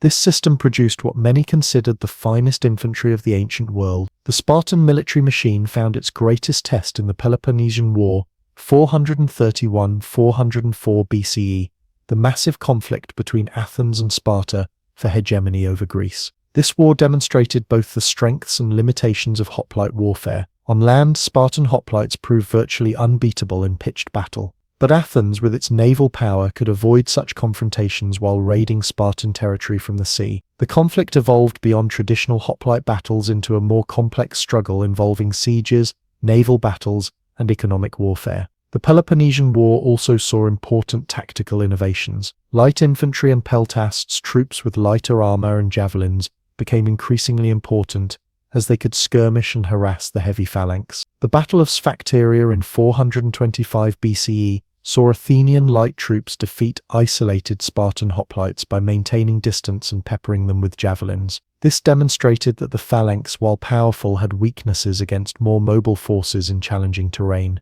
As the 4th century BCE progressed, Greek warfare continued to evolve. The Theban general Epaminondas introduced important innovations at the Battle of Leuctra in 371 BCE, defeating the previously invincible Spartans. Rather than deploying his phalanx at uniform depth, he massed his best troops on his left wing at an unprecedented depth of 50 ranks. This concentration of force smashed through the Spartan right wing where their best troops were traditionally stationed. This oblique approach demonstrated how tactical innovation could overcome even the most disciplined enemy. While hoplite warfare emerged from the specific social and geographic conditions of Greece, the principles of disciplined infantry fighting in close formation proved adaptable and successful beyond the Greek world. Various peoples of Italy, including the Romans, adopted modified versions of the phalanx. The Etruscans and peoples of Magna Graecia, Greek colonies in southern Italy, directly imported Greek military methods. The cultural impact of hoplite warfare extended far beyond military affairs. The experience of fighting shoulder to shoulder in the phalanx reinforced political ideals of equality among citizens. In Athens, the connection between military service and political rights became explicit. Those who fought for the city had a claim to participate in its governance.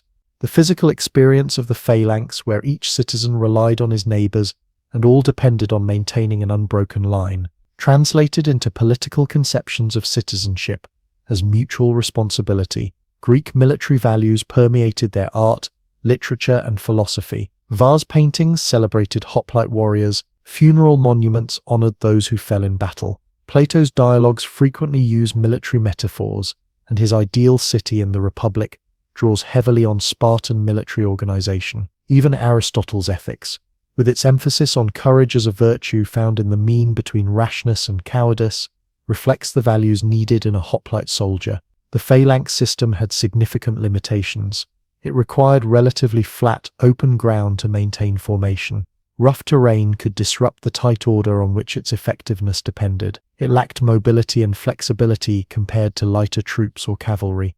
and it required significant social investment to create a class of citizens wealthy enough to provide their own equipment and available for military campaigns. These limitations became increasingly apparent during the 4th century BCE. Facing enemies like the tribal peoples of Thrace or the mountain kingdoms of Macedonia, Greek armies struggled when battle couldn't be fought on their preferred terms. This led to greater emphasis on combined arms integrating light infantry, slingers, archers, and cavalry with the traditional phalanx corps. Philip II of Macedon studied these weaknesses carefully. Having spent time in Thebes, he observed Greek military methods firsthand. When he returned to Macedonia and took power, he implemented a comprehensive military reform that would transform ancient warfare once again. Philip retained the phalanx but modified it, equipping his soldiers with the sarissa mise, a spear up to 18 feet long, more than twice the length of the traditional Greek spear. This allowed more spear points to project from the front of the formation. More importantly,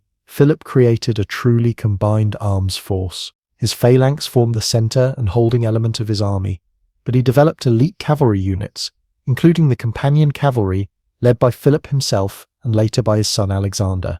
He integrated light infantry, archers, and slingers into a coordinated system, and crucially, he maintained a standing professional army rather than relying on seasonal citizen soldiers. The Battle of Chariots in 338 BCE marked the end of traditional Greek military dominance. Philip's Macedonian army defeated a combined force of Athenians, Thebans, and other Greeks. The victory demonstrated that the Macedonian military system had superseded the traditional phalanx. Philip's son Alexander would use this military machine to conquer the Persian Empire and spread Greek influence across the known world. Alexander's campaigns, 334 or 323 BCE, demonstrated the full potential of the evolved phalanx as part of a combined arms approach. His infantry held the center of his battle line, pinning enemy forces in place, while his cavalry delivered decisive strikes against the flanks or rear. This flexible system proved effective against a wide range of opponents,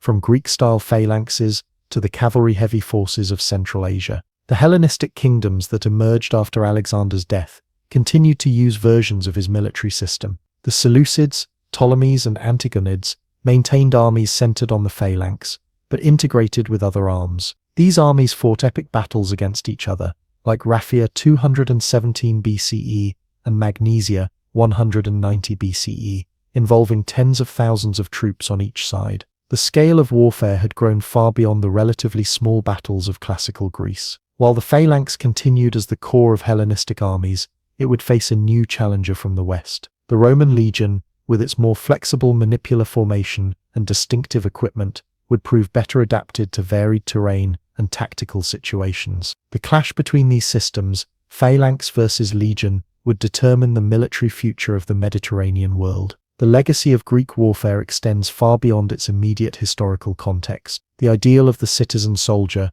fighting to defend his own community rather than serving a king or emperor, would resurface throughout Western history. From the Roman Republic to the American Revolution, the connection between military service and citizenship rights that developed in Greece would influence political thought. The emphasis on discipline, formation integrity, and collective action over individual heroics established principles that remain relevant in modern military doctrine. The Greek discovery that ordinary citizens, properly equipped and organized, could defeat larger forces of subjects or mercenaries fighting for a distant ruler represented a genuine revolution in military affairs, one whose effects continue to this day. Roman military dominance represents one of history's most remarkable achievements. From humble beginnings as a small city-state on the Tiber River, Rome grew to control the entire Mediterranean basin and much of Europe through military excellence. The key to this success was the legion, a military unit that combined tactical flexibility, standardized training, and remarkable discipline into a fighting force that would shape warfare for centuries. Roman military development followed a deliberate process of learning and adaptation. Early Roman armies resembled Greek phalanxes, with wealthier citizens forming the front ranks. However, wars against mountain tribes like the Samnites in the rugged terrain of central Italy exposed the limitations of the rigid phalanx formation. In response, Romans developed the manipular system around the 4th century BCE, a more flexible arrangement where soldiers fought in smaller, more maneuverable units called maniples that could operate semi-independently. The basic unit of the legion became the maniple of 120 men, organized into 3 lines based on experience rather than wealth. The youngest soldiers, hastadi, formed the front line, followed by more experienced men, principes, with veterans triarii in reserve. Gaps between maniples allowed fresh troops to move forward and tired or wounded soldiers to retreat. This checkerboard formation provided both flexibility and depth, adapting to varied terrain while maintaining overall cohesion. The standard Roman legionary was equipped with a large rectangular shield, scutum, a sword gladius, and 2 javelins pila. The scutum, curved to protect the body, created an excellent defensive wall when soldiers stood together. The pila were designed to bend upon impact, preventing enemies from throwing them back. The gladius was a short stabbing sword, ideal for close combat within formation. This standardized equipment reflected Rome's growing industrial capacity and logistical sophistication. Training transformed ordinary men into legionaries. Romans pioneered systematic military training, including weapons drills, formation movements, marching practice, and mock battles. New recruits spent months mastering basic skills before joining veterans in the field. This training emphasized discipline above all, following orders instantly, maintaining formation under pressure, and working as a coordinated unit rather than as individuals. Physical conditioning was equally important, with regular marching under full pack, 60-80 pounds of equipment building the stamina needed for campaigns. Roman military engineering became another decisive advantage. Legions on the march built fortified camps each night, a practice no other ancient army matched consistently. These temporary fortifications, built to standardized plans, protected resting troops, and created a secure base for operations. This engineering prowess extended to permanent structures as well.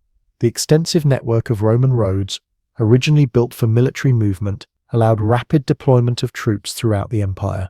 The legion's greatest strength was its adaptability.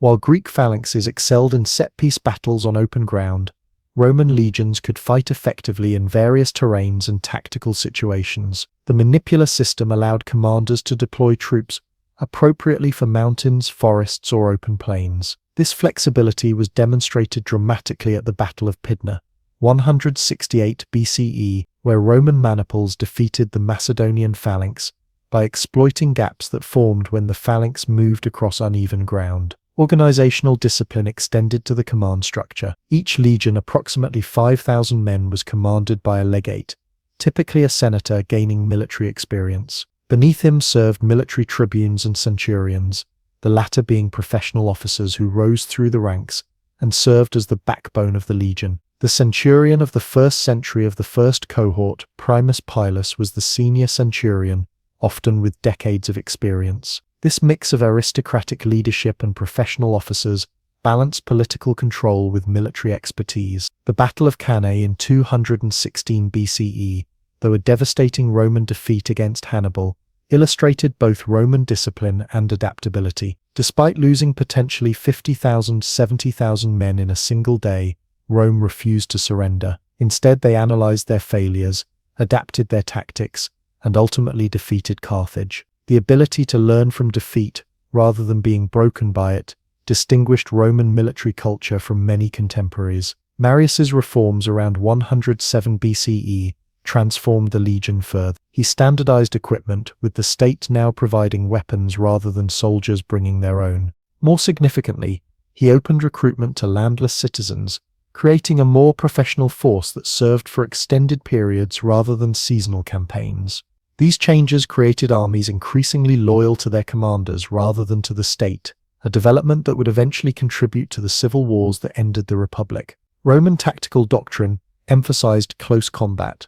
After softening enemy formations with javelin volleys, legionaries would advance in close order, using their shields to create a protective wall while striking with their swords at the enemy's exposed areas. Roman soldiers were trained to thrust rather than slash, as a stabbing wound is typically more lethal and exposes the attacker less. This disciplined, methodical approach to combat contrasted with the more dramatic but less efficient slashing techniques of many opponents. The psychological component of Roman warfare was carefully cultivated.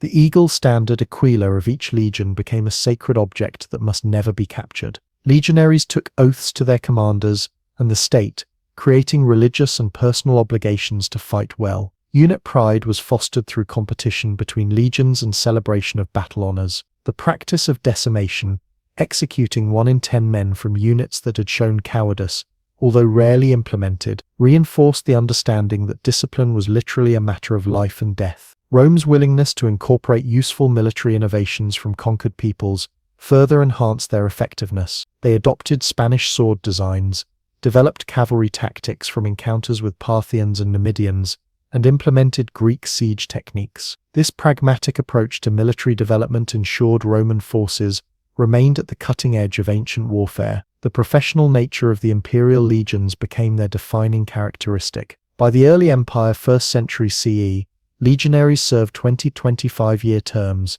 received regular pay, and earned retirement benefits, including land grants. This professionalism allowed for consistent training standards and the development of specialized skills. It also meant that Rome maintained a standing army of unprecedented size, around 300,000 men at the empire's height, distributed strategically throughout the provinces. Logistics supported this massive military machine. The Romans excelled at solving practical problems of supply, transportation, and administration. Each legion traveled with hundreds of mules carrying equipment and initial supplies. Provincial governors organized local procurement of food and materials. The cursus public's imperial post facilitated rapid communication across vast distances. Without these logistical systems, maintaining armies on distant frontiers would have been impossible. The Limes frontier defense system represented the mature Roman approach to strategic defense. Rather than relying solely on massive field armies, Rome established networks of fortifications, roads, and garrison forces along vulnerable frontiers. This system allowed rapid response to incursions while minimizing the number of troops needed for border control. The most famous example, Hadrian's Wall in Britain, combined physical barriers with observation posts and mobile response forces. Roman military dominance ultimately stemmed not from technological superiority. Their equipment was not dramatically better than that of many opponents, but from superior organization, training, and logistics. The legion succeeded because it institutionalized military excellence, creating systems that could produce effective armies generation after generation. Even when individual battles were lost, the resilience of the Roman military system allowed for recovery and adaptation. This systematic approach to warfare helped sustain Roman power for centuries and established a template for military organization that would influence armies down to modern times. The principles that made the legions effective, standardized training, flexible tactics, strong engineering capabilities, and attention to logistics, remain relevant in contemporary military doctrine. Rome's greatest legacy may be demonstrating that discipline, organization, and adaptability are more decisive in warfare than mere technological advantages or individual heroism. The fall of the Western Roman Empire in the 5th century CE created a power vacuum across Europe that transformed warfare completely. As central authority collapsed, military power became increasingly localized and personal. The organized legions gave way to smaller, more irregular forces bound by personal loyalties rather than state institutions. From this fragmented landscape emerged the medieval military system dominated by two key elements, the heavily armored mounted knight and the stone castle. Medieval warfare developed around the relationship between land, military service, and political power. Without strong central governments capable of raising and paying large armies, military organization became tied to land ownership through the feudal system. Lords granted land, fiefs to vassals, in exchange for military service. These vassals could themselves have sub-vassals, creating a pyramid of obligations with the king nominally at the top. This arrangement meant that medieval armies were typically assembled for specific campaigns rather than maintained as standing forces. The knight emerged as the dominant battlefield figure in this system. Initially simply a mounted warrior, the knight evolved into a social class defined by military function, elaborate codes of conduct, and eventually hereditary status. Knights were expensive to equip and maintain. A warhorse cost roughly the equivalent of a modern sports car, and a complete set of armor represented years of income for an ordinary farmer. This expense limited their numbers but made them extraordinarily powerful on the battlefield. Knightly combat evolved over centuries. Early medieval knights fought primarily with spears, often in a dispersed formation where individual combat skills mattered most. By the 11th century, the development of the couched lance technique, where the lance was held tight against the body and the horse's momentum delivered the impact, made knights even more formidable. The stirrup was crucial to this development, providing the stability needed to deliver and withstand powerful impacts without being unhorsed. Armor technology drove much of medieval military development. Early knights wore male interlocked metal rings, which provided good protection against cuts but less against crushing blows. By the 14th century, plate armor began to supplement and eventually replace mail. Full plate armor, contrary to popular belief, was carefully articulated to allow substantial mobility while providing excellent protection. A well-armored knight was nearly invulnerable to most battlefield weapons.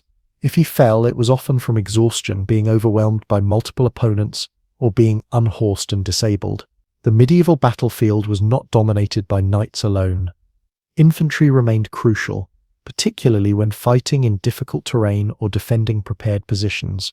Spearmen could form hedgehogs of points that threatened horses, making frontal cavalry charges risky. Archers, especially after the development of the English longbow and later the crossbow, could threaten even well-armored knights at a distance. Medieval commanders learned to combine these elements, with dismounted knights often fighting alongside spearmen and protected by archers. The Battle of Hastings in 1066 demonstrates this combined arms approach. William of Normandy's victory came through coordinated use of archers, infantry and cavalry against Harold's Anglo-Saxon forces. The Norman knights conducted feigned retreats, drawing portions of the English shield wall into pursuit before turning to destroy them. This tactical sophistication shows that medieval warfare, often portrayed as chaotic, could involve complex battlefield maneuvers. If the knight dominated the offensive aspect of medieval warfare, the castle defined its defensive character. Castles evolved from simple wooden structures on raised earthworks, motte and bailey, to massive stone complexes with multiple layers of defense. By the 13th century, sophisticated designs included concentric walls,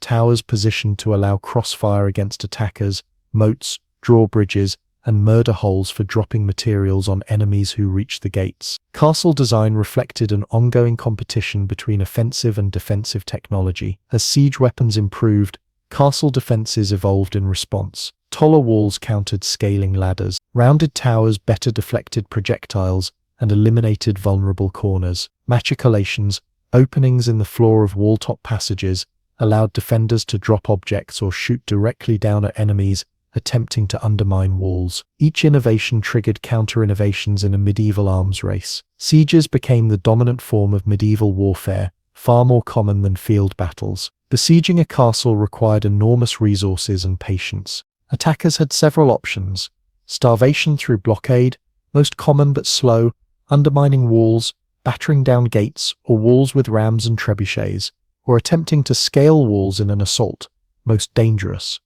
The length of sieges, often months or even years, made disease and supply problems as dangerous to both sides as direct combat. The Crusades, beginning in 1095, exposed European knights to different military traditions and technologies. Byzantine and Islamic armies relied more heavily on light cavalry, missile weapons, and sophisticated logistics than their Western counterparts. These Eastern influences gradually affected Western warfare, particularly in areas like Spain, where Christian and Muslim forces had prolonged contact. Military engineers and specialized troops like crossbowmen gained importance as the pure shock power of heavy cavalry proved insufficient against adaptive opponents. Medieval naval warfare, though less celebrated than land battles, played a crucial role in many conflicts. Ships served primarily as transport platforms until specialized fighting vessels developed. The Battle of Sluys, 1340 during the 100 Years' War, was essentially a land battle fought on connected ships, with archers and men-at-arms boarding enemy vessels. Later innovations like specialized gun ports would begin the transition to true naval warfare focused on ship-to-ship combat rather than boarding actions. Religious and cultural factors shaped medieval combat profoundly. The Christian Church attempted to regulate warfare through concepts like the peace of God and truce of God, which prohibited fighting on certain days and against certain groups. The code of chivalry that developed among knights similarly tried to introduce rules to warfare, protecting non-combatants, treating prisoners honorably, and fighting fairly. These ideals were frequently ignored in practice, but they represented attempts to limit the brutality of conflict. The experience of ordinary soldiers and civilians in medieval warfare was harsh. While knights might be ransomed if captured, common soldiers expected no such mercy. Campaigns often deliberately targeted civilian populations through chevauchée, systematic devastation of enemy territory to destroy economic resources and undermine political authority. The 100 Years' War saw French agricultural productivity devastated by repeated English chevauchée, while civilian populations fled to wall towns for protection. Technological developments gradually undermined the knight's battlefield supremacy. The English longbow, demonstrated dramatically at battles like Crécy 1346 and Agincourt 1415, could pierce armor at moderate ranges when used en masse. Swiss pike formations proved that disciplined infantry could defeat cavalry charges through coordinated tactics. By the late medieval period, knights often fought dismounted in many situations, acknowledging the changing tactical reality while maintaining their social distinction. The true revolution that ended the medieval military system came with gunpowder. Introduced to Europe in the 13th century, early cannon were inefficient and dangerous to their users. By the 15th century, however, improved metallurgy and design created weapons capable of destroying castle walls. The Ottoman conquest of Constantinople in 1453 demonstrated the new reality. Massive bombards breached walls previously considered impregnable. The age of the stone castle had reached its end. Hand gunpowder weapons evolved alongside cannon. Early handguns required 2 men to operate and fired inaccurately, but they could be used effectively by soldiers with minimal training. By the late 15th century, the matchlock mechanism allowed 1 man to aim and fire, though still with limited accuracy and slow reloading. These weapons began to displace traditional missile weapons, like bows, not because they were superior in all respects, but because they required less training to use effectively. The organizational response to these technological changes came with the creation of standing armies by increasingly centralized states. The 100 Years' War saw both England and France move toward professional forces rather than feudal levies. Charles VII of France established the companies of the Grande Ordonnance in 1445, permanent cavalry units maintained by the crown. Infantry increasingly consisted of paid professionals rather than temporary conscripts. By the end of the 15th century, the medieval military system was transforming into something recognizably early modern. Heavy cavalry remained important, but operated alongside pike formations and early firearms. Stone castles gave way to lower, thicker earthwork fortifications designed to absorb cannon fire rather than stand above it. Standing armies began to replace feudal hosts. The knight and castle had dominated warfare for nearly a millennium, but their era was drawing to a close as a new age of gunpowder and national armies dawned across Europe. Gunpowder changed warfare more fundamentally than any innovation since the domestication of the horse. Its introduction to European battlefields around the 14th century began a military revolution that would eventually render knights, castles, and medieval tactics obsolete. This black powder, a mixture of saltpeter, charcoal, and sulfur, originated in China around the 9th century and slowly made its way westward through trade networks and technological diffusion. Its impact on warfare was not immediate but cumulative, gradually transforming every aspect of combat. Early European cannons were primitive devices, often just metal or reinforced wooden tubes, sealed at one end, with a small hole drilled for ignition. These early bombards were dangerous to their crews, wildly inaccurate, and painfully slow to load. Yet despite these limitations, they introduced something new to the battlefield, a weapon that could deliver destruction from unprecedented distances, with a psychological impact that went beyond their physical effects. The thunderous noise, bright flash, and smoke from early artillery pieces terrified both soldiers and horses unaccustomed to such sensory assaults. The siege of Constantinople in 1453 demonstrated the power of advanced artillery. The Ottoman forces under Mehmed II deployed massive bombards that fired stone projectiles weighing up to 1,200 pounds. These enormous weapons, some designed by European engineers, eventually breached the ancient walls that had protected the city for over 1,000 years. The fall of Constantinople sent shockwaves through Europe. If these legendary walls could fall to cannon fire, no traditional fortification was safe. Castle design underwent rapid evolution in response to artillery. The tall, thin walls that had effectively protected against scaling and battering rams were particularly vulnerable to cannon fire. Military engineers responded by creating shorter, thicker walls designed to absorb impacts rather than stand above them. Star-shaped fortifications appeared, with angled bastions that eliminated blind spots and allowed defensive fire along the walls. Elaborate defensive works included reinforced gates, ravelins detached triangular fortifications, and wide water-filled moats to keep enemy artillery at a distance. These new fortifications, exemplified by designs from engineers like Sébastien Leprestier de Vauban in the 17th century, were enormously expensive to build and maintain. Only wealthy centralized states could afford such elaborate defenses, accelerating the decline of independent knights and local lords. The Tres Italienne, the Italian system of angled bastions and scientific fortification, became the standard across Europe, but its cost meant fewer, more strategically placed fortresses rather than the numerous castles of the medieval landscape. Hand gunpowder weapons evolved alongside artillery. The arquebus appeared in the 15th century, a shoulder-fired weapon ignited by bringing a slow-burning match to the priming pan. Though inaccurate and slow to reload, taking up to a minute by a skilled user, the arquebus could be mastered much more quickly than traditional missile weapons like the longbow, which required years of training. By the early 16th century, the more reliable matchlock mechanism allowed the user to keep both hands on the weapon while firing, improving accuracy. The development of the musket in the 16th century provided even more power, capable of penetrating the best plate armor at moderate ranges. This technological development rendered the heavily armored knight increasingly obsolete. Why spend a fortune on armor that offered little protection against the weapons they would face? Cavalry gradually abandoned heavy armor, transforming into faster, more mobile forces focused on shock action, reconnaissance, and pursuit, rather than frontal charges against formed infantry. On the battlefield, infantry armed with pikes and early firearms became the dominant force. The Spanish tercios, mixed formations of pikemen and arquebusiers, dominated European battlefields for much of the 16th century. These disciplined units combined the defensive power of the pike against cavalry with the offensive firepower of the arquebus. Similar combined formations appeared across Europe,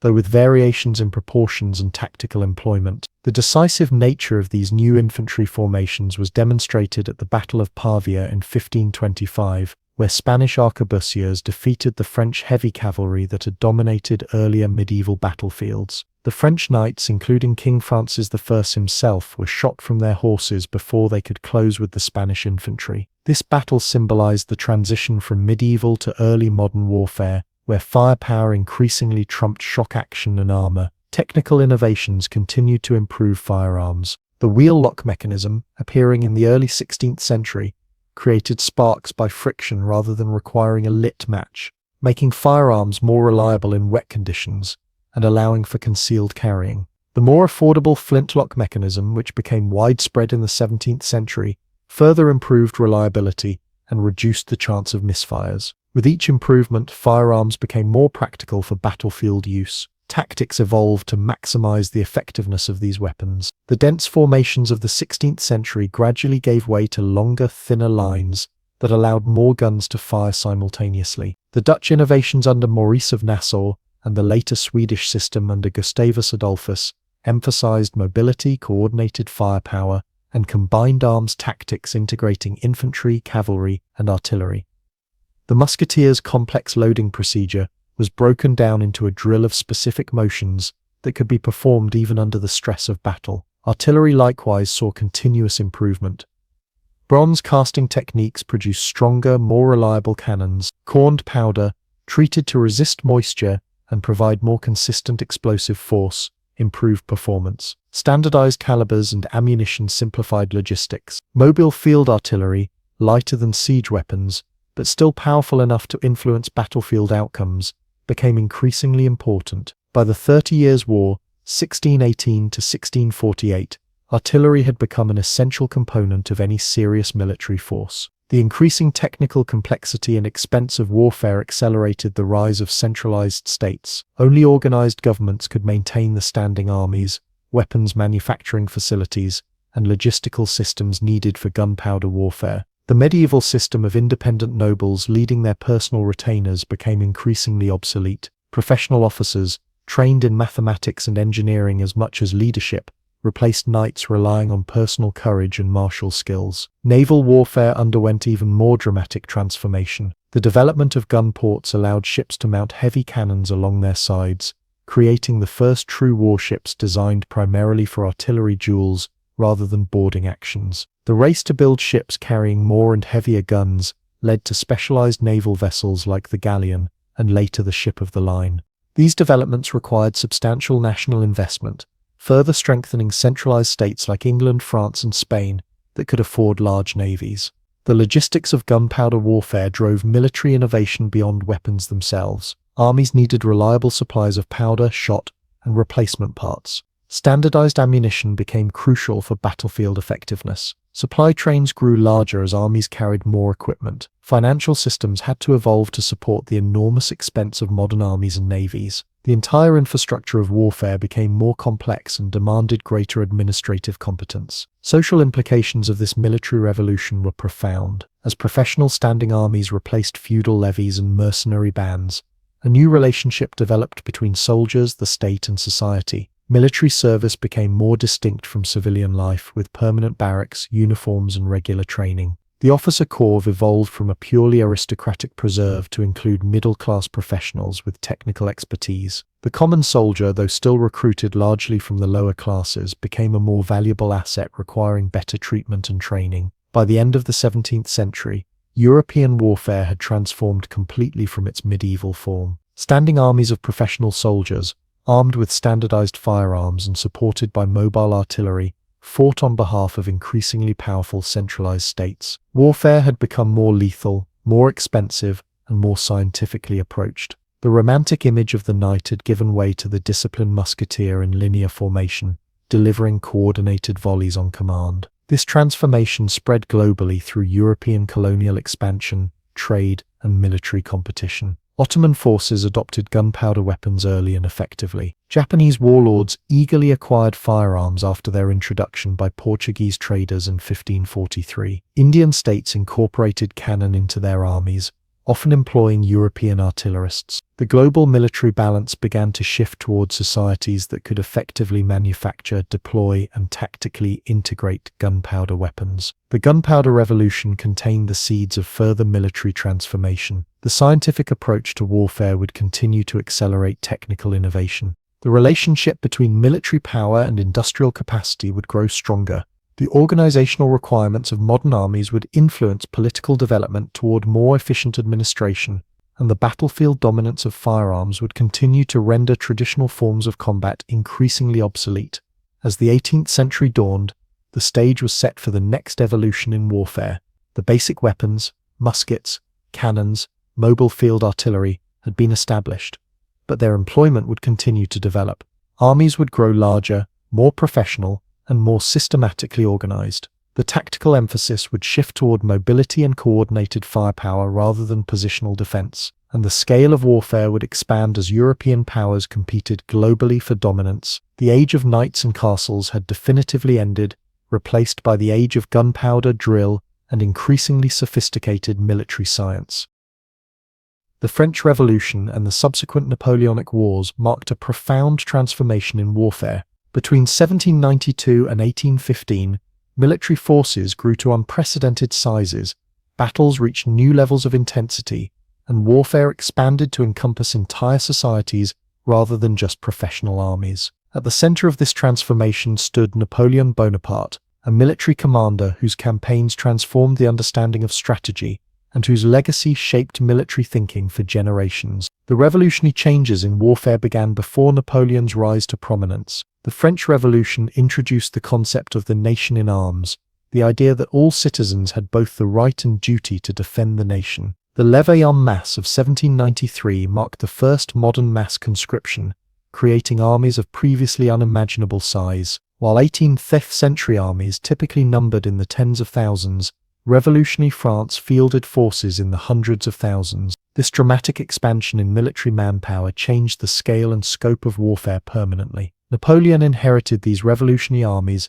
and refined their organization and employment. He developed the corps system, dividing his Grande Armée into several corps, each a self-contained mini-army of infantry, cavalry, and artillery capable of operating independently for short periods while remaining part of a coordinated whole. This organizational innovation allowed Napoleon to march his forces along separate routes, easing supply problems and allowing faster movement, while still concentrating them rapidly for battle. Mobility became the hallmark of Napoleonic warfare. Where 18th century armies moved slowly and often avoided decisive battles, Napoleon sought rapid movement and decisive engagement. His troops marched rapidly, often covering twice the distance that his opponents expected in a day. This mobility allowed him to surprise enemies, cut their lines of communication, and force battles on his terms. The corps system, combined with disciplined marching columns that could quickly deploy into battle formations, made this mobility tactically effective. Napoleon's use of artillery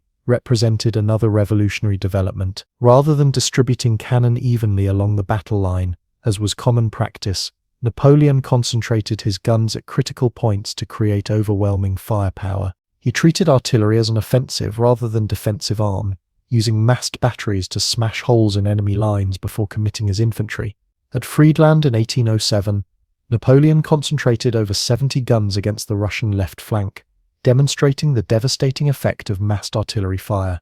The coordination of different combat arms, infantry, cavalry, and artillery, reached new levels of sophistication under Napoleon. Infantry formed the core of his armies, typically fighting in a mix of line formations for maximum firepower and column formations for shock action. Cavalry served multiple roles: light cavalry for reconnaissance and pursuit, dragoons for versatility, and heavy cavalry for decisive charges at critical moments. This combined arms approach magnified the effectiveness of each component. Strategic thinking matured significantly during this period. While earlier commanders certainly thought strategically, Napoleon and his contemporaries developed more comprehensive approaches to campaign planning. They considered geography, logistics, politics, and psychology alongside purely military factors. The concept of identifying and striking at the enemy's center of gravity, a term later popularized by the Prussian theorist Karl von Clausewitz, emerged from this period. For Napoleon, this often meant seeking the destruction of the enemy's main field army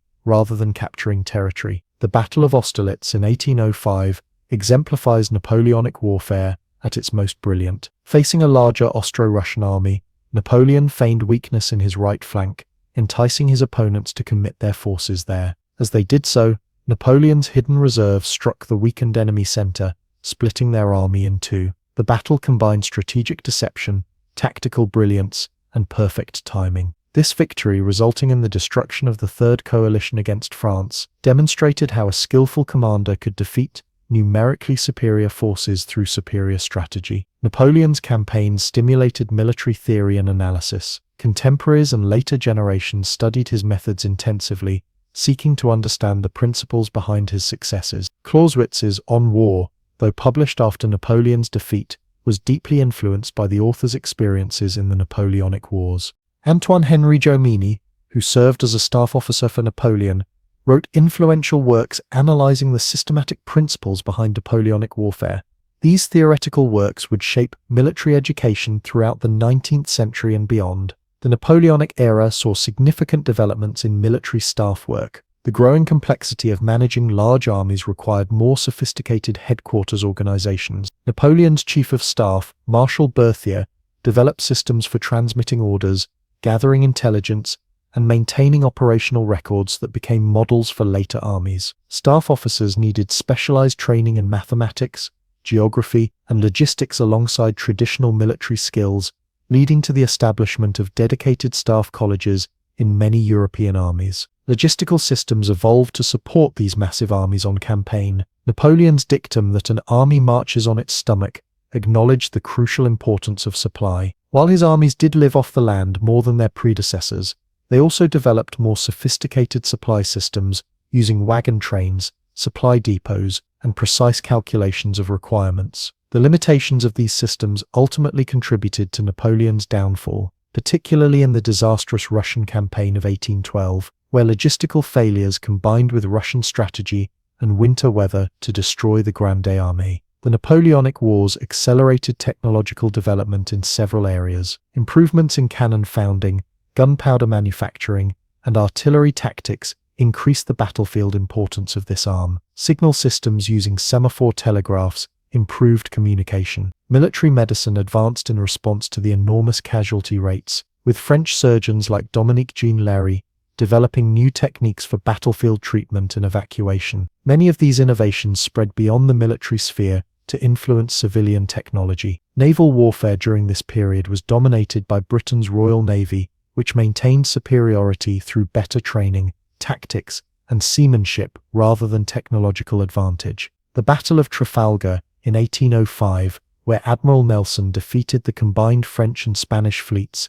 secured British naval dominance for generations. This naval supremacy allowed Britain to maintain global trade while denying it to France, creating the economic strength to finance coalition after coalition against Napoleon. The societal impact of the Napoleonic Wars was profound. Mass conscription transformed the relationship between citizens and the state.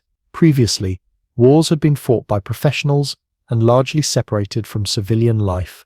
Now warfare reached into almost every family. This change created both stronger national identities and new expectations about citizen rights in return for military service. The concept of the citizen soldier would influence political development throughout the 19th century. Napoleon's final defeat at Waterloo in 1815 ended his military career, but not his influence on warfare. The coalition armies that defeated him had learned from their experiences fighting against him, adopting many of his innovations. Prussian military reformers like Scharnhorst and Gneisenau reorganized their army along lines that combined Napoleonic tactical flexibility with distinctly Prussian discipline and staff work. These reforms would bear fruit in later Prussian military successes. The post-Napoleonic period saw attempts to constrain the destructive potential of modern warfare through diplomatic means. The Congress of Vienna established a framework for international relations that helped prevent a general European war for nearly a century. However, the military innovations of the Napoleonic era continued to develop. Professional standing armies became the norm. Staff planning grew more sophisticated, and the Industrial Revolution began to provide new technological possibilities for warfare. The strategic thinking that matured during the Napoleonic period would continue to evolve through the 19th century. Military theorists studied historical campaigns, developing concepts like interior lines, exterior lines, and centers of gravity into more refined strategic doctrine. Professional military education expanded, with staff colleges teaching officers to think systematically about warfare at operational and strategic levels rather than just tactical ones. By 1850, European warfare had been transformed from its 18th century form. Armies were larger, more mobile, and more lethal. Strategic thinking encompassed political, economic, and social factors alongside purely military considerations. Staff systems had become essential for managing complex operations, and the relationship between armed forces and the societies they served had fundamentally changed. The foundations laid during the Napoleonic era would continue to shape military development as industrialization introduced new technologies and capabilities to warfare. The Industrial Revolution transformed warfare as thoroughly as it changed civilian society. New manufacturing techniques, materials, energy sources, and transportation systems created military possibilities unimaginable to earlier generations. From 1815 to 1914, warfare evolved from Napoleonic-era armies fighting with muskets and horse-drawn cannon to modern forces equipped with bolt-action rifles, machine guns, and motorized transport. This transformation set the stage for the devastating conflicts of the early 20th century. The Crimean War, 1853 to 1856, represented a transitional moment in this evolution. In many ways, it resembled earlier conflicts, with infantry still forming in close lines and cavalry charging in the traditional manner. Yet new technologies were beginning to appear on the battlefield. The British and French used steam-powered warships to transport and supply their forces. Telegraph lines transmitted information between the front and capitals thousands of miles away. Rifled muskets gave infantry greater range and accuracy. These innovations offered a glimpse of warfare's industrial future. Medical advancements during the Crimean War proved as important as weapons technology. Florence Nightingale's innovations in battlefield nursing and hospital organization dramatically reduced death rates from disease. For the first time, photography documented the realities of war, with Roger Fenton's images bringing the conflict into civilian living rooms. War correspondents like William Howard Russell sent detailed reports via telegraph, allowing the public to follow military events almost in real time. These developments created new relationships between warfare, public opinion, and political decision-making. The American Civil War, 1861 to 1865, demonstrated industrial warfare on an unprecedented scale. Both Union and Confederate forces employed railroads for rapid troop movement and supply. Telegraphy allowed generals to coordinate armies across hundreds of miles. Industrial manufacturing produced weapons in quantities impossible in earlier eras. The federal government alone purchased over 1 million rifles, 400,000 horses, and 1.5 million artillery rounds during the war. This industrial capacity eventually proved decisive, with the North's greater manufacturing strength gradually overwhelming the South. New weapons transformed Civil War battlefields. Rifled muskets tripled the effective range of infantry, making traditional close-order attacks increasingly suicidal. The Minié ball, a conical bullet that expanded upon firing to grip the rifle's grooves, improved accuracy while allowing faster loading. Early machine guns like the Gatling gun, though not yet fully exploited tactically, hinted at future developments. Rifled artillery increased both range and accuracy of cannon fire. Naval warfare saw revolutionary changes with the introduction of ironclad warships, culminating in the famous battle between the USS Monitor and CSS Virginia. Tactical thinking struggled to keep pace with these technological changes. Early Civil War battles often followed Napoleonic patterns, with disastrous results as rifled weapons cut down attacking formations. By the war's later stages, soldiers on both sides instinctively entrenched themselves when halting, creating rudimentary field fortifications that foreshadowed the trench systems of World War I. The increasing defensive advantages changed the character of battles, making frontal assaults increasingly costly and siege operations more common. The organizational demands of industrial warfare drove governmental innovation. Both American sides created new bureaucracies to manage procurement, transportation, and supply. The telegraph enabled more centralized command, with civilian leaders more directly involved in strategic decisions. The scale of mobilization required new financial instruments, tax systems, and economic controls. The Civil War thus expanded not just military but governmental power, establishing patterns that would reappear in later conflicts. European observers studied the American Civil War closely, but often drew incomplete lessons. Many dismissed it as peculiar to American conditions rather than recognizing its implications for future warfare. The Prussian military, however, incorporated some of its lessons while developing their own innovations. The Prussian General Staff, a permanent institution dedicated to war planning and officer education, represented a new approach to military organization that maximized industrial efficiency and scientific management principles. The Prussian victories over Austria, 1866, and France 1870-71, demonstrated the effectiveness of their military system. Breech-loading rifles like the Drace needle gun allowed soldiers to reload while lying down, increasing their survival and firing rate. Artillery improvements, particularly steel breech-loading cannon designed by Krupp, provided greater range, accuracy, and rate of fire. Railroad timetables, meticulously prepared by the General Staff, enabled the rapid concentration of forces at decisive points. These campaigns established Prussia, and after 1871, unified Germany as Europe's premier military power. Colonial warfare in the late 19th century revealed both the power and limitations of industrial military technology. European forces armed with machine guns, modern rifles, and artillery could defeat much larger indigenous armies, as demonstrated at battles like Omdurman, 1898, where British forces under Kitchener defeated a Sudanese army while suffering minimal casualties. However, guerrilla resistance often proved more challenging, as the British discovered in Afghanistan and the Americans in the Philippines. Industrial weaponry provided tactical advantages, but not necessarily strategic solutions to colonial control. Naval technology underwent revolutionary change during this period. Wooden sailing ships gave way to steam-powered iron and later steel vessels. Explosive shells replaced solid shot, making wooden warships obsolete. Armor technology evolved from simple iron plates to complex layered systems. The development of the torpedo and submarine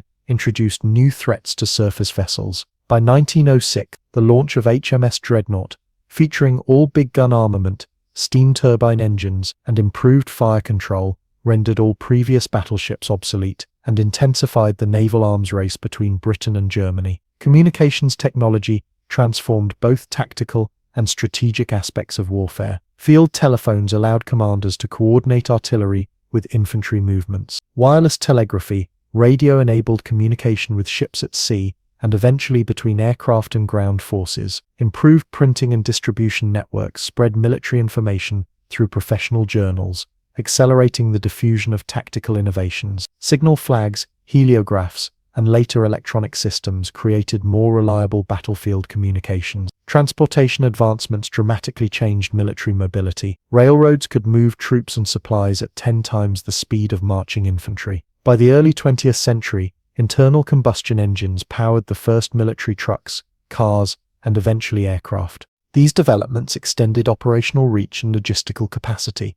However, they also created new vulnerabilities as mechanized forces depended on fuel supplies and functioning transportation networks that could be targeted by enemies. Firearms evolved through several generations of improvement. Muzzle-loading rifles gave way to breech loaders, then to bolt-action magazine rifles like the German Mauser and British Lee Enfield. These weapons combined rapid fire up to 15 aimed shots per minute by trained soldiers with accuracy at ranges up to 800 yards. Machine guns developed from hand-cranked models to fully automatic weapons capable of firing hundreds of rounds per minute. These weapons would prove devastatingly effective against troops advancing in the open. Artillery likewise underwent revolutionary development. Breech loading, rifled steel cannon replaced older bronze muzzle loaders. Recoil systems allowed guns to remain in place when fired rather than requiring repositioning after each shot. Improved shells, fuses, and propellants increased range and lethality. Indirect fire techniques using mathematical calculations rather than direct observation allowed artillery to engage targets beyond visual range. By 1914, artillery had become the primary casualty-producing weapon on the battlefield. Military professionalism deepened across all major powers. Officer education became more technical and scientific, with greater emphasis on mathematics, engineering, and languages alongside traditional military subjects. General staffs conducted war games, developed detailed mobilization plans, and studied historical campaigns systematically. Military attachés observed foreign armies and reported on technological and organizational innovations. This professionalization created more capable military leadership but also increasingly isolated military thinking from civilian oversight. The Industrial Revolution's impact extended beyond technology to military organization and doctrine. Scientific management principles influenced army organization, with specialized branches, explicit chains of command, and standardized procedures. Uniform regulations, equipment specifications, and training manuals brought industrial standardization to military forces. Logistics became increasingly sophisticated, with calculations of supply requirements, transportation capacities, and consumption rates informing planning. Military medicine advanced significantly, improving both casualty treatment and disease prevention. Anesthesia allowed more complex battlefield surgery. Joseph Lister's antiseptic techniques reduced infection rates. Understanding of disease vectors led to better sanitation in military camps. Field ambulance services became more organized and effective. These improvements reduced non-combat deaths, which had traditionally exceeded battle casualties in most conflicts. By the early 20th century, the industrialization of warfare had created military systems of unprecedented power and complexity. Millions of men could be mobilized, equipped with factory-produced weapons, transported by rail or ship to distant battlefields, and supplied through industrial logistics systems. Telegraph and later radio communications allowed coordination across vast distances. These capabilities made possible warfare on a scale previously unimaginable. Yet tactical and strategic thinking struggled to adjust to these new realities. The defensive power of magazine rifles, machine guns, and quick-firing artillery had fundamentally altered the battlefield.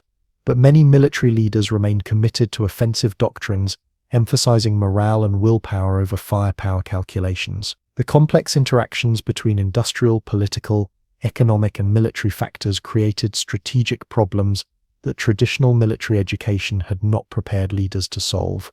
As Europe moved toward the crisis of 1914, its military establishments had created the instruments for industrialized warfare without fully comprehending their implications. The weapons, organization, and scale of forces pointed toward wars of attrition rather than decisive Napoleonic battles, but military doctrines still emphasized decisive offensive action. This disconnect between technological reality and military thinking would contribute to the catastrophic casualties of World War I. Industrial warfare had arrived, but understanding of its nature remained incomplete.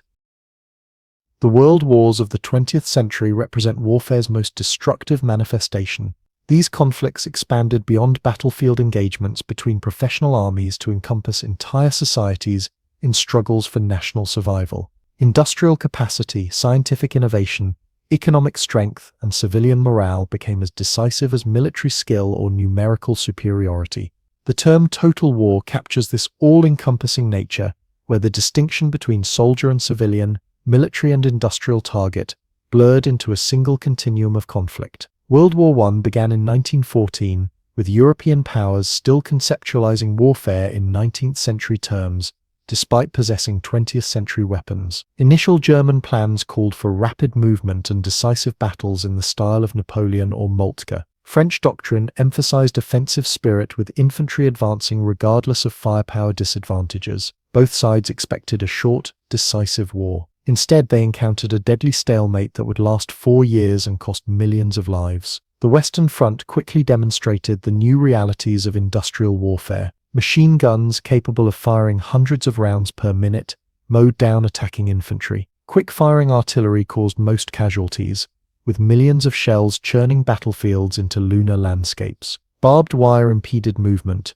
while trenches protected defenders from fire. The deadly mathematics of industrial firepower gave overwhelming advantages to defensive positions. The result was a war of attrition, where offensives measured success in hundreds of yards gained at costs of thousands of lives. The search for solutions to this deadlock drove rapid technological innovation. Poison gas, first used at Ypres in 1915, temporarily broke the stalemate, but was quickly countered by gas masks. Tanks, introduced by the British at the Somme in 1916, offered a way to combine firepower, protection, and mobility, though early models proved mechanically unreliable. Aircraft evolved from reconnaissance platforms to fighters and bombers. Indirect artillery fire, using mathematical calculations and observation data rather than direct aiming, became increasingly sophisticated, allowing guns to deliver accurate fire from positions miles behind the front lines. Both sides sought strategic alternatives to the Western Front bloodbath. Germany's unrestricted submarine warfare attempted to strangle British supply lines. The Allies launched the disastrous Gallipoli campaign, hoping to knock Ottoman Turkey out of the war and open supply routes to Russia. Germany achieved a breakthrough on the Eastern Front, eventually forcing Russia's exit from the war through military defeat and internal revolution. These efforts to find strategic shortcuts ultimately failed to avoid the war of attrition that industrial firepower had made inevitable. The unprecedented scale of World War I required complete economic mobilization. Germany's development of the Haber process to synthesize nitrogen compounds compensated for the British naval blockade, preventing nitrate imports needed for explosives and fertilizer. Britain organized its entire economy around war production, with government coordination of manufacturing, raw materials, and labor. France converted luxury industries to munitions production. This industrial mobilization required new governmental powers, from rationing to labor controls to unprecedented taxation.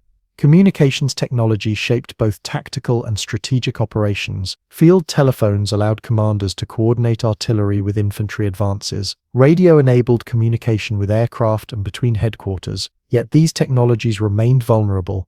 Telephone wires were frequently cut by shell fire, and radio transmissions could be intercepted. The result was often friction between strategic planning and battlefield reality, with commanders struggling to maintain control over increasingly complex operations. The United States' entry into the war in 1917 proved decisive, not primarily through immediate military contribution, but through industrial and financial power. American factories produced vast quantities of weapons, ammunition, and supplies. American loans financed Allied purchases. When American troops finally arrived in large numbers in 1918, they tipped the manpower balance at a critical moment when German forces were exhausted by their spring offensives. The final year of the war saw tactical innovations that would influence future conflicts. German stormtroopers used infiltration tactics, bypassing strong points to attack headquarters and supply areas. The Allies developed more effective combined arms approaches with tanks, infantry,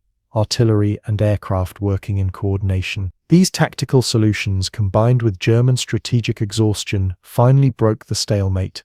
However, the armistice of November 1918 left many Germans believing their army had been stabbed in the back rather than truly defeated, a myth that would contribute to the rise of Nazism. The Treaty of Versailles attempted to prevent future European wars through territorial adjustments, military restrictions on Germany, and the establishment of the League of Nations. These efforts failed partly because the treaty was neither lenient enough to foster reconciliation nor harsh enough to permanently cripple German power. Economic problems, especially the Great Depression, undermined international cooperation. Totalitarian ideologies offered seemingly decisive solutions to complex problems. By the 1930s, these factors combined to make another European war increasingly likely. World War II began in 1939, with Germany better prepared conceptually for modern warfare than its opponents. The German concept of blitzkrieg, lightning war, combined tanks, motorized infantry, and tactical air support in highly mobile operations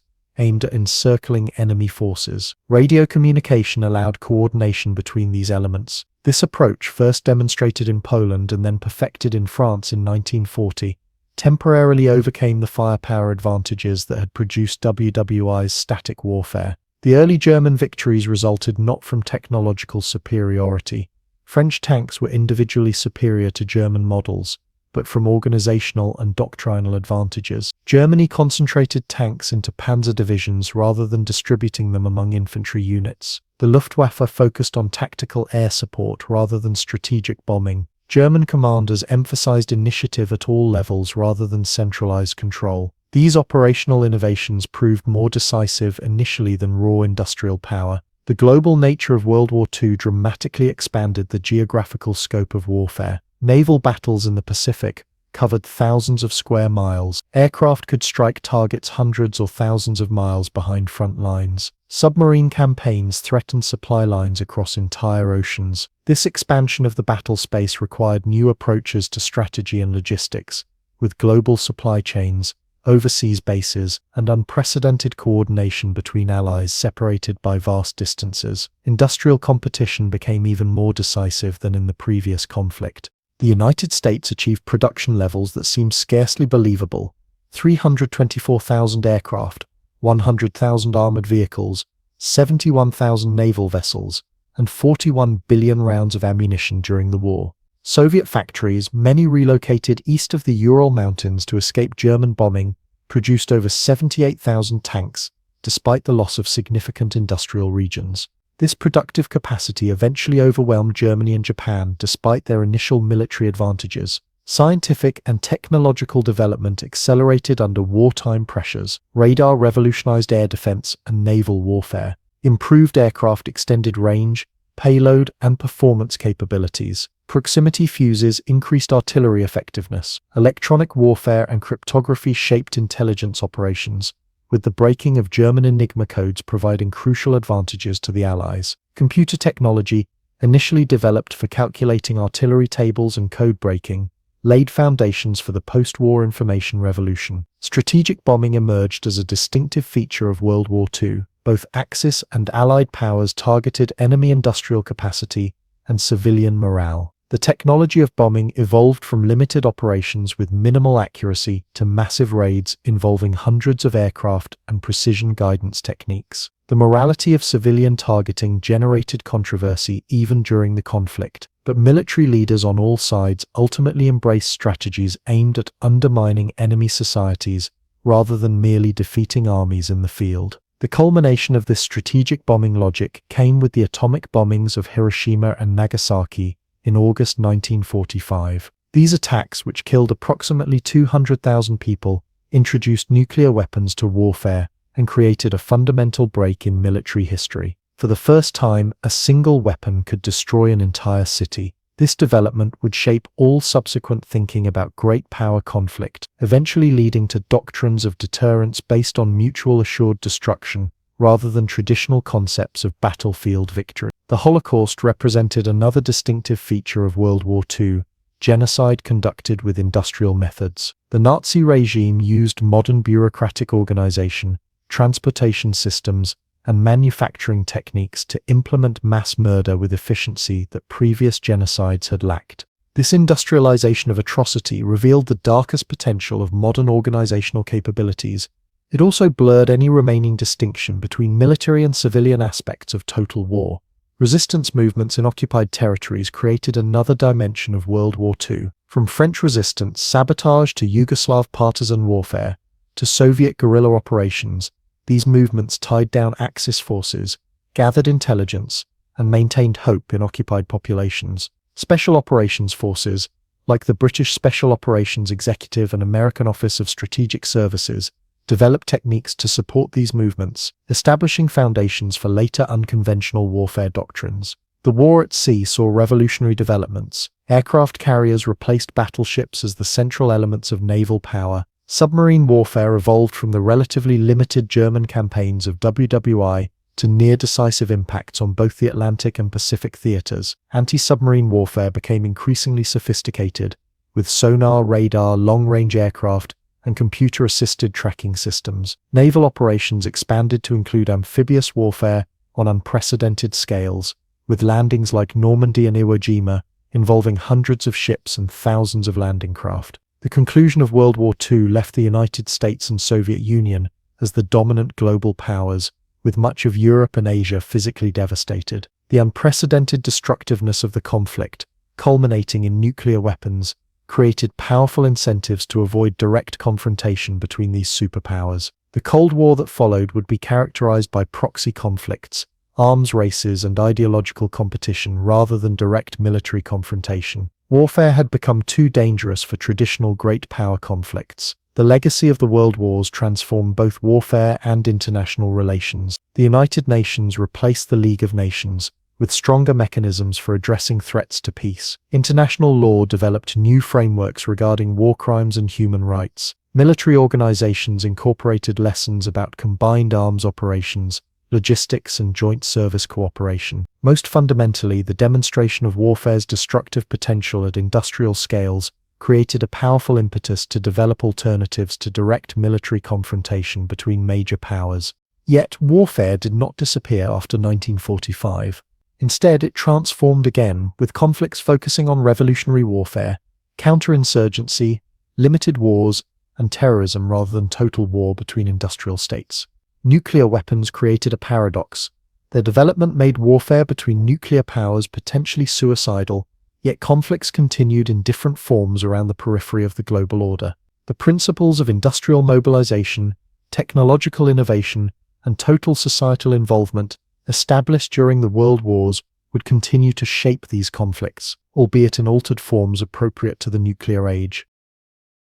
Warfare since 1945 has evolved in ways that would bewilder a general from earlier eras. The development of nuclear weapons created a paradox. The most powerful military technology ever devised became too destructive to use in direct confrontation between major powers. Conventional military power reached unprecedented sophistication through precision weaponry, stealth technology, and digital systems. Yet despite these technological advances, conflicts increasingly involved irregular forces using asymmetric tactics to overcome conventional military advantages. Modern warfare has become simultaneously more technically advanced and more primitive, more globally integrated, and more locally fragmented. The Cold War established the framework for post-World War II military developments. Direct confrontation between the United States and Soviet Union risked nuclear escalation, creating powerful incentives for both superpowers to avoid direct conflict. Instead, they engaged in proxy wars,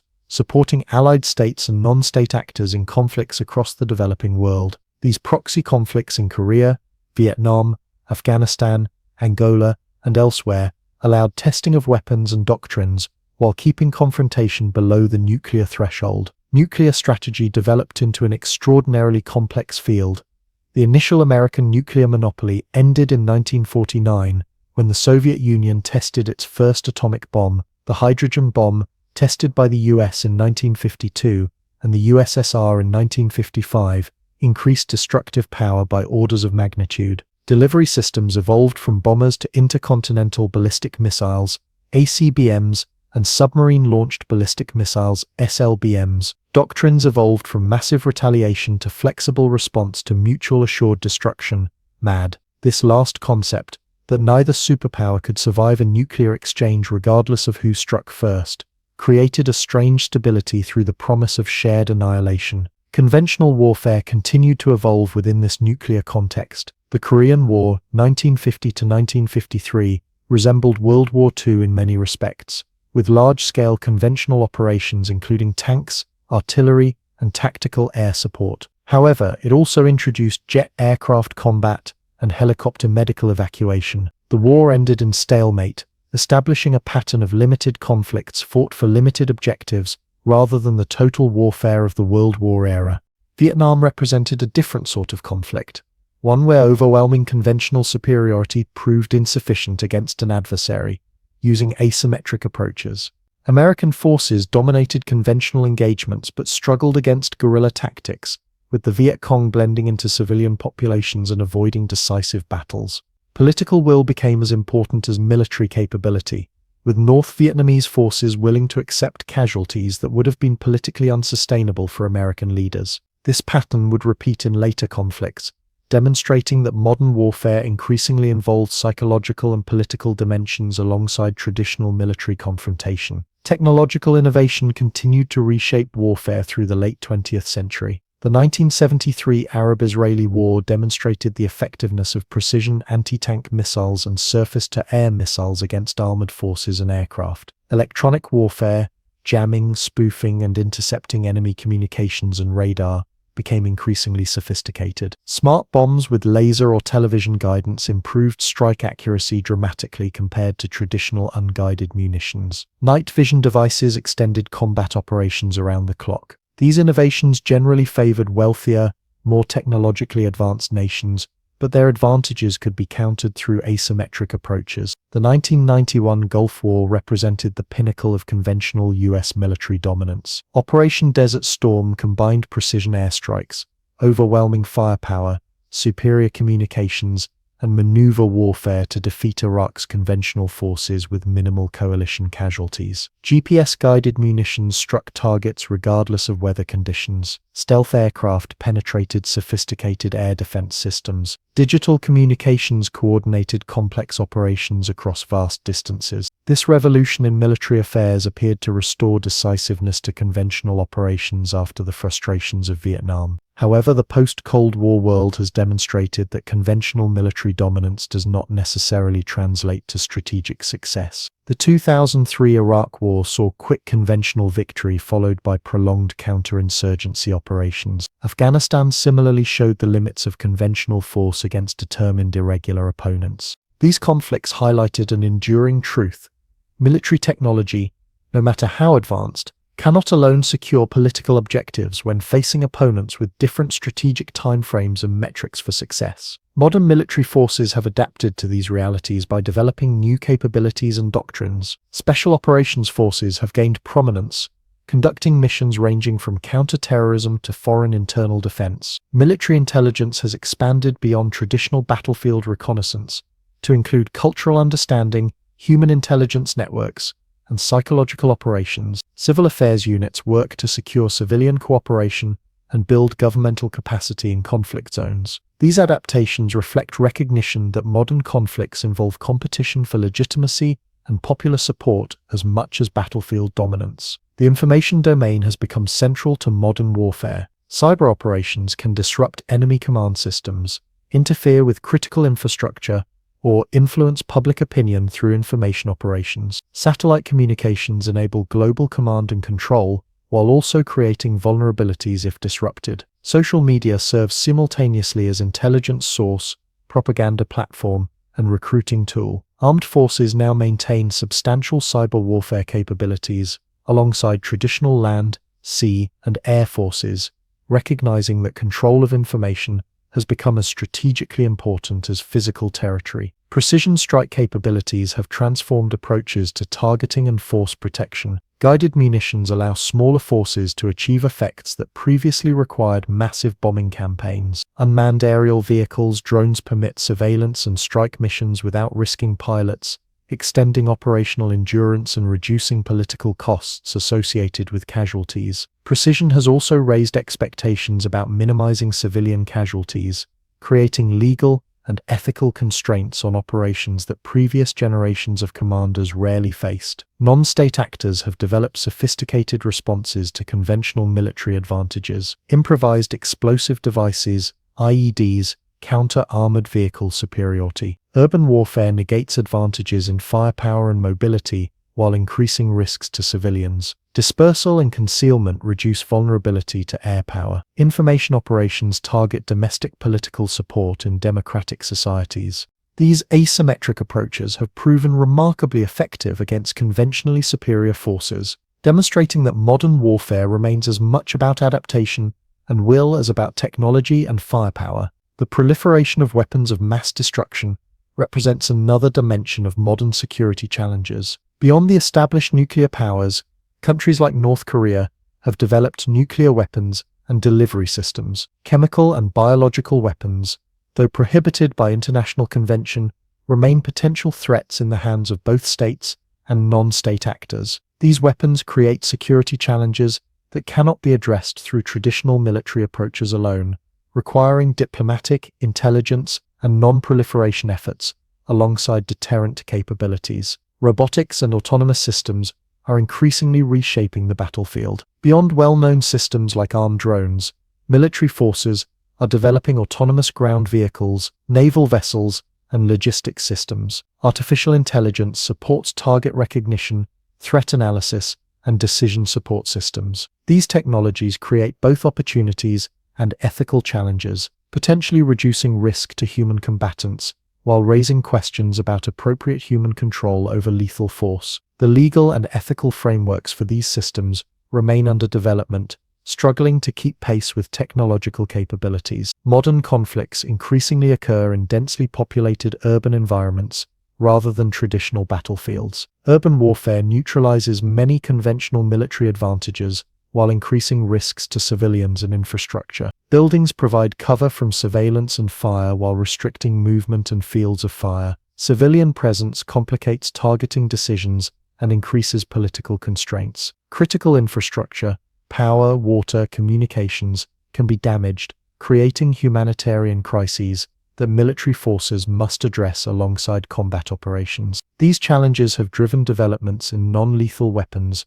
precision munitions, and specialized urban warfare training. The global war on terror following the September 11, 2001 attacks highlighted challenges in confronting non-state actors operating across international boundaries. Traditional concepts of battlefield and front lines became largely irrelevant when facing dispersed networks rather than conventional forces. Intelligence operations gained primacy over traditional firepower.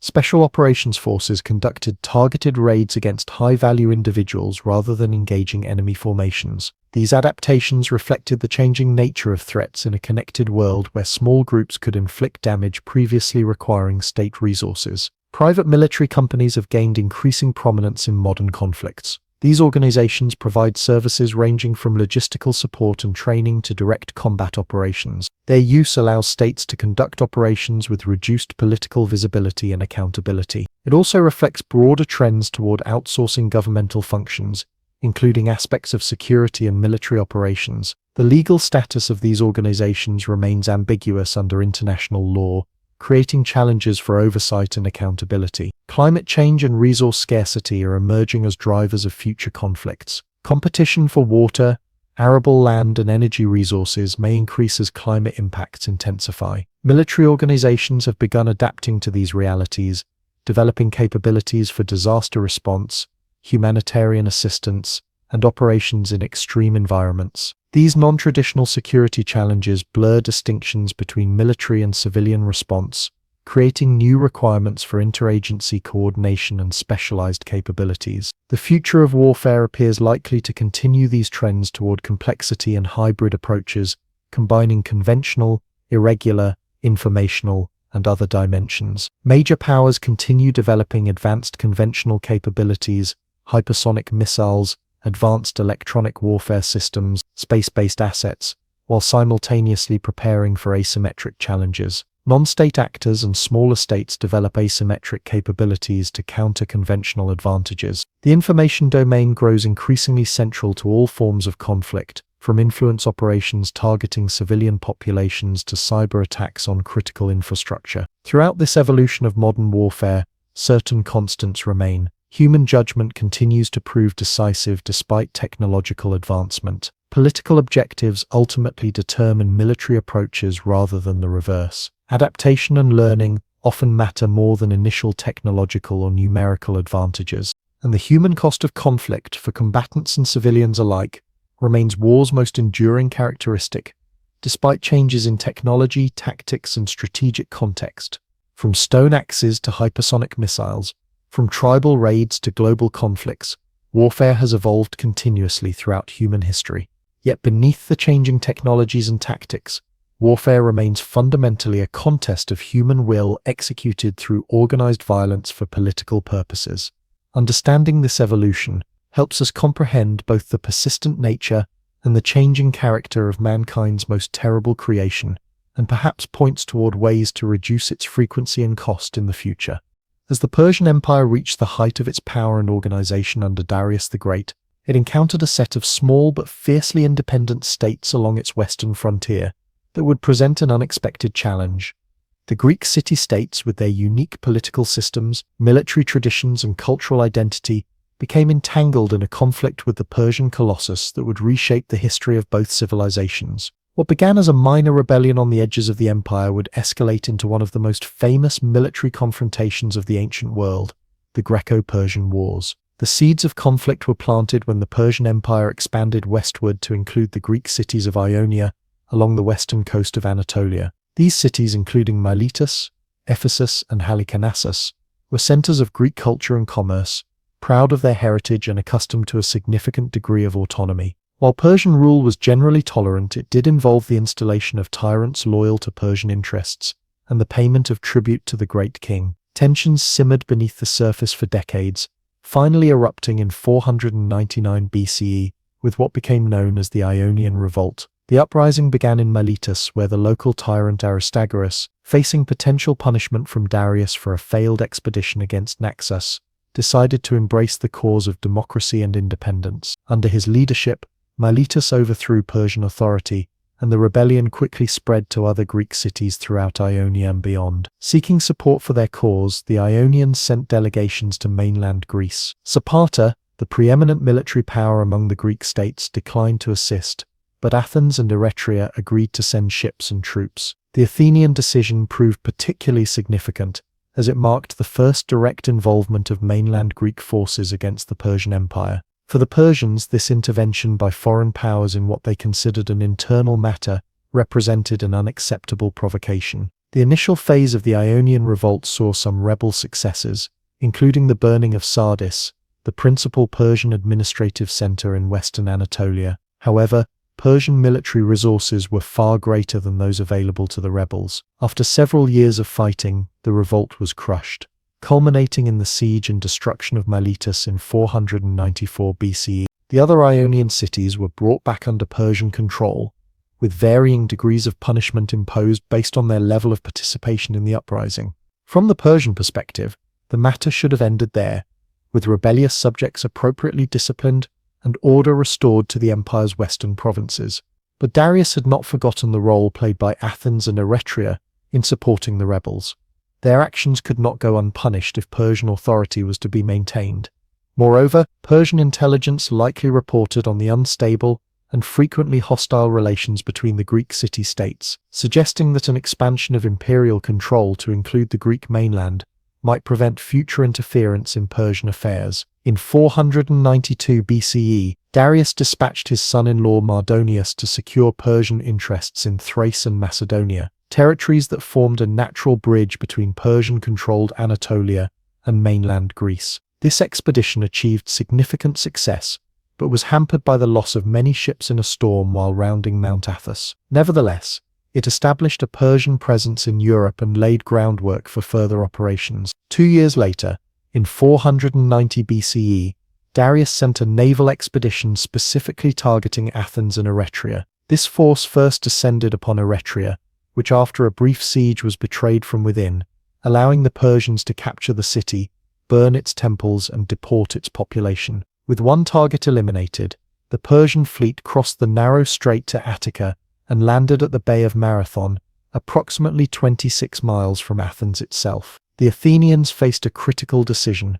Should they remain behind their city walls and endure a siege, or march out to confront the Persian force directly? Under the leadership of the strategos Miltiades, who had previous experience with Persian military tactics, the Athenians chose to fight in the open field. They deployed their hoplite Phalanx at Marathon, supported by a small contingent from their ally Plataea, but without the expected reinforcements from Sparta, which were delayed by religious observances. The resulting Battle of Marathon became legendary. The Greek forces, though outnumbered, executed a bold, tactical plan. They thinned their center and strengthened their wings, then charged directly at the Persian lines. After initial success on the wings, they enveloped the Persian center, driving the invaders back to their ships.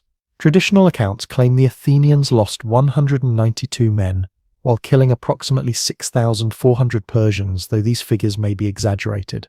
A famous story relates how a messenger ran the entire distance from Marathon to Athens to announce the victory, collapsing and dying after delivering the news, the inspiration for the modern marathon race. While details of this story may be embellished, the Athenians certainly faced the urgent need to return to their city before the Persian fleet could execute a naval attack directly on Athens. They marched back swiftly, arriving in time to deter any Persian attempt on their undefended city. The Persian force withdrew from Greek waters, and Athens celebrated a victory that would become central to its civic identity. For the Persians, however, Marathon represented merely a setback, not an abandonment of their goals. Darius began preparations for a larger expedition, but his death in 486 BCE left this task to his son and successor, Xerxes. Xerxes approached the Greek campaign with characteristic Persian thoroughness and scale. Rather than risking another naval disaster around Mount Athos, he ordered the construction of a canal through the peninsula,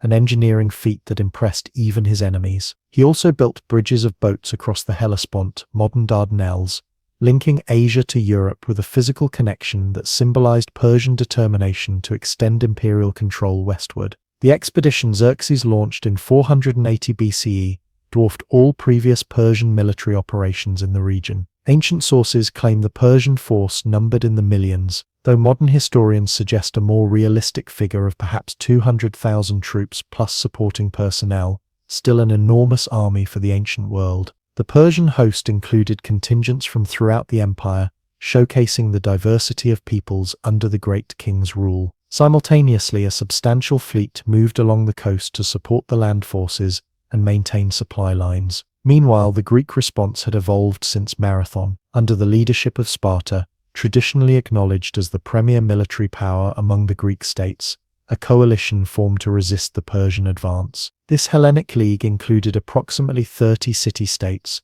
though notably not all Greek cities joined the alliance. Some remained neutral, while others, particularly in northern Greece, submitted to Persian demands for earth and water, symbolic tokens of submission.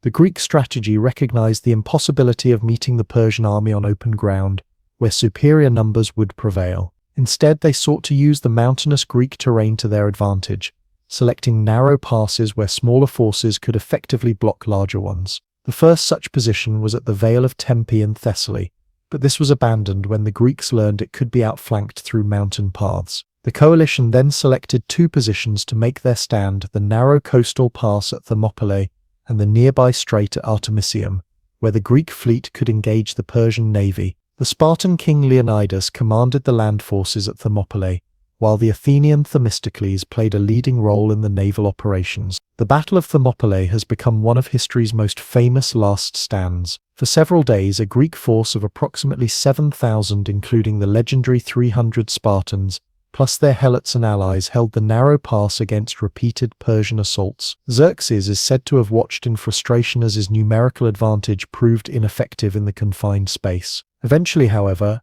a local Greek named Defiance revealed to the Persians a mountain path that allowed them to outflank the Greek position. Learning that his position was compromised, Leonidas dismissed most of the allied contingents but remained with his Spartans and some Thespians and Thebans to cover the retreat. This final stand, though ending in the annihilation of the Spartan force, achieved its strategic purpose of allowing the bulk of the Greek army to withdraw safely. It also established a powerful example of sacrifice and resistance that would inspire the continuing Greek struggle. While the land battle raged at Thermopylae, the Greek and Persian fleets clashed at Artemisium. These naval engagements ended inconclusively, though the Greeks inflicted significant damage on the numerically superior Persian fleet. When news arrived of the defeat at Thermopylae, the Greek navy withdrew southward to regroup. With northern and central Greece now open to them, the Persian forces advanced to occupy Athens, which had been evacuated following a controversial but prescient decision championed by Themistocles.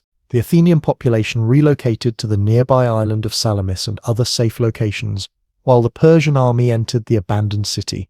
In a highly symbolic act, Xerxes ordered the burning of the Acropolis, including temples under construction that would later be rebuilt as the Parthenon and other iconic structures of classical Athens. The destruction of Athens achieved the primary goal of punishing the city for its involvement in the Ionian Revolt, but it did not break Greek resistance. The Allied fleet remained intact at Salamis, and the Peloponnesian states prepared to defend their territory at the Isthmus of Corinth.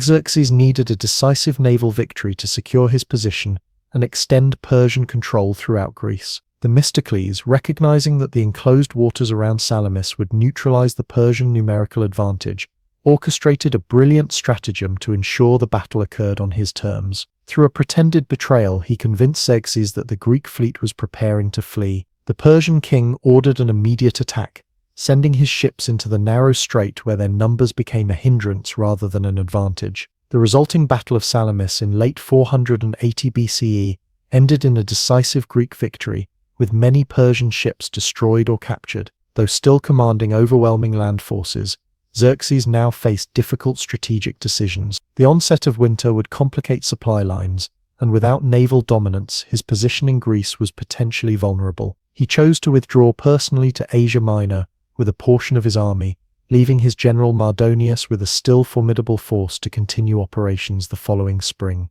The final phase of the conflict came in 479 BCE, when the largest hoplite army ever assembled in ancient Greece met Mardonius's forces at Plataea. Under Spartan leadership, the Greeks achieved a comprehensive victory. On the same day, according to tradition, the Greek fleet defeated the remaining Persian naval forces at Mycale, off the coast of Ionia, destroying Persian naval power in the Aegean. These twin victories effectively ended the Persian attempt to conquer the Greek mainland, though hostilities would continue intermittently for decades, with Persia maintaining influence in parts of northern Greece and supporting various Greek factions during the Peloponnesian War. Direct Persian military action against mainland Greece ceased. The Achaemenid Empire remained the dominant power in Asia, but its westward expansion had found its limit.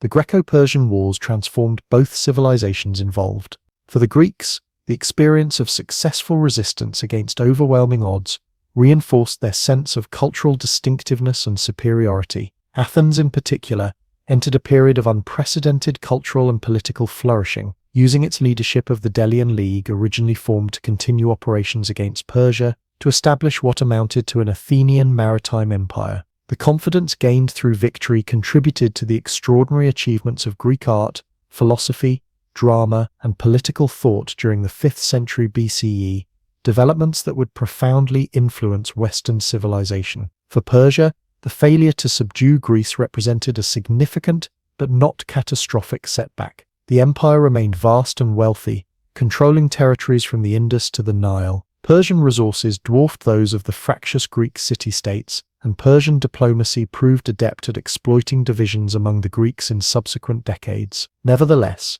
the myth of Persian invincibility had been shattered, revealing limitations to imperial power that future events would further expose. Beyond the immediate military and political consequences, the Greco-Persian Wars established a conceptual division between East and West that has influenced historical understanding ever since. Greek writers portrayed the conflict as a struggle between freedom and despotism, between citizen soldiers and royal subjects, between Hellenic reason and Oriental excess. These interpretations, though deeply biased, shaped how later traditions, particularly in the West, would understand the significance of the conflict. Persian perspectives on these events are less well documented, as Greek sources dominate our historical record. From the Persian viewpoint, the failure to subdue a few troublesome states on the empire's western frontier likely seemed less momentous than Greek accounts suggest. Administration of the empire's vast territories continued, and the wealth and power of the Achaemenid state remained largely intact. Xerxes continued his reign until 465 BCE,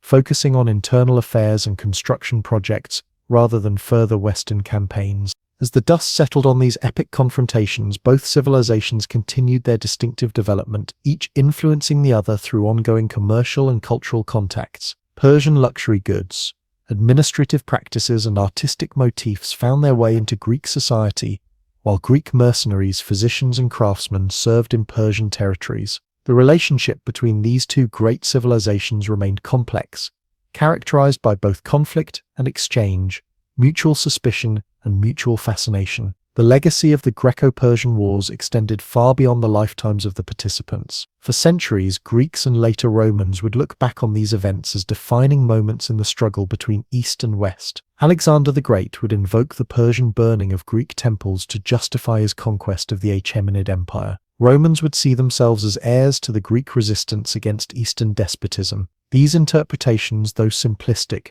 shaped how successive generations understood the cultural geography of their world. As Xerxes returned to the heart of his empire to focus on governance and monumental construction, and as the victorious Greeks began their own projects of rebuilding and commemoration, neither side could have fully appreciated the historical significance of their clash. Yet their conflict had established patterns and perceptions that would influence relations between Eastern and Western civilizations for millennia to come. Tonight, on Digging into History, we journey to the ancient lands where one of the greatest empires the world has ever known first took root.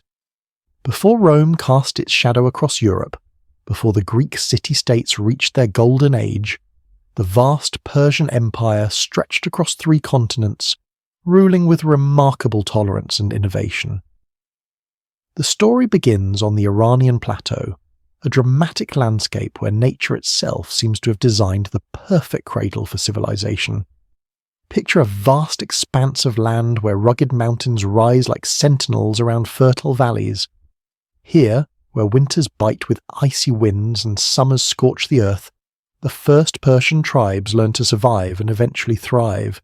The plateau forms a natural fortress, bordered by the Zagros Mountains to the west, the Elburz Range to the north, and deserts to the east.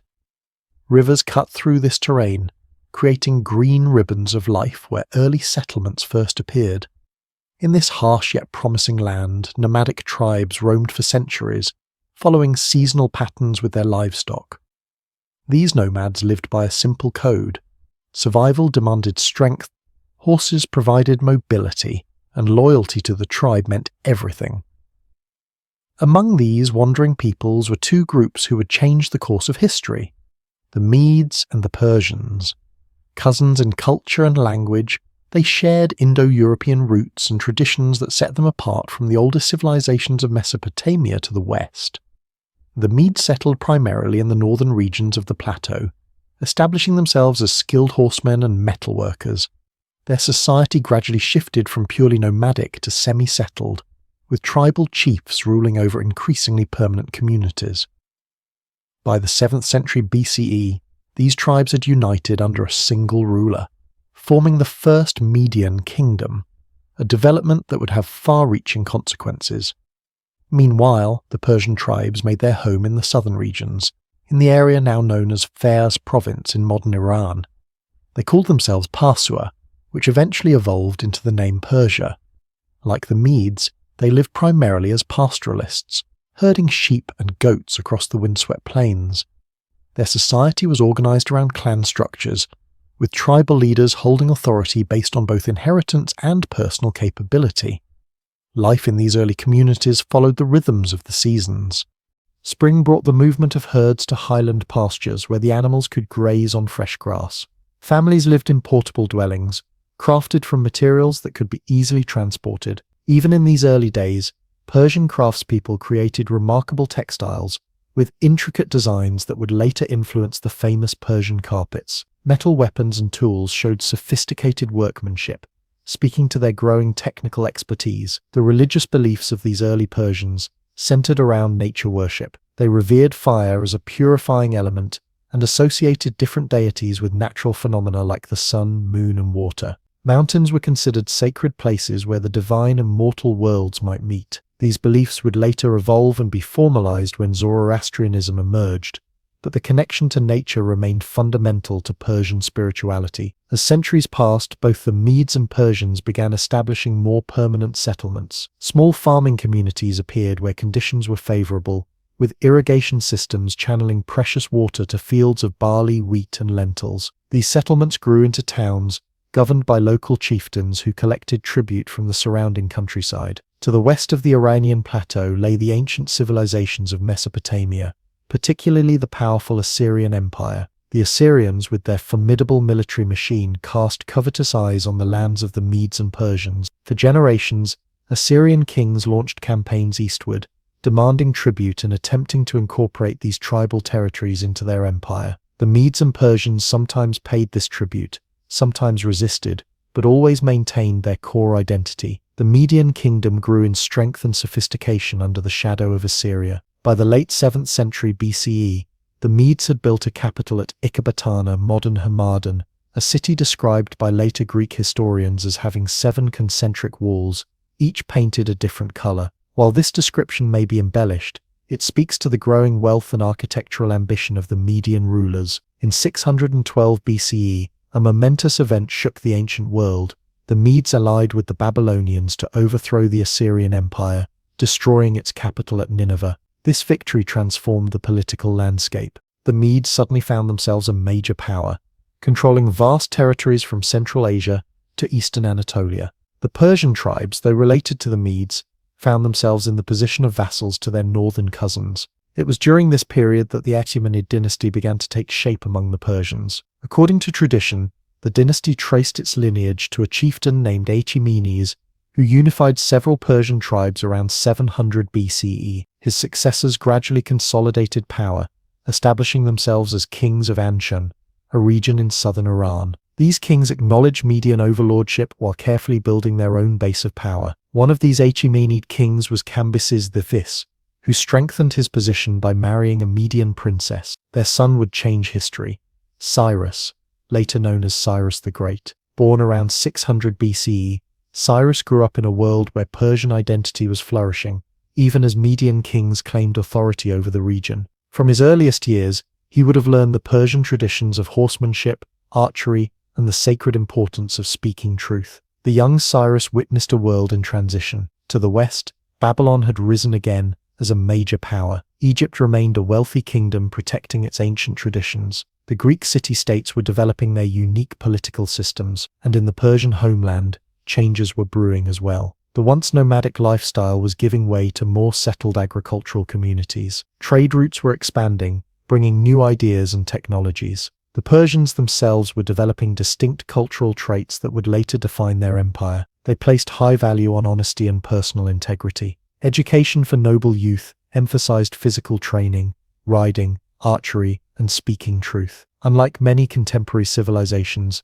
Persian society allowed a degree of social mobility based on merit and service. These values would later be reflected in the administrative systems of the empire. As he matured, Cyrus developed into a leader of remarkable capability. Stories tell of his charisma, intelligence, and strategic thinking. More importantly, he possessed a vision of governance that transcended the tribal mindset. Where other kings saw conquered peoples simply as subjects to be exploited, Cyrus recognized the value of respecting local customs and incorporating diverse talents into a unified system. By the mid-6th century BCE, tensions were growing between the Medes and their Persian vassals. The Median king Astyages, possibly concerned about the rising influence of his Persian grandson Cyrus, began to take actions that threatened the autonomy of the Persian territories. The stage was set for a dramatic shift in power that would reverberate across the ancient world. Cyrus carefully consolidated support among both the Persian tribes and disaffected elements within the Median kingdom. In 550 BCE, he led a rebellion against his grandfather Astyages. The conflict came to a head when key Median generals defected to Cyrus's side, allowing him to capture the Median capital of Ecbatana with minimal bloodshed. This moment marked the beginning of Persian ascendancy and the foundation of the Achaemenid Empire. Rather than treating the Medes as a conquered people, Cyrus incorporated them as equal partners in his new regime. He maintained many Median officials in their positions and adopted elements of Median court ceremony. This policy of respectful integration would become a hallmark of Persian rule, allowing the empire to expand while maintaining stability across diverse regions. With the resources and manpower of both Persia and Media at his command, Cyrus turned his attention to the wealthy kingdom of Lydia in western Anatolia. King Croesus of Lydia, whose name became synonymous with wealth, had expanded his territories eastward, bringing him into conflict with the newly united Persian Median Kingdom. In 547 BCE, Cyrus moved against Lydia, defeating Croesus in a winter campaign that demonstrated the Persian leader's tactical brilliance. The fall of Lydia opened the western coastline of Anatolia to Persian rule, bringing the Greek cities of Ionia under Cyrus's authority. Again, his approach was pragmatic and tolerant. Local rulers were often maintained in position as long as they acknowledged Persian authority and paid required tribute. Religious practices were respected, and communities were generally allowed to maintain their traditional laws and customs. This emerging Persian Empire was unlike anything the ancient world had seen before. Where previous empires ruled through fear and forced assimilation, Cyrus established a system that balanced central authority with local autonomy. The foundation was being laid for an imperial structure that would govern the known world for 2 centuries. As the Persian Empire began to take shape under Cyrus's visionary leadership, the seeds of greatness were firmly planted in the soil of the Iranian plateau. The nomadic tribes that had once wandered these harsh lands were transforming into the administrators of history's first truly global empire. The stage was set for Cyrus's greatest conquest, Babylon, and the establishment of principles that would define Persian rule for generations to come. Beyond military campaigns and administrative systems, the Persian Empire expressed its power and identity through a distinctive visual language. The art and architecture created under Achaemenid rule combined influences from across their vast domains, while achieving a unique style that immediately identified imperial presence. These visual expressions were not merely decorative but served as sophisticated tools of statecraft, communicating Persian imperial ideology to diverse audiences throughout the known world. The great palaces at Persepolis, Susa, and Pasargadae stand as the most impressive manifestations of Persian imperial architecture.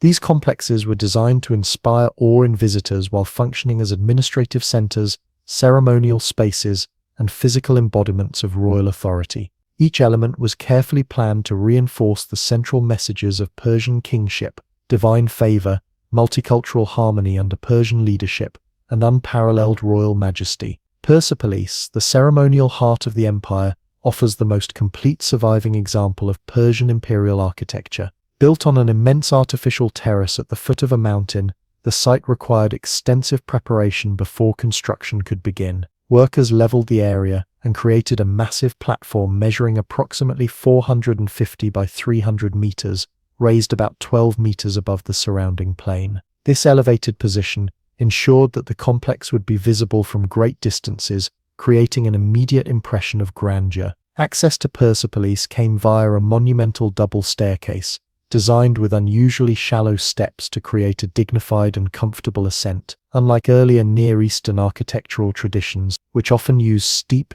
intimidating staircases to emphasize the separation between rulers and subjects, the Persian approach invited visitors upward while still maintaining the symbolic elevation of royal space. This combination of welcoming access and clear hierarchical messaging characterized much of Persian architectural philosophy. At the top of the staircase stood the Gate of All Nations, a massive square hall supported by columns and flanked by colossal stone bulls with human heads. Lamassu figures adapted from Mesopotamian tradition. These protective spirits guarded the entrance to the complex, their imposing presence announcing to visitors that they were entering a space where human and divine realms intersected. The gate was large enough to accommodate substantial numbers of visitors, appropriate for a site where representatives from across the empire gathered for royal audiences and celebrations.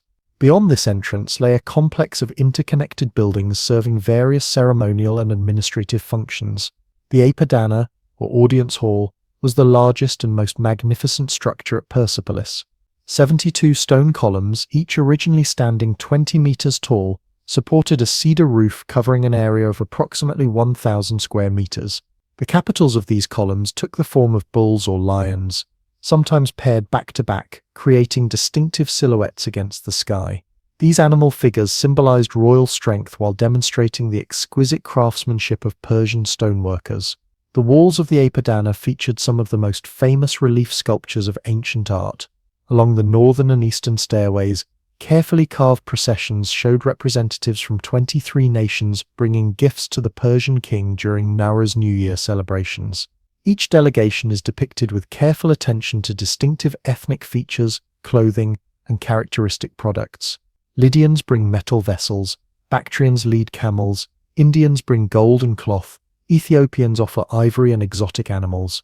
The procession winds upward toward the central panel, where the enthroned king receives these tributes, surrounded by Persian and Median nobles. These reliefs communicate multiple messages simultaneously. To foreign visitors, they demonstrated the vast extent of Persian authority and the diversity of peoples acknowledging the great king. To Persian elites, they affirmed the empire's success in bringing order to the known world. To all viewers, they presented an idealized image of imperial harmony, diverse peoples united in peaceful recognition of Persian leadership, each maintaining their cultural distinctiveness while participating in a greater whole. The artistic style of these reliefs balances naturalism with formal dignity. Human figures are depicted with careful attention to ethnic features, clothing details, and the specific items they carry, yet they move with a measured grace, arranged in orderly rows rather than individualized poses. This approach creates a sense of timeless ceremony rather than specific historical events. These are not portraits of particular delegations but representations of an eternal imperial order. The throne hall, or Hall of 100 Columns, provided another impressive ceremonial space at Persepolis. As its name suggests, it featured 100 columns supporting its roof, though these were smaller than those of the Apadana.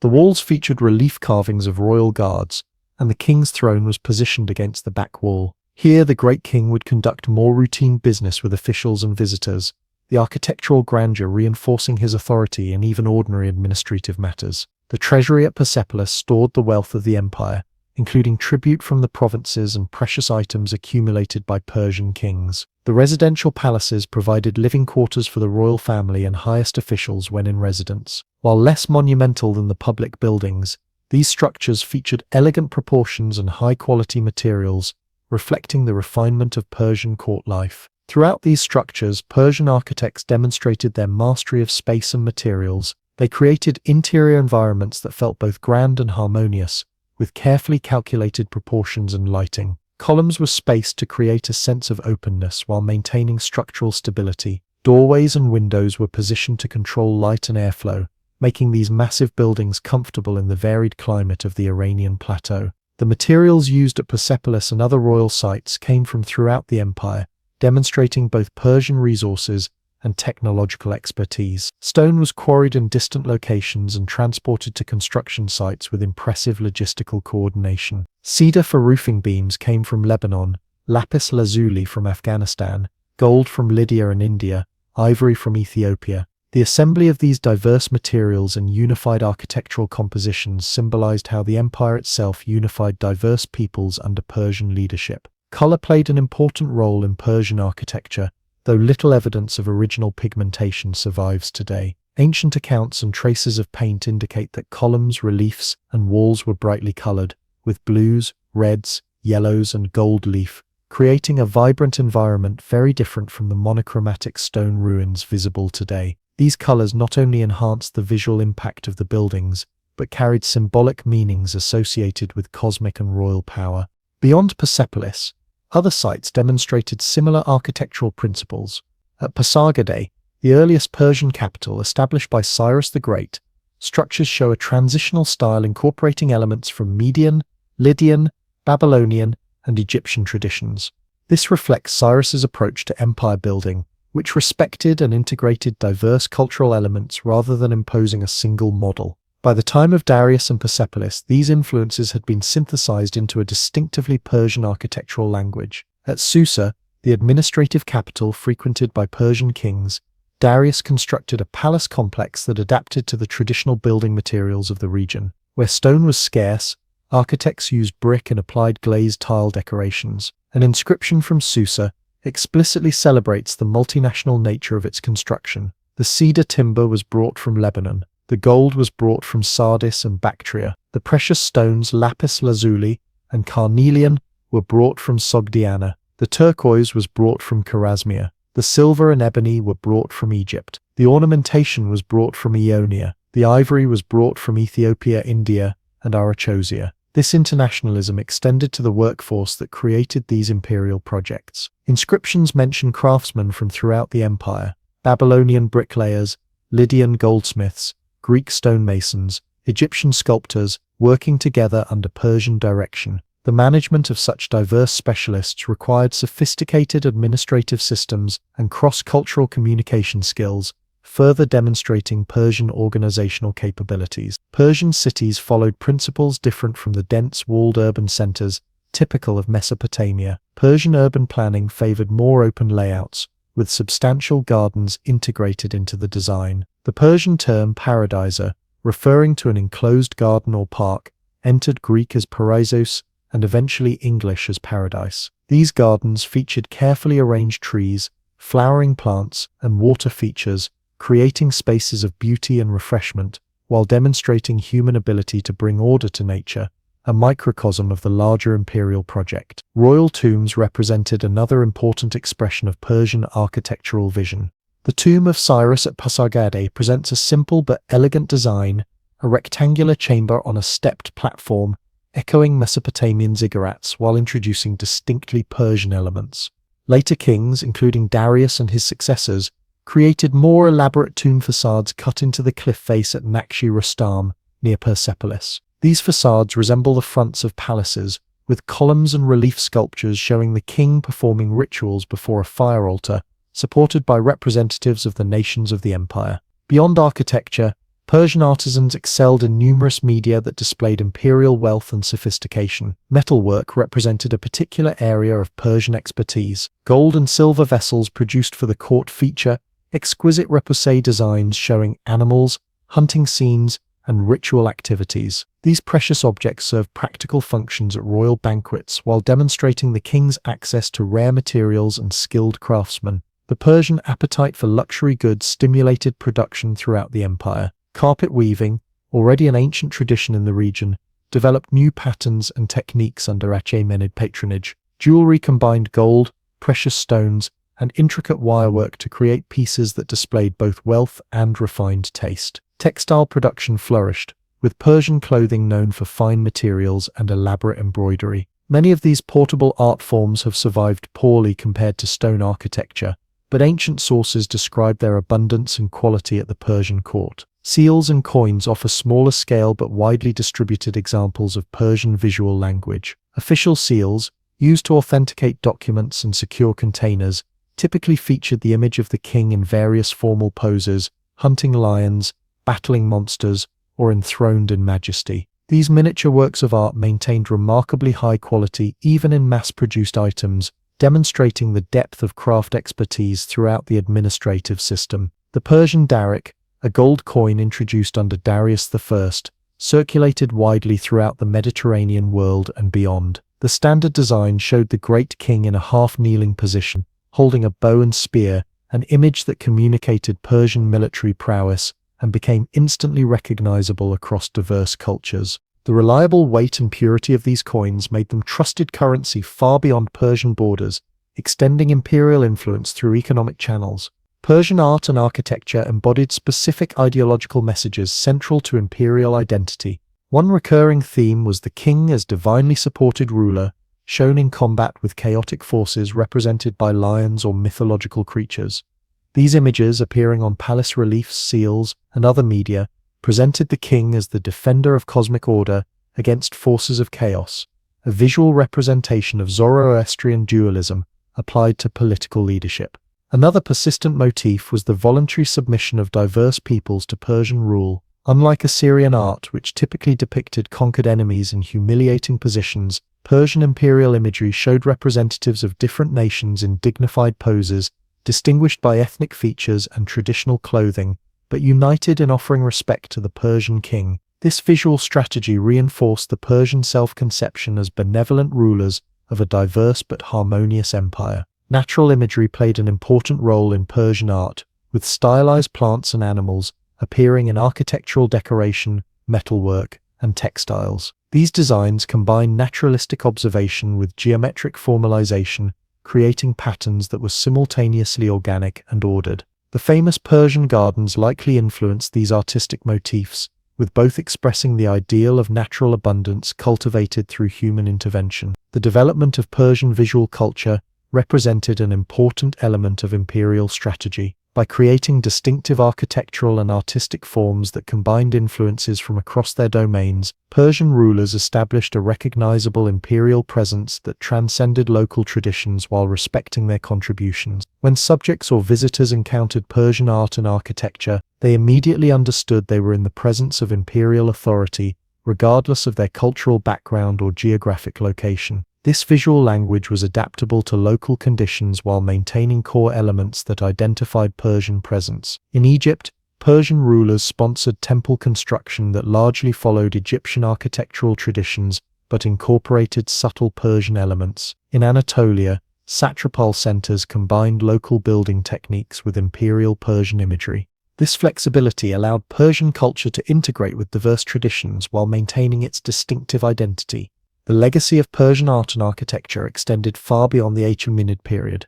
Alexander the Great and his successors adopted elements of Persian court ceremonial and architectural display. Parthian and Sasanian rulers drew upon Achaemenid precedents while developing their own artistic traditions. Islamic art incorporated numerous Persian motifs and techniques, particularly in architecture, metalwork, and carpet design. The gardens of Persia inspired landscape design throughout Asia, the Middle East, and eventually Europe. As the Persian Empire continued to evolve under successive kings, its visual expression maintained remarkable consistency while adapting to new circumstances and influences. The core principles established under Cyrus, Darius, and Xerxes, monumental scale, multicultural integration, refined craftsmanship, and clear imperial symbolism, remained central to how Persia presented itself to its subjects and to the wider world. The art and architecture created under Achaemenid rule thus served not merely as displays of wealth and power, but as sophisticated tools of governance. They communicated Persian imperial ideology in forms that could be understood across linguistic and cultural boundaries.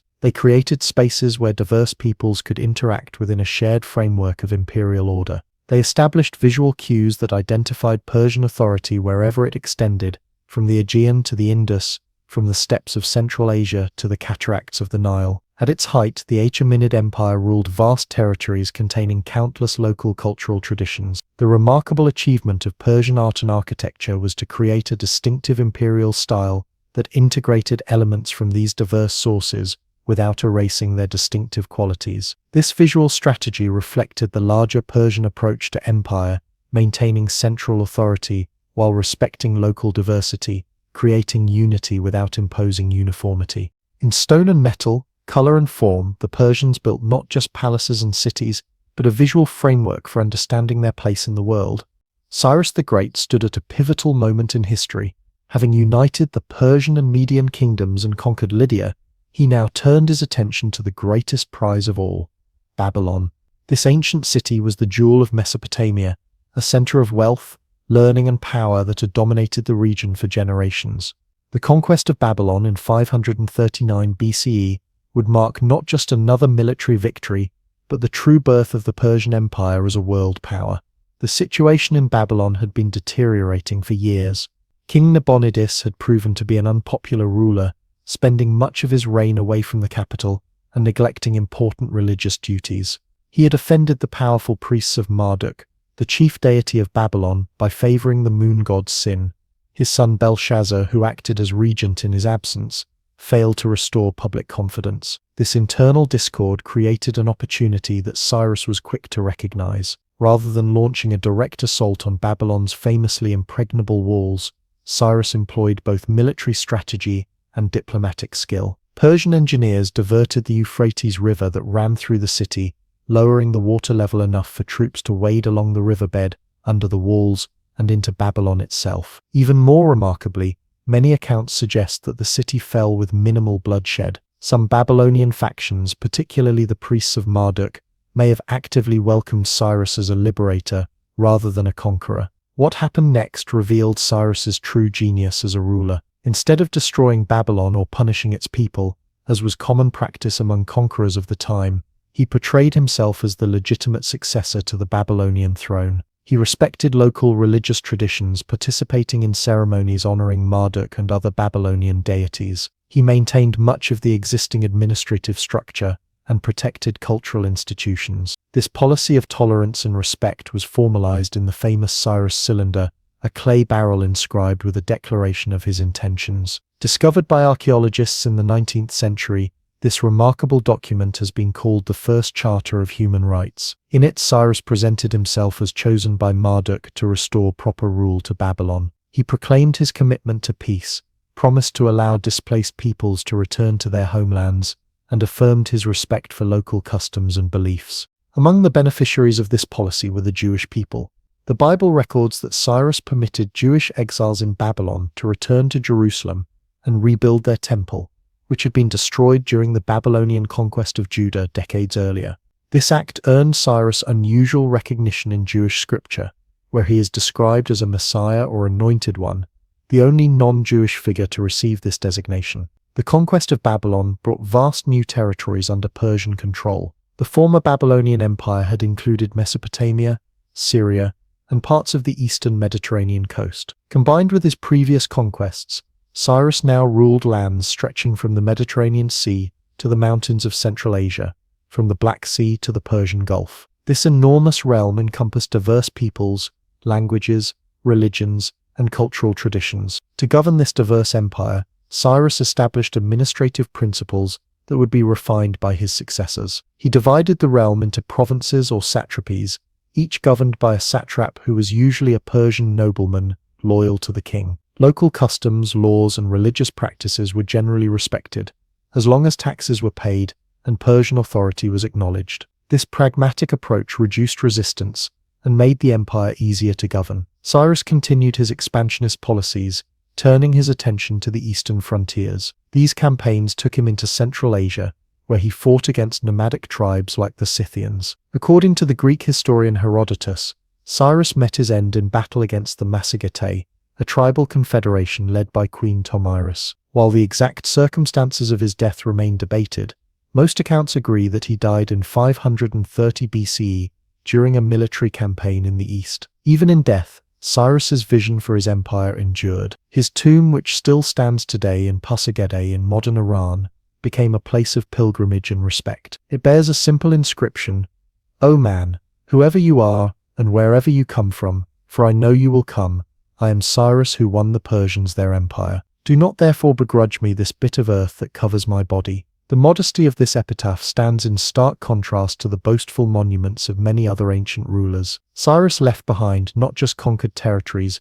but a model of imperial governance that would influence all future empires. His son Cambyses II succeeded him and continued the expansion, notably conquering Egypt and adding it to the Persian domains. Though Cambyses would prove less adept at maintaining the delicate balance of central authority and local autonomy that his father had established, the foundations of the empire remained solid. What made Cyrus truly remarkable among ancient conquerors was his understanding that military victory alone was insufficient for building a lasting empire. He recognized that governing diverse peoples required flexibility, respect, and pragmatism. His willingness to adopt and adapt elements from the cultures he encountered, rather than simply imposing Persian ways, created a sustainable imperial system. The Persian Empire under Cyrus was not without flaws or internal tensions. The demands for tribute could be heavy, and there were certainly instances of resistance and rebellion. But compared to earlier empires like Assyria, which ruled primarily through terror and brutal repression,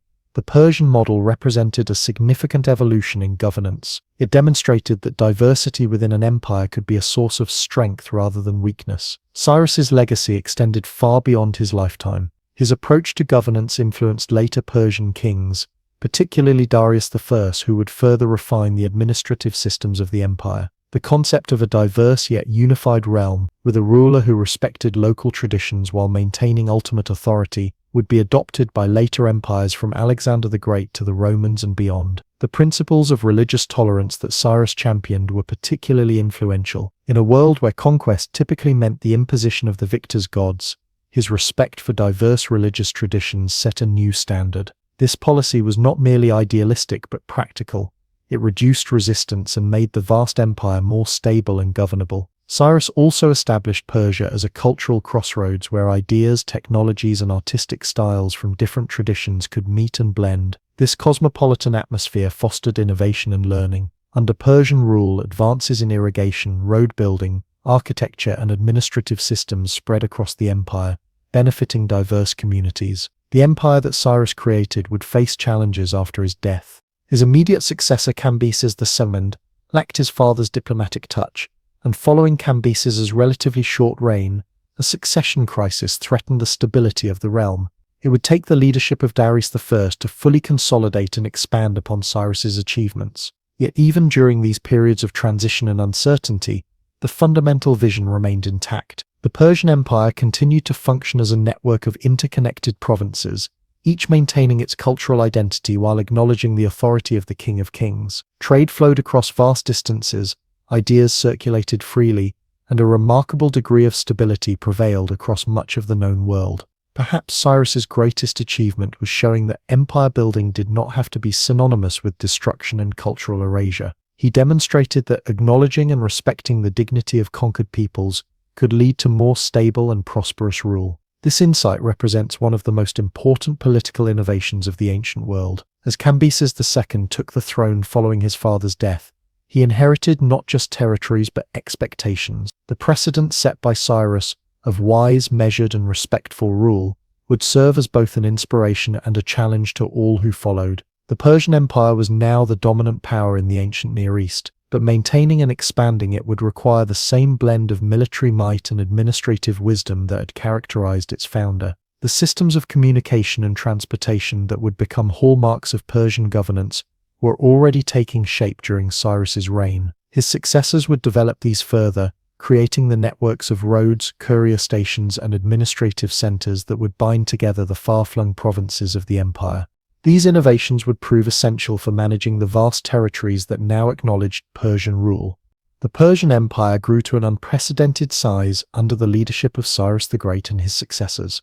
As territories expanded from the shores of the Mediterranean to the mountains of Afghanistan, from Egypt to the steppes of Central Asia, a fundamental challenge emerged. How could a single ruler effectively govern lands so vast and diverse?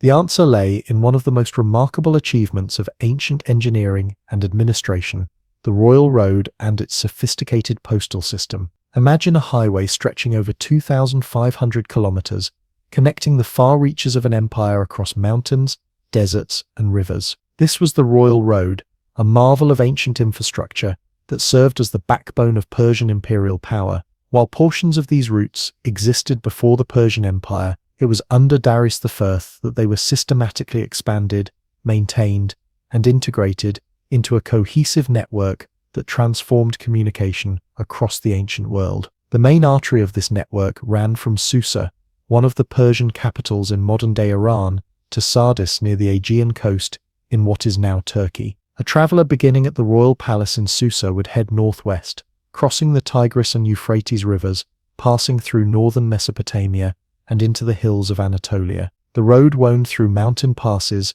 and across fertile valleys, finally descending to the coastal plains of Ionia. This remarkable feat of engineering featured carefully planned elements that made efficient travel possible. Bridges spanned rivers at strategic crossing points. Mountain passages were cleared and maintained. In some areas, the road was paved with stone to prevent erosion and ensure year-round access. The Persian engineers understood that imperial control depended on reliable communications, regardless of season or weather. Perhaps the most significant innovation along the royal road was the system of posting stations established at regular intervals. These stations, called chapakhana, were positioned approximately every 25 to 30 kilometers, the distance a horse could comfortably travel in a day. Each station maintained a supply of fresh horses, food for couriers, and accommodation for official travelers. This was the ancient equivalent of a high-speed transportation network, designed specifically for the rapid movement of information and imperial representatives. The Persian postal couriers, known as piradars in Old Persian, were elite messengers renowned throughout the ancient world for their speed and reliability. These men were carefully selected and rigorously trained. They needed to be excellent riders, physically fit, and capable of enduring the hardships of rapid travel across challenging terrain. Most importantly, they had to be absolutely trustworthy, as they often carried sensitive communications essential to the security and governance of the empire. Greek historian Herodotus, though writing from the perspective of a people who considered the Persians their enemies, could not help but express admiration for this system. He wrote that no mortal traveled faster than these Persian couriers. A message that would take a normal traveler months to deliver could reach its destination in a matter of days through the Royal Postal Service. Herodotus claimed that neither snow nor rain, nor heat nor darkness would stay these couriers from the swift completion of their appointed rounds, a phrase later adopted by the United States Postal Service. The efficiency of this system was not just impressive, it was revolutionary. For the first time in history, a ruler could send instructions to distant provinces and receive reports back within a reasonable time frame. A revolt in a far-flung province could be reported to the king quickly enough for an effective response to be organized. Trade regulations, tax policies, and royal decrees could be distributed across vast distances with unprecedented speed. This rapid communication system became essential to the Persian style of governance. The empire was divided into satrapies or provinces, each governed by a satrap who was usually a member of the Persian nobility appointed by the king. These satraps held considerable authority within their territories, collecting taxes, maintaining order, and administering justice. However, they were accountable to the central authority, and the king needed reliable ways to monitor their activities. To maintain control over these distant officials, Persian kings developed a system of inspectors known as the eyes and ears of the king. These trusted agents traveled throughout the empire, often using the royal road to observe conditions in the provinces and report back to the king. They arrived unannounced with the authority to investigate any aspect of a satrap's administration. The knowledge that such inspectors could appear at any time served as a powerful check on potential abuses of power.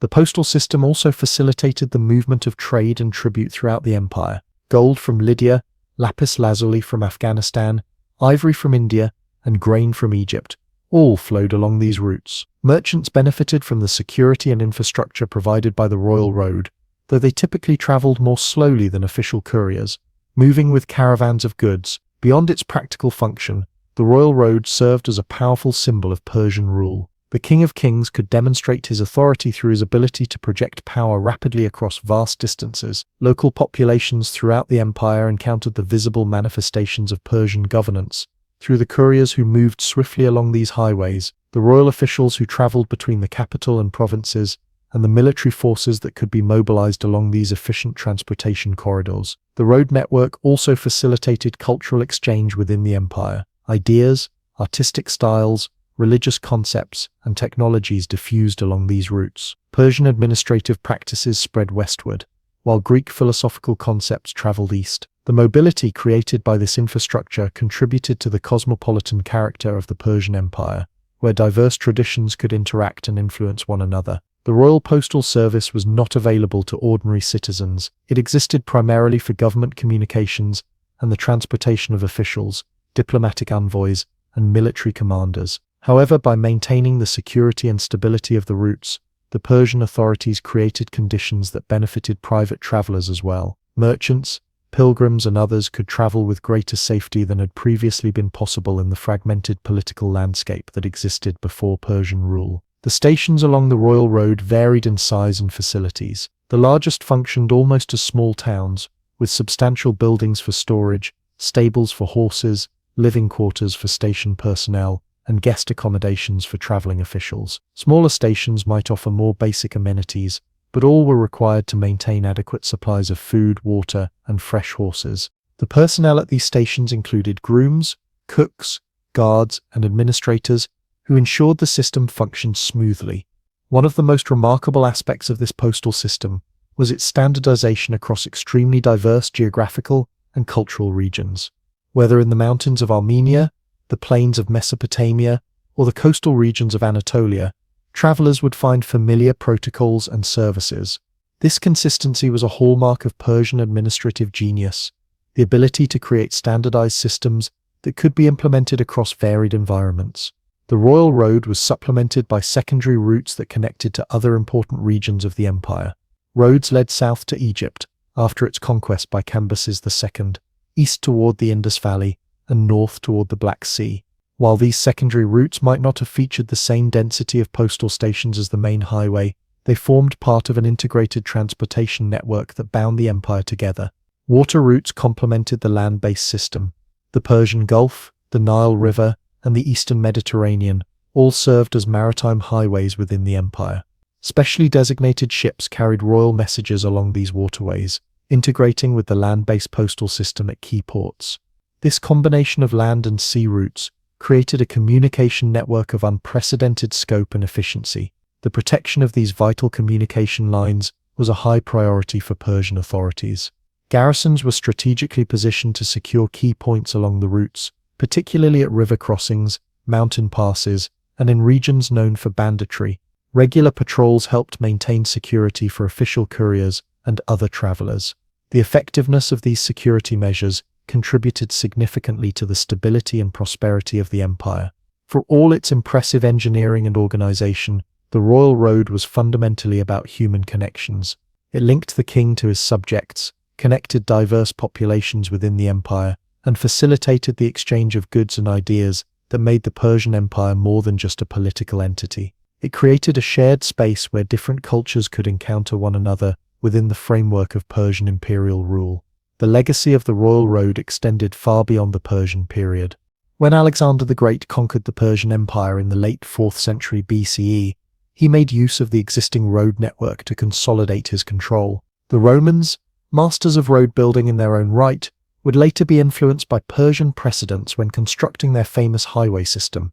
The routes established during the Persian Empire remained important transportation corridors for centuries, some continuing in use to the present day. Perhaps most significantly, the Persian Royal Road established a model for imperial communications that would influence all subsequent empires. The recognition that effective governance of vast territories required rapid and reliable information flow became a fundamental principle of imperial administration. The sophisticated integration of infrastructure, personnel, and protocols developed by the Persians set a standard that later empires would strive to match. As Darius I consolidated his rule and expanded upon the foundations laid by Cyrus the Great, the royal road and its postal system became increasingly central to the Persian imperial project. The ability to move information, people, and resources quickly across enormous distances gave the empire a cohesion that previous political entities had lacked. The king in his palace at Susa could receive reports from the furthest reaches of his domains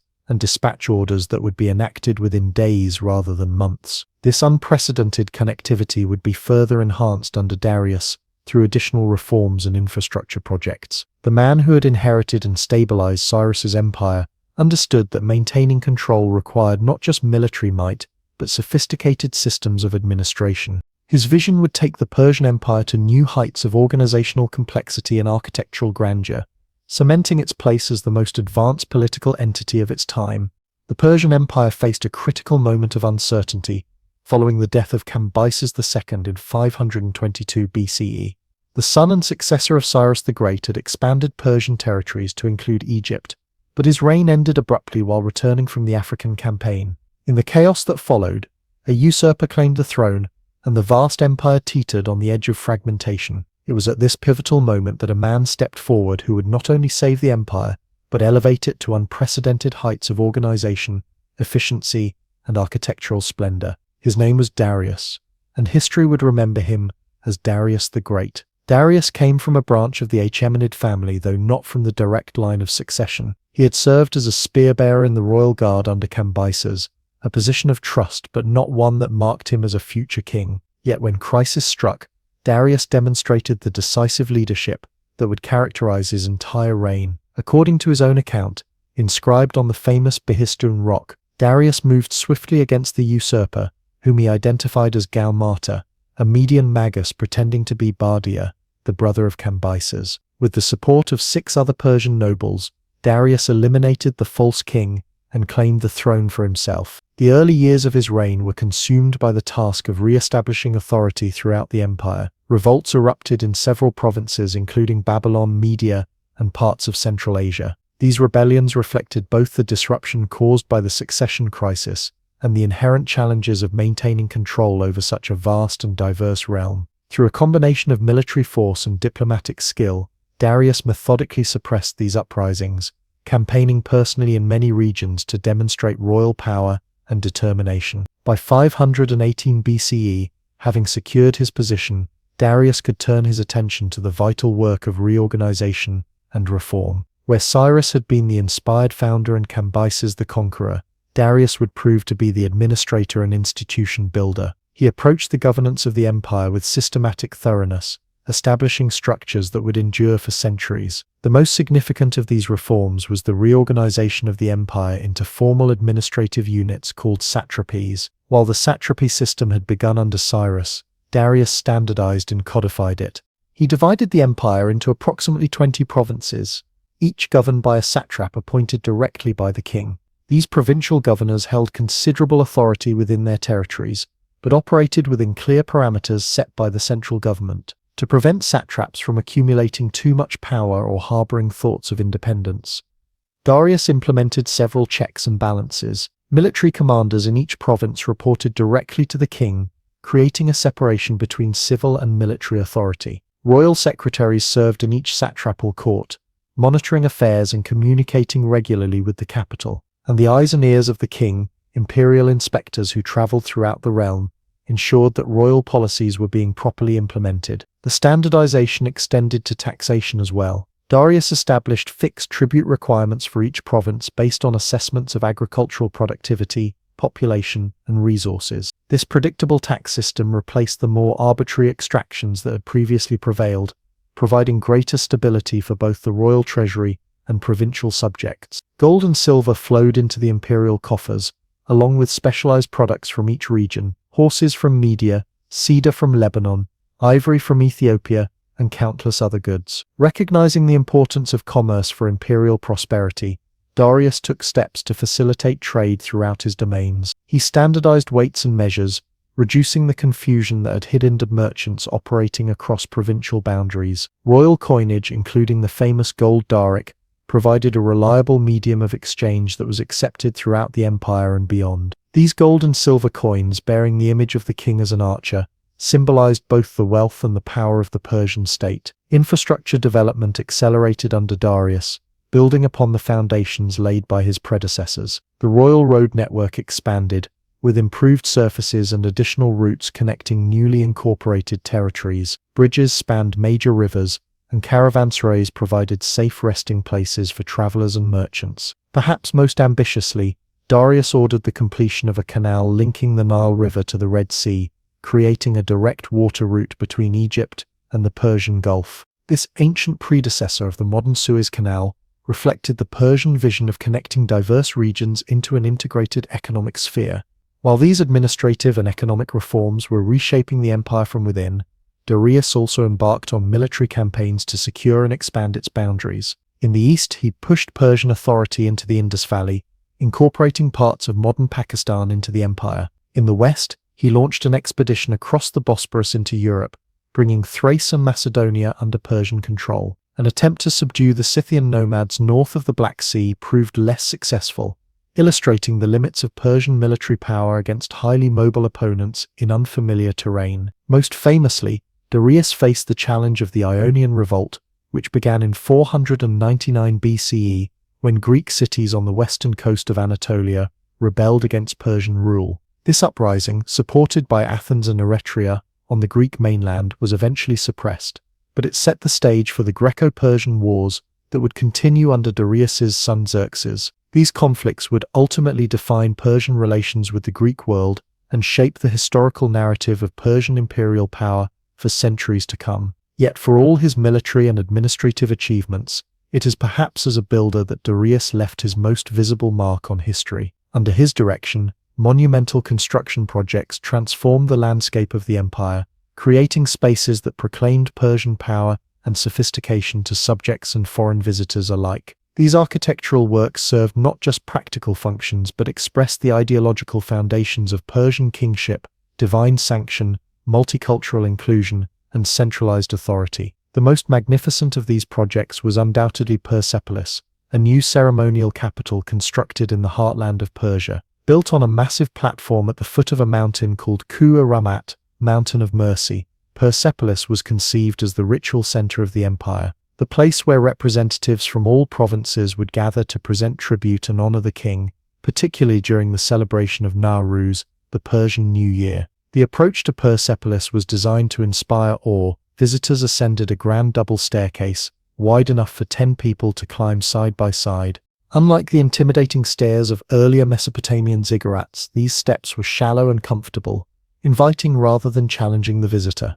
At the top of the staircase stood the Gate of All Nations, guarded by massive stone bulls with human heads, protective spirits drawn from Mesopotamian tradition, but executed in distinctly Persian style. Beyond this gate lay a complex of palaces, audience halls, treasuries, and administrative buildings. The centerpiece was the Apadana, or audience hall, supported by 72 columns, each 20 meters tall. The roof of cedars from Lebanon created a vast covered space where the king could receive dignitaries from across the empire. The walls of the stairways leading to the Apadana were decorated with relief sculptures showing representatives of 23 different nations bringing gifts to the king: Lydians, Babylonians, Egyptians, Indians, and many others, each depicted in their distinctive national dress and carrying characteristic products of their homelands. These reliefs encapsulated the Persian imperial ideology. Unlike earlier empires that glorified the brutal subjugation of conquered peoples, Persian art emphasized the voluntary participation of diverse nations in a harmonious imperial order. The tribute bearers are shown walking calmly, not in chains or poses of humiliation. This visual propaganda reinforced the Persian self-conception as benevolent rulers of a multicultural realm united under divine favor. The architecture of Persepolis combined elements from across the empire. From Egypt came expertise in stone cutting and monumental construction. From Mesopotamia came the use of glazed bricks and protective spiritual figures. From Greece came Ionic column designs. Yet the result was not a mere collection of borrowed styles but a uniquely Persian synthesis, an architectural language that expressed the empire's cosmopolitan character while asserting its distinctive identity. Darius built not just at Persepolis but throughout his domains. At Susa, an ancient city that became one of his preferred residences, he constructed a magnificent palace complex. At Ecbatana, modern Hamadan, the old Median capital, he maintained and expanded the royal facilities. Even in Egypt, he sponsored temple construction and renovation, demonstrating respect for local religious traditions while incorporating subtle Persian elements. These building projects served multiple purposes. They provided employment for thousands of workers and artisans, stimulating local economies. They created administrative centers where the business of empire could be conducted efficiently. They demonstrated the king's piety by including elements dedicated to Ahura Mazda, the supreme deity of Zoroastrianism, and other gods. Most importantly, they materialized Persian power in stone and cedar, creating tangible symbols of imperial authority that could be seen and experienced by subjects and visitors alike. The construction of these monumental works drew on resources from across the empire. Stone was quarried from sites specifically selected for quality and transported over great distances. Specialized craftsmen were brought from different provinces to apply their distinctive skills. Egyptians for stonework, Lydians for goldwork, Babylonians for brickwork. The projects themselves thus became exercises in imperial coordination, demonstrating the ability of the Persian administration to mobilize diverse resources and expertise toward common goals. Inscriptions at these sites, written in multiple languages including Old Persian, Elamite, and Babylonian, proclaimed Darius's achievements and the divine favor that supported his rule. A typical inscription begins, "I am Darius, the great king, king of kings, king of countries containing all kinds of men, king in this great earth far and wide."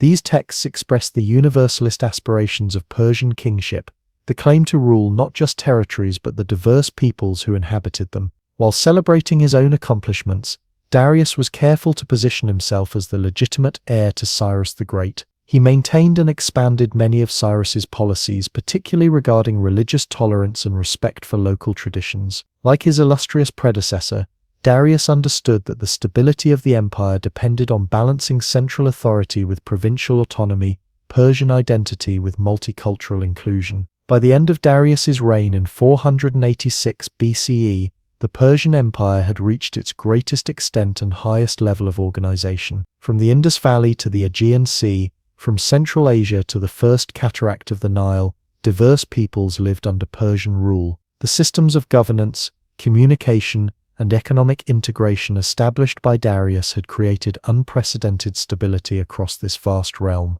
His architectural legacy, particularly at Persepolis, stood as a physical manifestation of Persian power and sophistication. Yet challenges remained. The conflict with the Greek city-states, though temporarily contained, would flare up again under his successor Xerxes.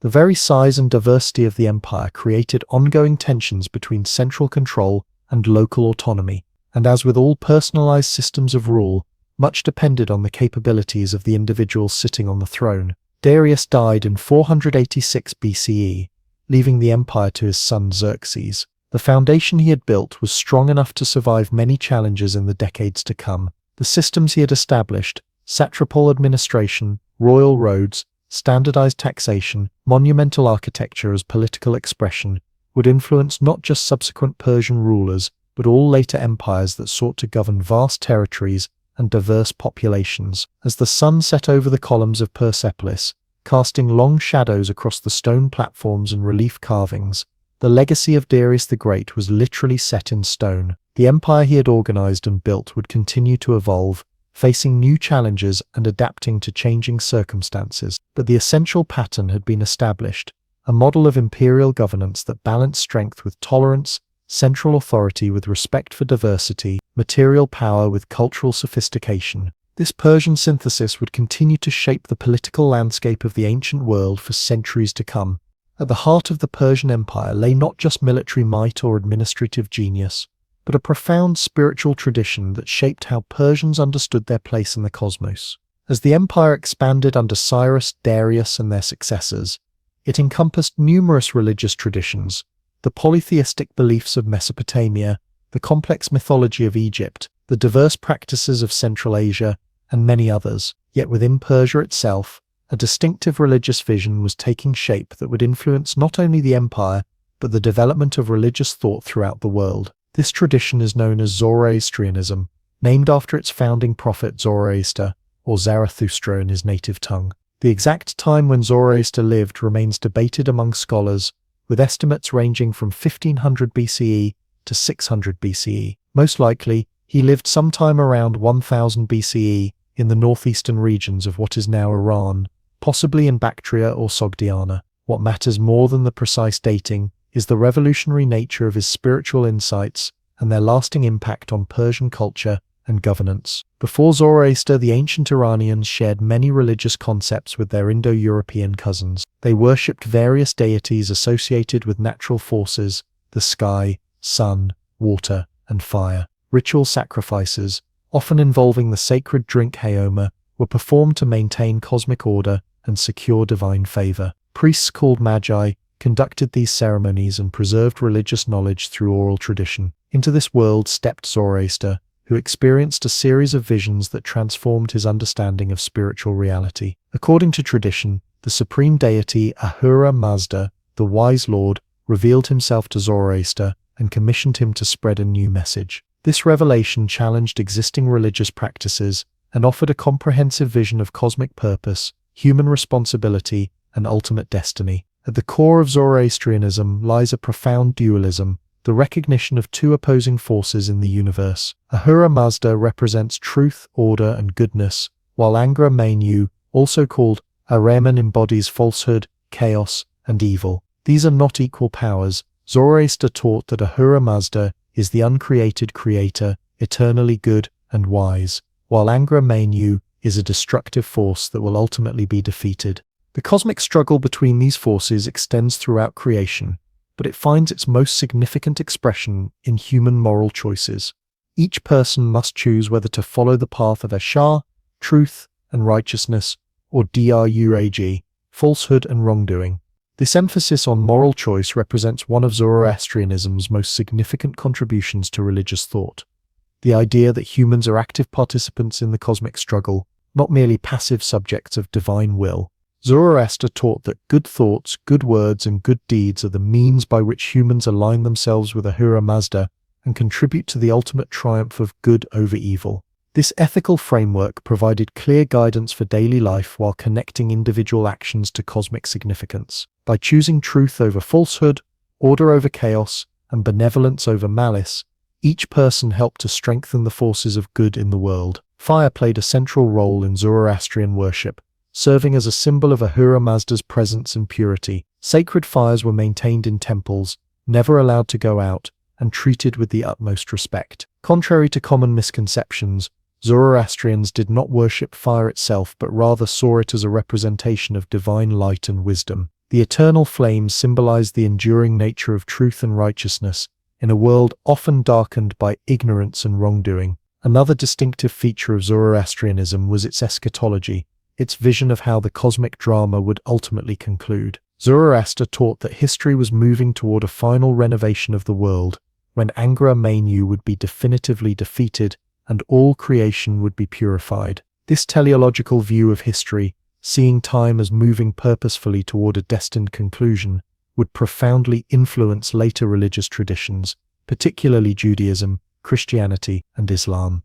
The spread of Zoroastrian ideas throughout the Persian Empire was gradual and complex. Cyrus the Great, while respectful of Zoroastrian principles, maintained the policy of religious tolerance that characterized his rule, acknowledging and honoring the gods of conquered peoples. Darius more explicitly identified himself as a worshipper of Ahura Mazda in his inscriptions, though he too continued the practice of respecting diverse religious traditions within the empire. By the time of Darius and his successors, Zoroastrianism had become closely associated with Persian royal ideology.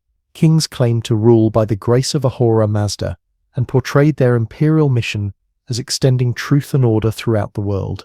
The cosmic dualism of Zoroastrian theology found political expression in the Persian worldview, which contrasted the ordered realm of the empire with the chaotic lands beyond its borders.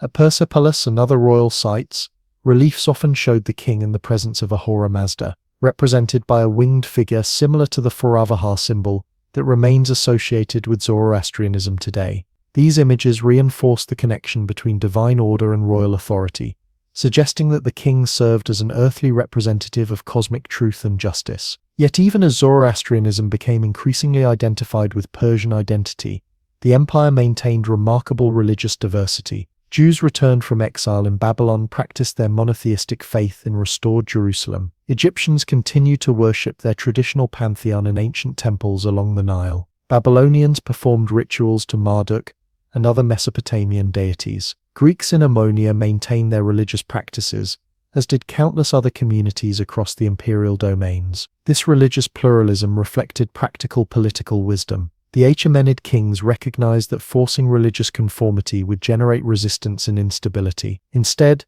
they positioned themselves as protectors of diverse traditions, often participating in local religious ceremonies when visiting different provinces. This strategy helped maintain peace across the multicultural empire while allowing Zoroastrianism to develop as a distinctly Persian spiritual tradition. The daily practice of Zoroastrianism centered around maintaining ritual purity and performing proper devotions. Believers were expected to pray several times daily, particularly at dawn, noon, and dusk. Before prayer, they performed purification rituals, often involving water and symbolic gestures. Sacred fires were tended by priests who underwent extensive training and observed strict purity regulations. The concept of purity extended to the treatment of the elements: earth, air, fire, and especially water. Zoroastrians considered these elements sacred and were forbidden from polluting them. This environmental ethic led to distinctive funerary practices. Since both burial, polluting the earth, and cremation, polluting fire were considered inappropriate,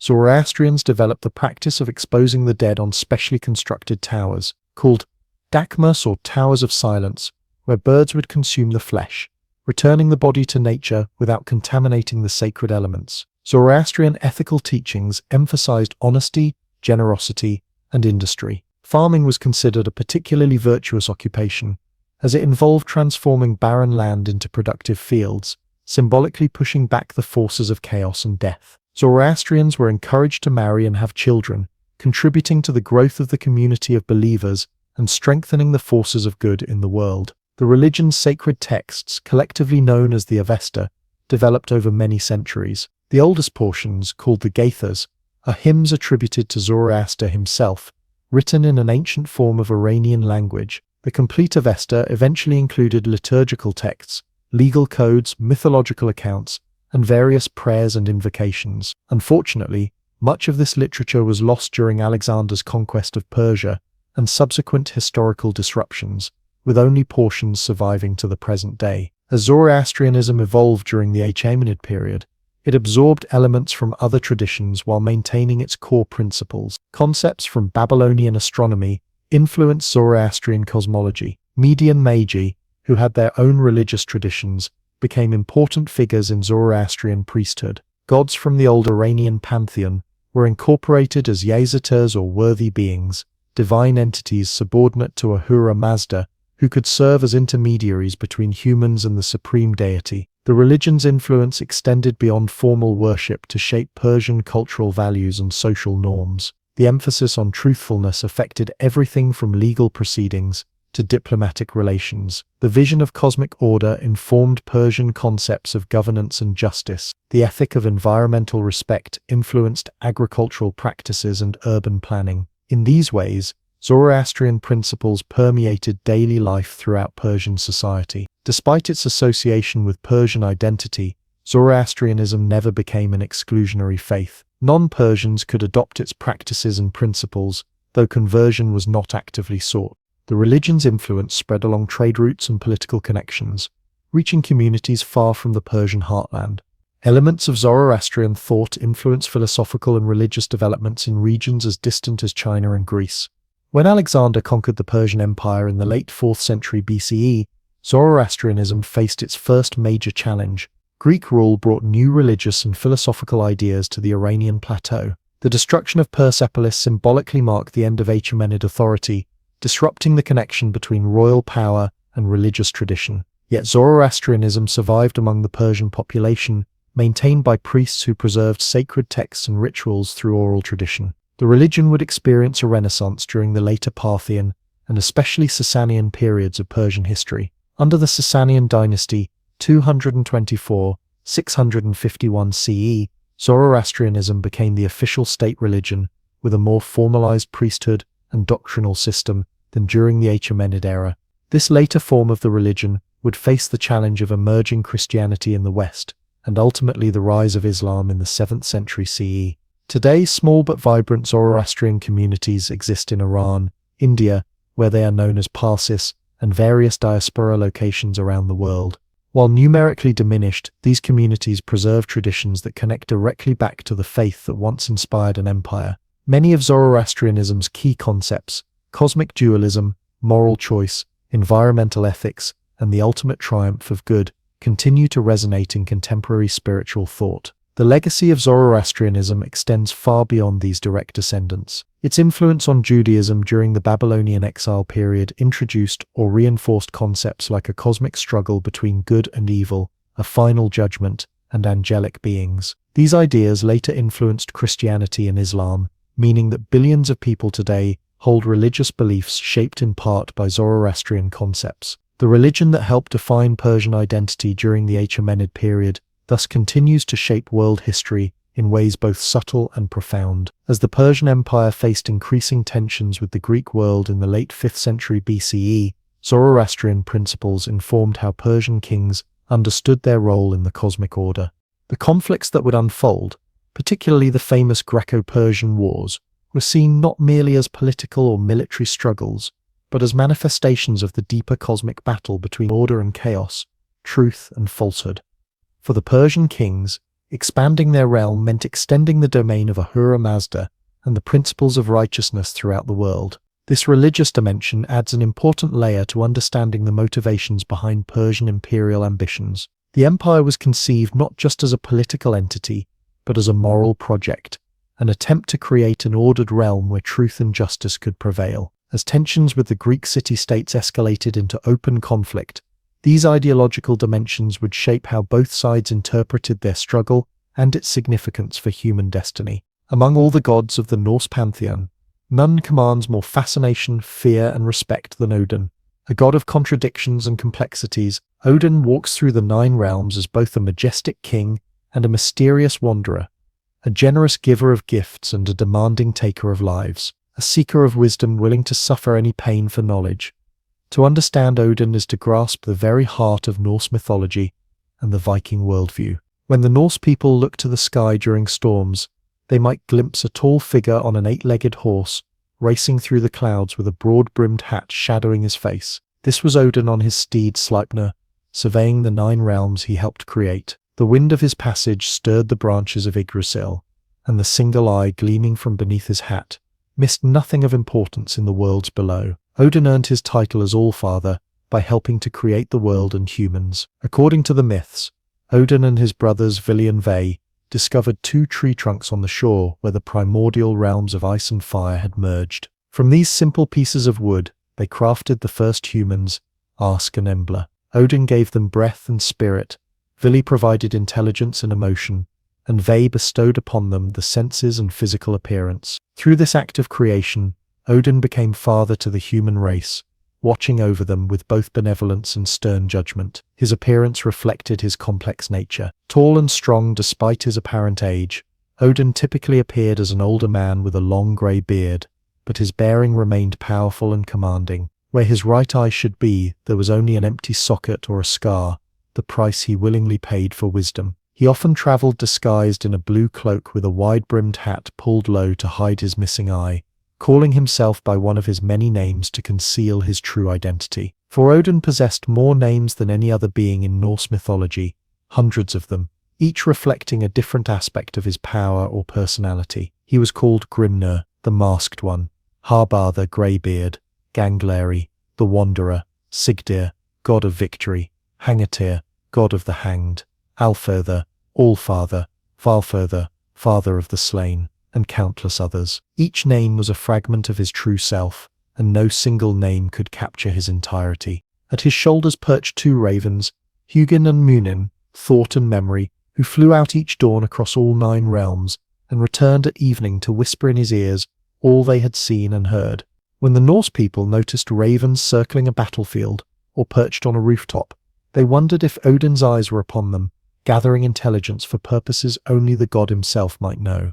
At his feet lay 2 wolves, Jerry and Freki, both names meaning the ravenous one, whom Odin fed from his table. He himself consumed nothing but mead or wine, sustaining himself entirely on drink while giving all his food to his wolf companions. Like the wolves they kept, Norse warriors who dedicated themselves to Odin cultivated a ferocious hunger for battle and victory. Odin's hall in Asgard was Valhalla, a majestic building roofed with golden shields, so large it contained 540 doors, each wide enough for 800 warriors to march through side by side. Here Odin hosted the Einherjar, warriors who had died courageously in battle and been selected by the Valkyries to join his eternal army. Every day these chosen warriors would fight each other in practice combat, falling only to rise again whole for the evening feast. They ate the meat of a magical boar that restored itself each night and drank endless mead served by the Valkyries. This was no mere paradise of pleasure. Odin gathered these warriors for a purpose to fight beside him at Ragnarök, the fated final battle where gods and giants would clash in mutual destruction. Odin, with all his wisdom and foresight, knew he was doomed to die in that conflict, swallowed by the great wolf Fenrir. His collection of elite warriors represented his attempt to change, or at least challenge, a fate he knew could not be avoided. For unlike many other divine figures in world mythology, Odin and the Norse gods were not immortal in the strict sense. They lived extraordinarily long lives and had access to magical means of preserving their youth, like the golden apples kept by the goddess Idun, but they could be killed, and many were fated to die when Ragnarök arrived. This knowledge of their own mortality added a poignant dimension to Norse mythology and shaped Odin's character profoundly. Perhaps it was this awareness of his ultimate fate that drove Odin's relentless pursuit of wisdom. No god in any mythology has sacrificed more for knowledge than Odin. His most famous sacrifice came at the foot of Yggdrasil, where he gave up his eye to drink from Mimir's well, a source of profound wisdom and foresight. The image of the one-eyed god reflects the Norse understanding that true wisdom always comes at a cost.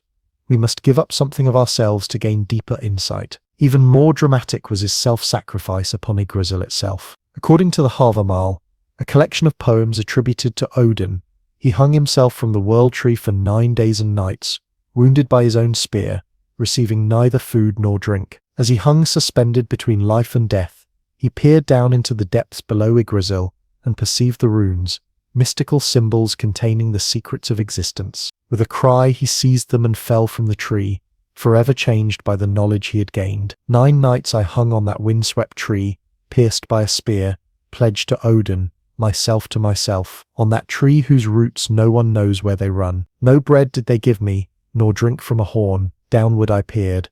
I grasped the runes. Screaming I grasped them, then I fell back. This ordeal, with its echoes of shamanic initiation and its parallels to other mythic sacrifices, reveals the depth of Odin's determination to understand the mysteries of existence. He became the master of runes and magic, able to bind and unbind, to protect or destroy, to navigate between worlds and states of consciousness. Odin's wisdom extended to the art of poetry as well. According to one famous myth, the magical mead of poetry was brewed from the blood of Kvasir, a being of immense wisdom created from the spittle of the Aesir and Vanir gods. After giants killed Kvasir and made this mead, Odin determined to retrieve it. Transforming himself into a snake, he slithered into the mountain where the mead was kept, then changed into an eagle to fly away with it, carrying the precious liquid in his mouth back to Asgard. Some of the mead spilled during his escape, falling to Midgard, where it became the inspiration of lesser poets. But the bulk of it Odin brought to the gods, making divine poetry possible. This myth connected the ecstasy of poetic inspiration to Odin's magical powers and positioned him as patron of skalds and all who work with words. Despite his association with poetry and wisdom, Odin was equally a god of war, specifically of the berserk battle frenzy that seized some warriors. These fighters, called berserkers, were said to be possessed by Odin during combat, becoming impervious to pain and fighting with supernatural strength. They neither needed nor wore armor, often going into battle wearing only bearskins, the likely source of the term berserker, meaning bear shirt. These warriors were both admired and feared, valued for their fighting prowess, but considered dangerous even to their own side. Odin's connection to battle went beyond mere violence. As a war god, he was concerned with the strategic and political aspects of conflict. He might grant victory to the side that impressed him most with their courage or cunning, rather than the side that simply prayed the loudest. There are many stories in which Odin abandons a longtime favorite in the midst of battle, ensuring their death but welcoming them personally to Valhalla afterward. This seemingly capricious behavior points to Odin's role as a collector of souls for his army. Every warrior who died in battle represented a potential recruit for the forces he was gathering for Ragnarok. This gave him an interest in promoting warfare that troubled even some of his worshippers. While Thor protected humanity from giants and monsters, Odin sometimes seemed to view humans as pieces in a cosmic game, sacrifices to be made for purposes beyond mortal understanding. This darker aspect of Odin connects to his role as a god of death, particularly death by hanging, a method of execution that doubled as a sacrifice to him. Archaeological and historical evidence suggests that human sacrifices were sometimes made to Odin by hanging victims from trees, mirroring his own ordeal on Yggdrasil. The famous description by the Arab diplomat Ibn Fadlan of a Viking funeral included an account of a servant girl being strangled and stabbed simultaneously, a possible reference to the method of sacrifice associated with Odin. Yet despite these darker elements, Odin was not viewed as evil or malevolent. The Norse understood that the harsh realities of life in their challenging environment required tough choices and occasional ruthlessness. Odin embodied this pragmatic approach to survival, making difficult decisions for what he perceived as the greater good. His worshippers admired his willingness to do whatever was necessary to gain advantage against the chaotic forces that threatened ordered existence. Odin's interactions with other beings revealed both his wisdom and his complexity. With giants, he often engaged in contests of knowledge rather than physical battles. He disguised himself as a wanderer called Ganrathir and challenged the giant Vafaruthanir to a knowledge contest, each asking the other increasingly difficult questions about the nature of the cosmos. When Odin finally asked what he himself had whispered in the ear of his son Balder before Balder was laid on his funeral pyre, the giant recognized his opponent and acknowledged defeat.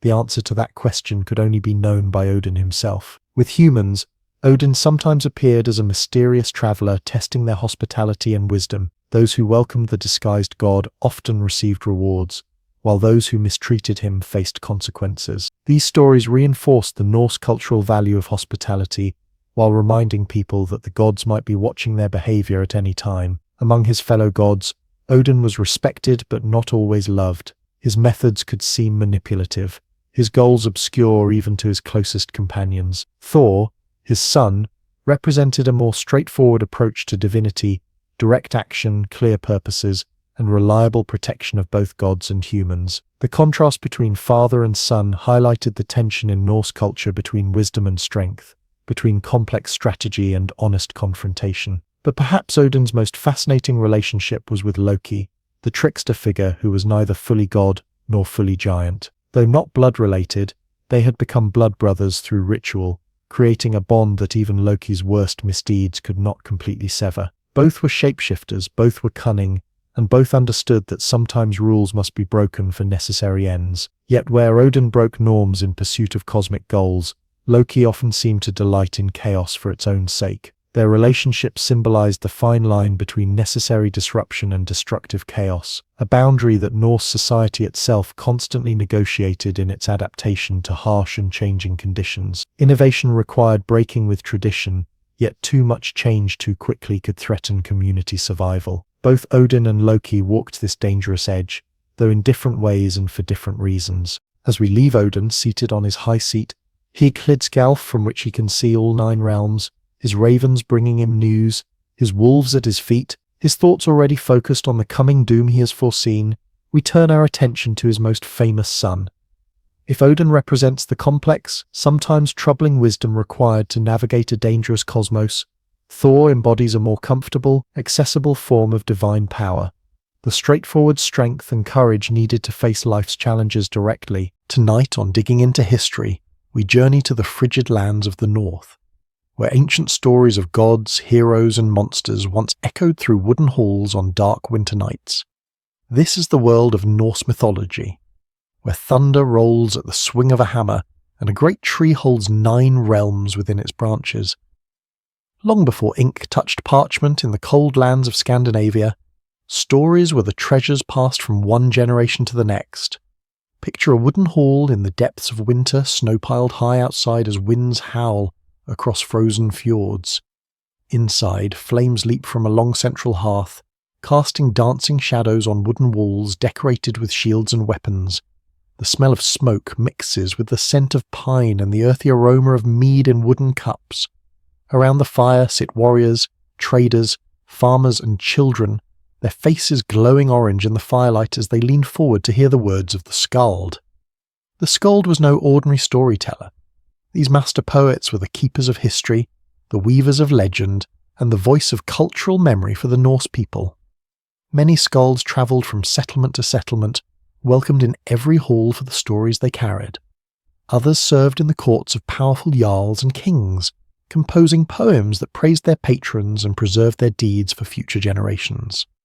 Their poetry followed strict patterns, using complex systems of alliteration and rhythm that made the stories easier to remember and recite. This carefully crafted form helped ensure that tales remained consistent as they passed from one teller to the next, like a verbal chain linking back through time to the oldest memories of the people. When a skald began to speak, the hall would grow silent. Their words conjured images more vivid than any painting. Gods striding across the sky, heroes facing impossible odds, magical creatures lurking in mountain shadows. These were not merely entertainments but teachings, explanations of the world and its workings, guides for how to live and die with honour. The stories told of Odin, the one-eyed seeker of wisdom who hung himself from the world tree for 9 days and nights to gain knowledge of the runes.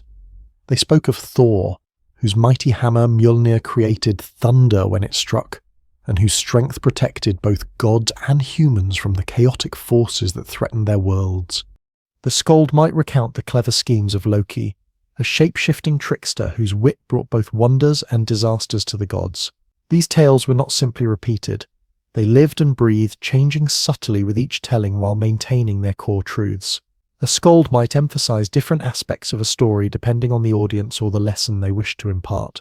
In a hall of warriors preparing for battle, the focus might be on valor and glory in combat. Among farmers awaiting spring, the tales might center on fertility gods and the cycles of seasons. For the Norse people, these stories explained the world around them. The thunder was Thor battling giants. The northern lights were reflections from the shields of the Valkyries, warrior maidens who chose which fallen heroes would join Odin in his hall of Valhalla. Spring came when the goddess Freya returned from the mountains, bringing growth and new life to the land. The oral tradition shaped how the Norse viewed themselves and their place in a harsh and often dangerous world. The gods of their stories were not perfect or all-powerful, but struggled with many of the same challenges humans faced: betrayal, loss, ethical dilemmas, and the knowledge of their own mortality. Even the mighty gods of Asgard were destined to face an end at Ragnarok, the final battle where many would fall. This recognition of impermanence gave Norse mythology a distinct character, honoring those who faced inevitable fate with courage rather than seeking impossible perfection. Children grew up hearing these stories, absorbing their values along with their plots. Young boys dreamed of fighting with the bravery of Thor. Girls might admire the independence of goddesses like Freya or the loyalty of Sigyn. The sagas taught that one must face life with courage, value family bonds, maintain honor, respect oaths, and remember that even the smallest actions could echo through time in ways no one could predict. For hundreds of years, these stories lived only on the breath of skalds, in the memories of listeners, transmitted from one generation to the next, without a single word written down. The Vikings who sailed their dragon-headed ships across the seas carried these stories with them to new lands, to Iceland, Greenland, parts of Britain, Ireland, and even North America. In each new settlement, the tales acted as anchors to their cultural identity, reminding them of who they were and where they came from. It was only much later, primarily in Iceland during the 12th and 13th centuries, long after many Norse people had converted to Christianity, that these stories were finally written down. Scholars and poets, recognizing the cultural value of the old tales, recorded them in manuscripts that preserved echoes of those firelit tellings from centuries before. The two most important collections were the Poetic Edda and the Prose Edda. The Poetic Edda is a collection of anonymous poems found in an Icelandic manuscript from around 1270, though the poems themselves are much older, preserving some of the very verses once recited by skalds. The Prose Edda was written by the Icelandic scholar and politician Snorri Sturluson around 1220 as a handbook for poets, explaining the references and stories needed to understand traditional Norse poetry. Without these written records, the rich mythological tradition of the Norse people might have faded entirely from memory, yet even in written form, the tales maintain something of their oral character. They sometimes contradict each other, offer multiple versions of events, or leave gaps that hint at stories that were once known, but eventually lost to time. The world described in these tales is complex and fascinating, organized around a cosmic structure unlike any other. At the center stands Yggdrasil, the immense ash tree whose branches and roots connect 9 distinct realms, each with its own inhabitants and character. The gods dwell in Asgard, humans in Midgard, giants in Jotunheim, and the dead in the misty depths of Helheim. Other realms house elves, dwarves, and creatures of fire and ice. This tree, this connection between worlds, forms the backbone of Norse cosmology. Its branches reach to the highest heavens while its 3 great roots extend to 3 different springs. The Well of Erd, where the Norns weave the fates of all living things. Mimi's Brunn, the Well of Wisdom, guarded by the severed head of the wise being Mimir, and Höfugulmir, the roaring cauldron in Niflheim, from which many rivers flow. The tree itself is under constant attack. A great dragon named Nidhogg gnaws at its roots, and 4 stags nibble at its branches, yet it endures, maintained by the 3 Norns who sprinkle it daily with water from the Well of Erd. This constant tension between creation and destruction, order and chaos, runs throughout Norse mythology, reflecting the harsh realities of life in the northern lands. These 9 realms remain mysterious to us today, glimpsed only through stories that have survived centuries of retelling. Even in the written accounts, there are variations in how the realms are described and which beings inhabit them. This uncertainty feels appropriate for a mythology that was never standardized, controlled by any central religious authority, but instead evolved organically through countless tellings around countless fires. The complexity of this cosmic structure hints at the depth of Norse religious thought. This was no simple religion, but a sophisticated understanding of the universe that acknowledged its mysteries and contradictions, rather than attempting to explain them away.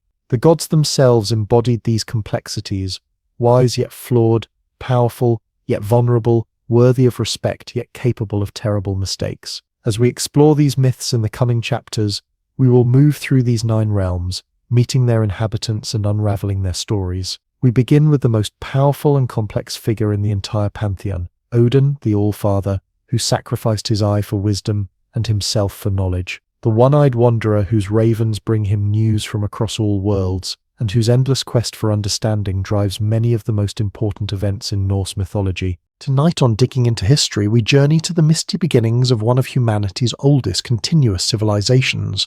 A tale of rivers and oracle bones, of bronze and jade, of farmers who became emperors. This is the dawn of Chinese civilization. Long before written records, before emperors ruled from golden thrones, before the Great Wall stretched across mountains like a stone dragon, there was the Yellow River. Flowing down from the Tibetan plateau, it carved a path through the heart of what would become China, depositing rich, yellow-brown, low soil along its banks. This fertile gift would nurture the first seeds of Chinese civilization. Around 8,000 years ago, as the last ice age retreated, small bands of people began to settle along this river valley. These early farmers discovered that the lower soil was perfect for growing millet and later rice. They fashioned simple tools from stone and bone, built homes of mud and timber, and began the slow transformation from nomadic hunter-gatherers to settled agriculturalists. Villages grew along the river's embrace. The people developed pottery, first rough and unadorned, then increasingly sophisticated with intricate designs that told stories of their daily lives and spiritual beliefs.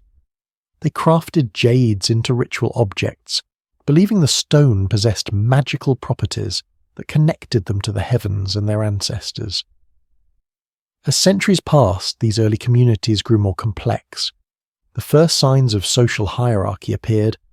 Village leaders became chieftains, then petty kings, claiming divine connection to the natural world. They controlled irrigation systems that turned the sometimes destructive Yellow River into a source of life and prosperity. Around 4,000 years ago, as Egypt built its pyramids and Mesopotamia developed its city-states, a similar transformation was occurring in China. The legendary Xia dynasty emerged, traditionally dated from around 2100 BCE. While long considered mythical, archaeological discoveries have revealed settlements that align with ancient texts describing this first dynasty. The Xia rulers are said to have mastered bronze working and developed the first calendar to predict the flooding cycles of the Yellow River. The most famous legend tells of Yu the Great, who spent 13 years channeling the Yellow River's floodwaters into a system of canals and dikes. Unlike his father, who attempted to block the floods with dams that inevitably failed, Yu worked with the river's natural flow. For this achievement, he was made king, founding the Xia dynasty and establishing the principle that leadership could be passed from father to son, the hereditary system that would define Chinese rule for millennia. Yet the Xia remained shrouded in legend, their stories passed down through oral tradition long before they were recorded by historians. It is with the Shang dynasty, beginning around 1600 BCE, that Chinese civilization steps firmly into the historical record. The Shang people built walled cities with massive rammed earth foundations that have survived to this day. At their capital near modern-day Anyang, archaeologists have uncovered royal tombs filled with bronze vessels of astonishing craftsmanship. These objects reveal a society obsessed with ritual and ancestor worship, where the living maintained constant communication with the dead. The most remarkable discovery from the Shang period was thousands of oracle bones, shoulder blades of oxen and turtle shells used for divination. Shamans would carve questions onto the bones, apply heat until cracks appeared, then interpret these cracks as answers from the ancestors or gods. Later they would carve both the question and the interpreted answer onto the bone, creating the earliest substantial body of Chinese writing. These oracle bones reveal a world where kings consulted their ancestors about everything from military campaigns to toothaches, from hunting expeditions to the cause of a queen's difficult pregnancy. They show a society where the boundary between the spiritual and physical worlds was thin, where rulers drew their legitimacy from their ability to communicate with the divine. The Shang dynasty fell around 1046 BCE to the Zhou, a western state that had once been their vassals. The Zhou would rule, at least in name, for an extraordinary 8 centuries, making them the longest-lasting dynasty in Chinese history. They expanded the boundaries of Chinese civilization, pushing south toward the Yangtze River, and establishing a proto-feudal system where the king granted territories to relatives and loyal nobles. The early Zhou period was marked by relative stability and cultural flourishing. The Zhou rulers claimed they had overthrown the Shang because the last Shang king had been corrupt and tyrannical. To justify their conquest, They developed the concept of the mandate of heaven, the idea that heaven grants the right to rule to those who govern with virtue and withdraws it from those who become corrupt. This powerful concept would be used to legitimize all future dynasties and revolutions in Chinese history.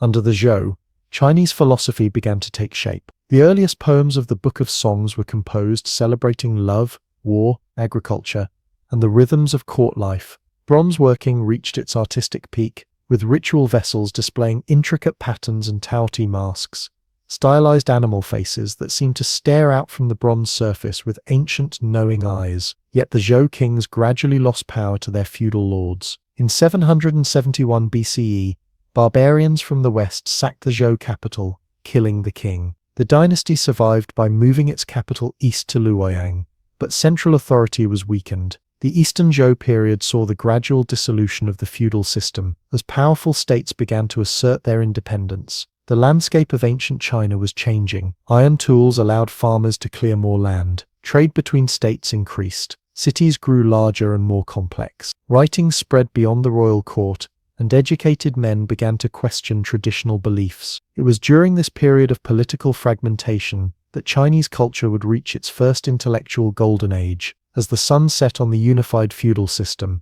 it also marked the beginning of a new dawn. The weakening of central authority created space for intellectual experimentation and philosophical debate. The stage was being set for the 100 schools of thought, a period when competing philosophies would offer different solutions to the problem of how to restore order to a fractured world. From the humble beginnings of river valley farmers to the complexity of warring states, Chinese civilization had transformed. Yet through all these changes, certain continuities remained: reverence for ancestors, belief in the connection between human virtue and cosmic harmony, and the central importance of agriculture to Chinese identity. The foundations had been laid for everything that would follow: the unification under the Qin, the glories of the Han, the poetry of the Tang, the innovations of the Song, and beyond. Like the Great Yellow River itself, Chinese civilization had begun its long journey through history, gathering strength with each tributary that joined its flow.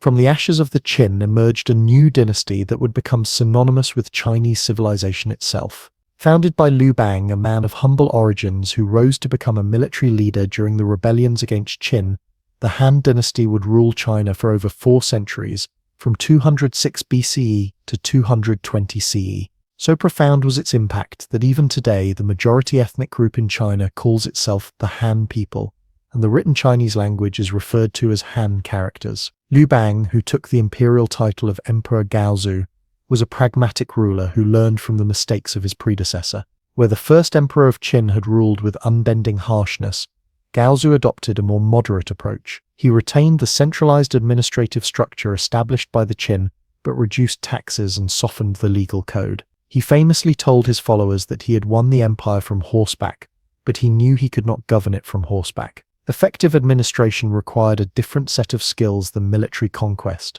The early Han emperors maintained elements of various philosophical schools in their governance. Legalist methods provided administrative efficiency, while Daoist principles of minimal interference allowed the population to recover from the harsh Qin policies. Gradually, however, Confucianism gained influence at court. Emperor Wen and Emperor Jing, who ruled during the middle of the 2nd century BCE, were particularly known for their Confucian virtues of frugality and benevolence. The Han dynasty reached its peak under Emperor Wu, reigned 141–87 BCE, whose long rule brought unprecedented prosperity and expansion. Emperor Wu was an energetic ruler who strengthened the central government, promoted education, and launched military campaigns that greatly expanded China's territory and influence. Under his rule, the Han Empire stretched from Korea in the east to Central Asia in the west, and from Mongolia in the north to Vietnam in the south. Emperor Wu officially adopted Confucianism as the state ideology,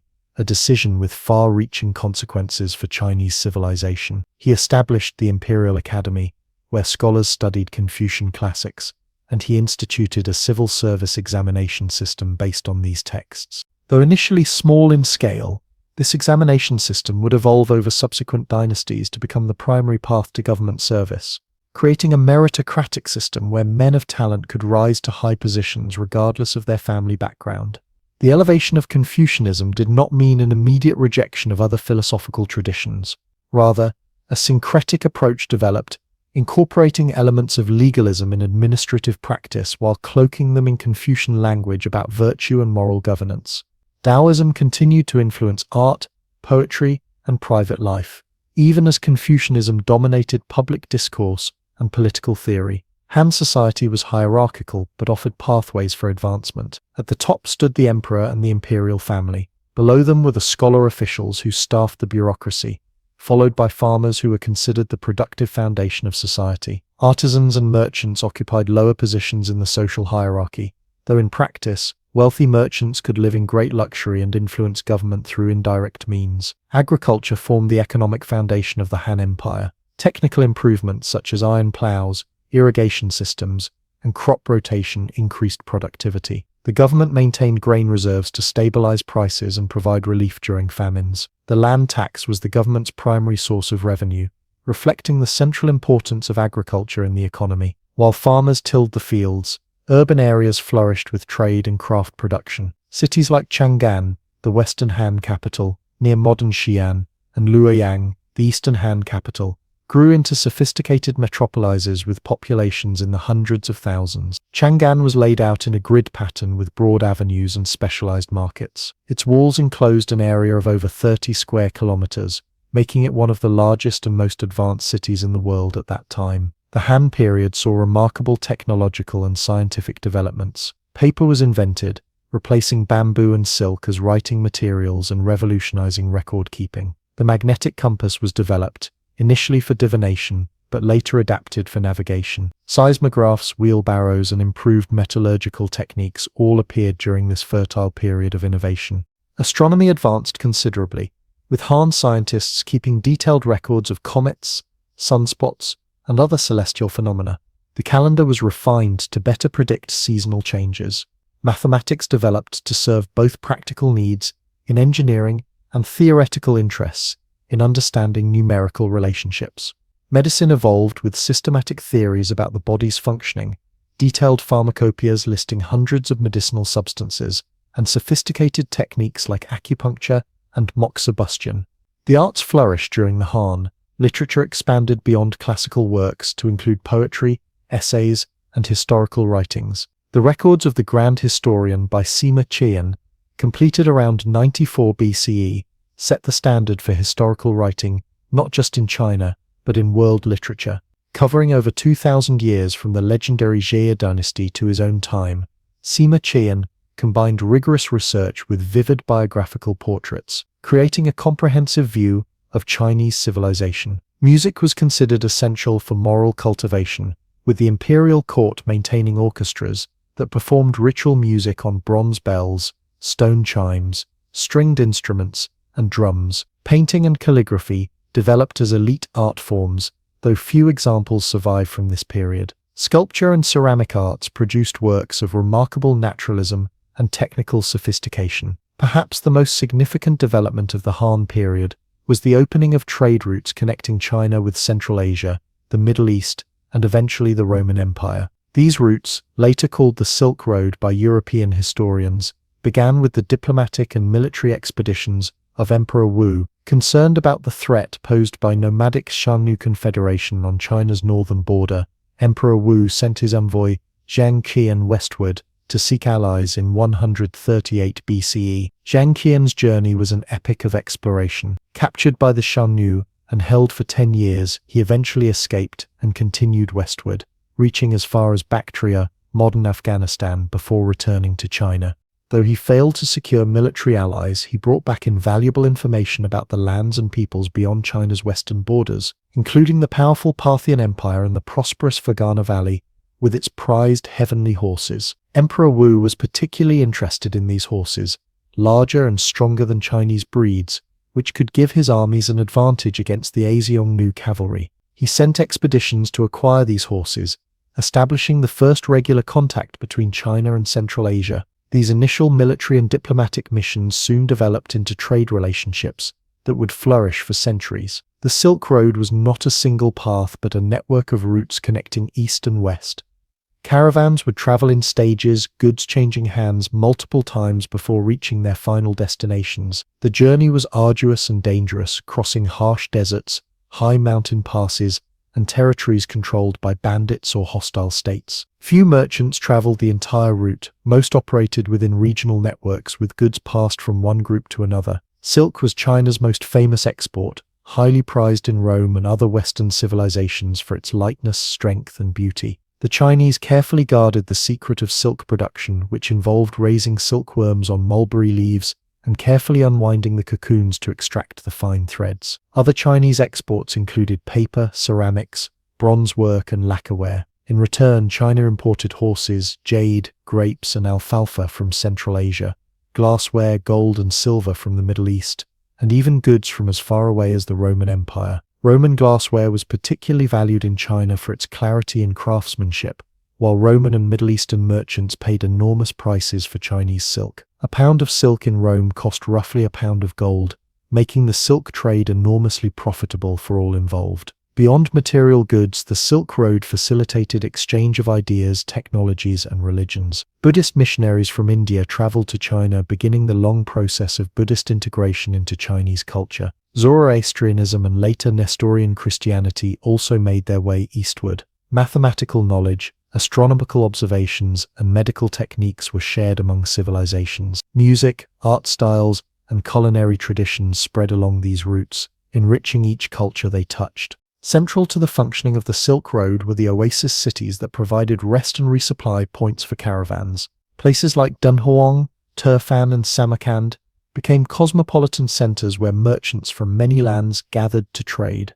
These cities developed unique cultural blends, incorporating elements from Chinese, Indian, Persian, and Turkic traditions. The cave temples at Dunhuang, with their magnificent Buddhist artwork, exemplify this cultural synthesis, showing Chinese, Indian, and Central Asian artistic influences. The establishment of these trade networks required military power to secure routes and diplomatic skill to maintain relationships with states along the way. The Han expanded their direct control into Central Asia, establishing the Western Regions Protectorate to oversee these territories. Military colonies were established at strategic points, with soldiers cultivating land when not engaged in defensive duties. This pattern of expansion and consolidation increased China's size and influence dramatically. After the long reign of Emperor Wu, the Western Han continued for another century, though with declining vigor. Wang Mang, a reform-minded official from a powerful family connected to the imperial house by marriage, seized the throne in 9 CE, establishing the short-lived Xin dynasty. He attempted sweeping reforms including nationalizing land and prohibiting slave ownership, but his policies disrupted the economy and alienated the elite. Floods, famines, and peasant rebellions followed, and he was killed when rebels captured the capital in 23 CE. The Han dynasty was restored under Emperor Guangwu, beginning the period known as the Eastern Han, 25 Neat 220 CE, named for the location of its capital at Luoyang. While initially a time of recovery and prosperity, the Eastern Han gradually declined due to familiar dynastic problems, corruption among officials, factionalism at court, and the increasing influence of imperial relatives and eunuchs. Major peasant rebellions broke out in the 170s CE, including the Yellow Turban Rebellion inspired by Taoist religious movements. Though these were suppressed, they weakened central authority. Military commanders increasingly operated independently, setting the stage for the dynasty's final dissolution. By 220 CE, the Han Empire had fragmented into 3 competing states, beginning the period known as the Three Kingdoms. Despite its eventual fall, the Han dynasty left an enduring legacy that defined Chinese civilization for centuries to come. The synthesis of Confucian ideology with practical governance created a model that subsequent dynasties would emulate. The civil service examination system, though still limited during the Han, established the principle that government service should be based on merit rather than heredity. The territorial expansion under Han created a sense of China's natural boundaries that would influence later dynasties' understanding of their realm. Most importantly, the Han period established a pattern of imperial governance that was remarkably durable. After periods of disunion, China would reunify under new dynasties that consciously modeled themselves on the Han. The title, Son of Heaven, the structure of the imperial court, the organization of provinces and commanderies, and the role of the scholar official class, all these elements of imperial China were either established or consolidated during the Han period. The Silk Road networks established during the Han continued long after the dynasty's fall, waxing and waning with the rise and fall of empires but never completely disappearing until the age of maritime trade. These routes connected China to the wider world, bringing new ideas, technologies, and religious beliefs that would transform Chinese civilization in the centuries to come. Buddhism, in particular, would enter China along these trade routes, eventually becoming fully integrated into Chinese culture and providing spiritual and philosophical ideas that complemented and sometimes challenged the Confucian tradition. As the light of the Han dynasty flickered and died, China entered a period of division and uncertainty. Yet the cultural foundations laid during these 4 centuries proved remarkably resilient. The ideal of a unified empire governed by moral principles would remain powerful, a beacon guiding China through the fragmentation that followed and inspiring later efforts at reunification. The golden age of the Han would be remembered, celebrated, and emulated by generations of Chinese who proudly called themselves people of Han. While Odin may have been the highest of the gods, it was his son Thor who captured the hearts of the Norse people. When thunder rolled across northern skies, they did not cower in fear but took comfort knowing Thor was fighting against the chaotic forces that threatened their world. His was the might that protected both Asgard and Midgard, his hammer the weapon that kept giants and monsters at bay. If Odin represented the complexity of wisdom, Thor embodied the straightforward virtues of strength, courage, and reliability. Thor cut an impressive figure even among the gods. Powerfully built with a broad chest and massive arms hardened by countless battles, he stood as the physical ideal of Norse warrior culture. His most distinctive feature was his red beard, fiery in color and full in shape, matching his often passionate temperament. When angered, his eyes would flash with the same energy as the lightning he commanded, and his very breath could summon storms. Unlike his father, who traveled in disguise through the 9 realms, Thor made no attempt to hide his identity. He had no need for subterfuge or misdirection.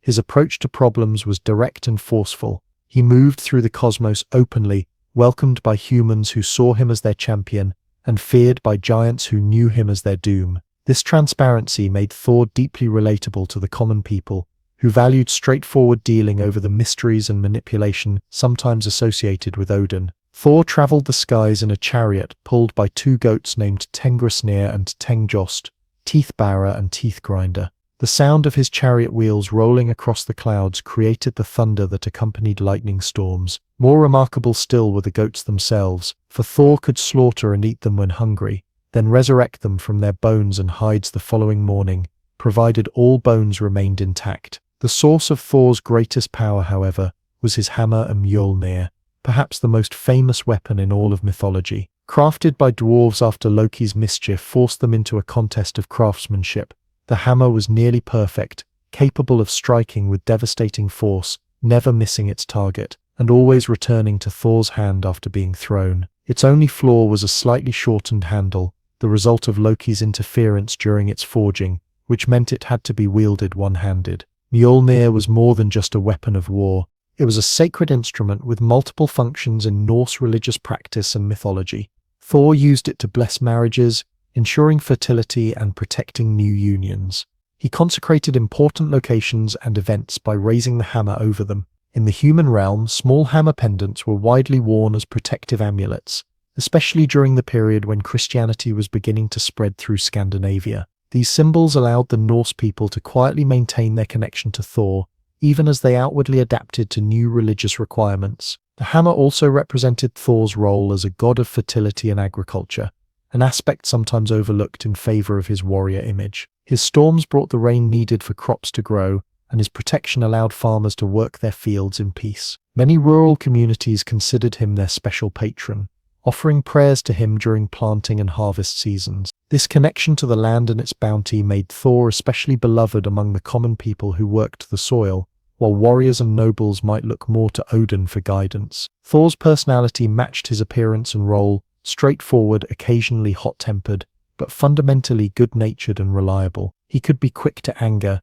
especially when confronted with oath-breakers or threats to those under his protection, but he was equally quick to laugh and feast when dangers passed. His appetites were legendary. Stories tell of him consuming entire oxen and drinking enough mead to lower the level of the sea. Yet even in his moments of indulgence, he remained approachable, the sort of god with whom ordinary people could imagine sharing a meal or a joke. This combination of immense power and relatable character made Thor the most widely worshipped god throughout most of the Viking Age. While Odin might have been favored by kings, poets, and those seeking hidden knowledge, Thor was the god of the people, the divine protector who stood between their communities and the dangerous forces beyond. Archaeological evidence confirms his popularity. More places bear names connected to Thor than to any other deity in the Norse lands, and his hammer symbols are among the most common religious artifacts recovered from the period. The stories of Thor revolve around his constant battles against the enemies of cosmic order,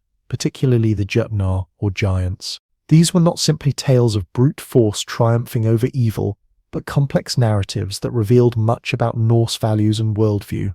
Through Thor's adventures, the Norse people explored questions of courage, honor, cleverness, and the proper use of strength. One of the most famous tales begins with the theft of Mjolnir by the giant Thrym, who demanded the goddess Freyja as his bride in exchange for returning the hammer. When Freyja understandably refused to marry the giant, Loki devised a plan. Thor himself would dress as the bride, with Loki as his handmaiden, and they would travel to Jotunheim to retrieve the hammer. Though initially reluctant to don women's clothing, Thor recognized the necessity of recovering his weapon. At the wedding feast, Thrym became increasingly confused by his bride's behavior, particularly her enormous appetite, as Thor consumed an entire ox, ate salmon, and vast quantities of mead. Loki quickly explained that Freyja had been so excited about the wedding that she had not eaten for 8 days. When Thrym attempted to kiss his bride, he was startled by the fierce glare in Thor's eyes, but again Loki intervened, claiming that Freyja had not slept for 8 nights due to anticipation. Finally, Thrym ordered that the hammer be brought in to bless the union, as was customary. The moment Mjolnir was placed in Thor's lap, he grabbed it, cast off his disguise, and slaughtered Thrym and all the giants present at the feast. This story, while humorous, highlights the lengths to which Thor would go to fulfill his duty as protector, even at the cost of his own pride. It also reveals the Norse appreciation for cleverness alongside strength. Thor's might alone was not enough to solve this problem.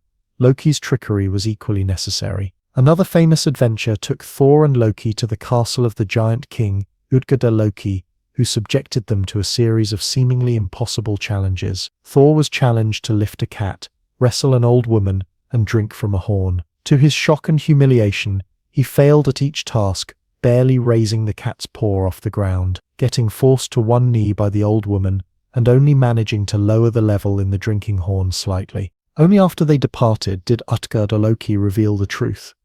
The cat was actually the Midgard serpent, Jörmungandr, which encircles the entire world.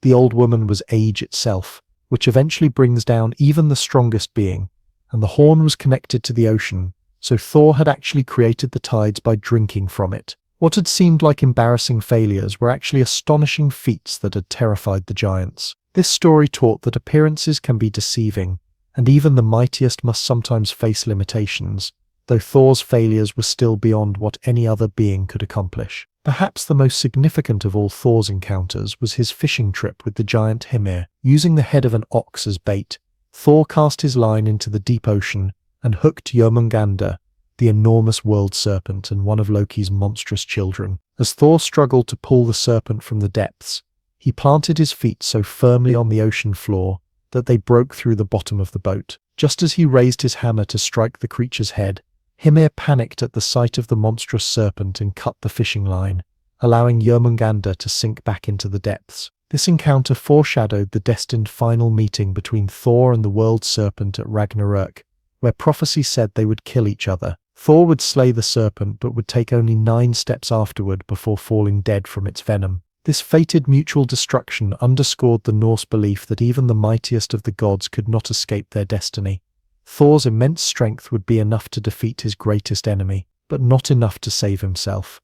Thor's role as defender extended beyond combating giants to maintaining the boundaries between realms. When the giant builder constructed the walls of Asgard, a task he undertook with the promise of claiming the goddess Freyja the sun and the moon as payment if he finished within a specified time, it was Thor who ultimately prevented the completion of the bargain. Arriving just as the work was nearly finished, Thor recognized the builder as a giant in disguise and killed him with a blow from Mjolnir, protecting both the goddesses and the cosmic order. While Thor's adventures often involved battles and tests of strength, they also revealed his sense of justice and his role as an enforcer of oaths. He had little patience for those who broke their word or violated the norms of hospitality and reciprocity that governed Norse society.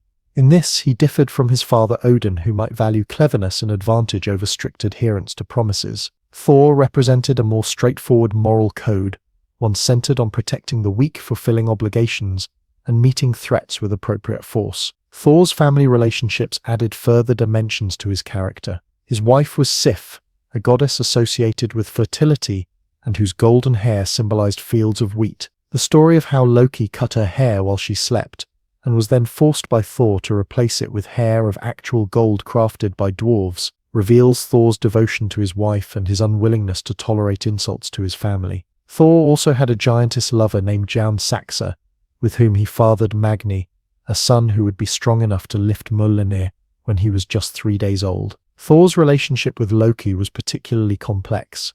Though not blood relatives, they frequently traveled together on adventures throughout the 9 realms. Loki's cleverness often complemented Thor's strength, allowing them to overcome challenges neither could manage alone. Yet Loki's trickery frequently created problems that Thor then had to solve, usually through the application of force or intimidation. Their partnership illuminated the Norse understanding that both strength and cunning were necessary for survival in a dangerous world, even if those qualities sometimes worked at cross purposes. As Christianity spread through the Norse lands, Thor became the primary focus of resistance to the new religion. While other gods had aspects that could be partially mapped onto Christian figures, Odin's self-sacrifice might be compared to Christ's. For instance, Thor represented values and approaches that stood in stark contrast to Christian teachings. His reliance on physical strength, his straightforward violence against enemies, and his celebration of worldly pleasures made him an embodiment of traditional Norse values that Christian missionaries sought to replace. The conflict between the followers of the White Christ and the Red Thor,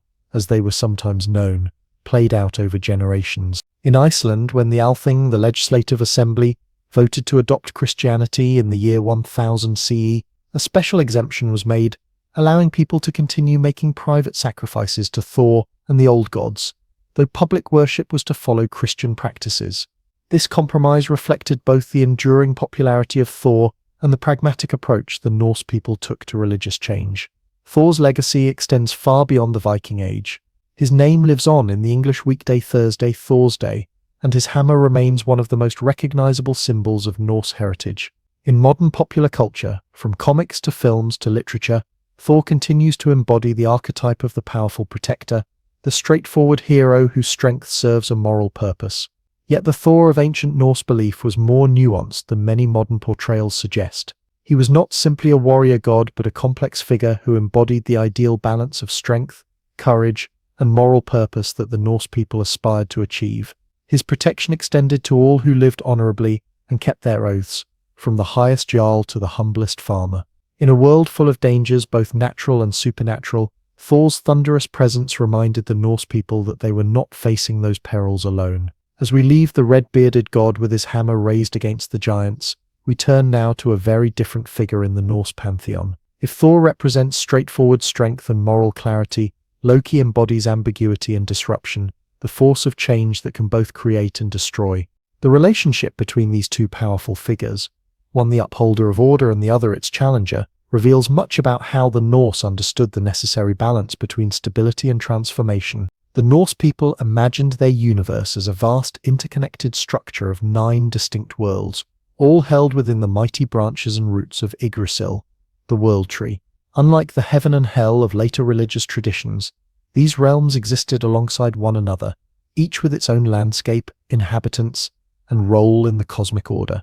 To understand the gods and heroes of Norse mythology, we must first understand the worlds they inhabited and traveled between. Yggdrasil stands at the center of all creation, an immense ash tree of impossible proportions. Its branches stretch up to cradle the heavenly realms, while its 3 enormous roots plunge down into wells and springs of primordial significance. The tree itself is more than mere wood. It is the cosmic axis, the living connection between all worlds. The name Yggdrasil itself offers insight into its nature. Ygg was one of Odin's many names meaning terrible or awesome, while Drasil means horse. Together they form Odin's horse, a reference to how Odin hung himself from this tree for 9 days and nights in his quest for wisdom. The tree became, in a sense, the steed that carried him to deeper knowledge. Every day the 3 Norns, female beings who control fate, water the tree from the well of Erd to keep it healthy despite the constant attacks it endures. A great eagle sits at its crown, a dragon gnaws at its roots, and 4 stags nibble at its branches. This continuous cycle of damage and renewal mirrors the Norse understanding of existence, a constant tension between order and chaos, creation and destruction. At the very top of Yggdrasil sits Asgard, the realm of the Aesir gods. In Norse belief, there were 2 main families of gods, the Aesir and the Vanir. The Aesir were primarily associated with war, judgment, and crafting,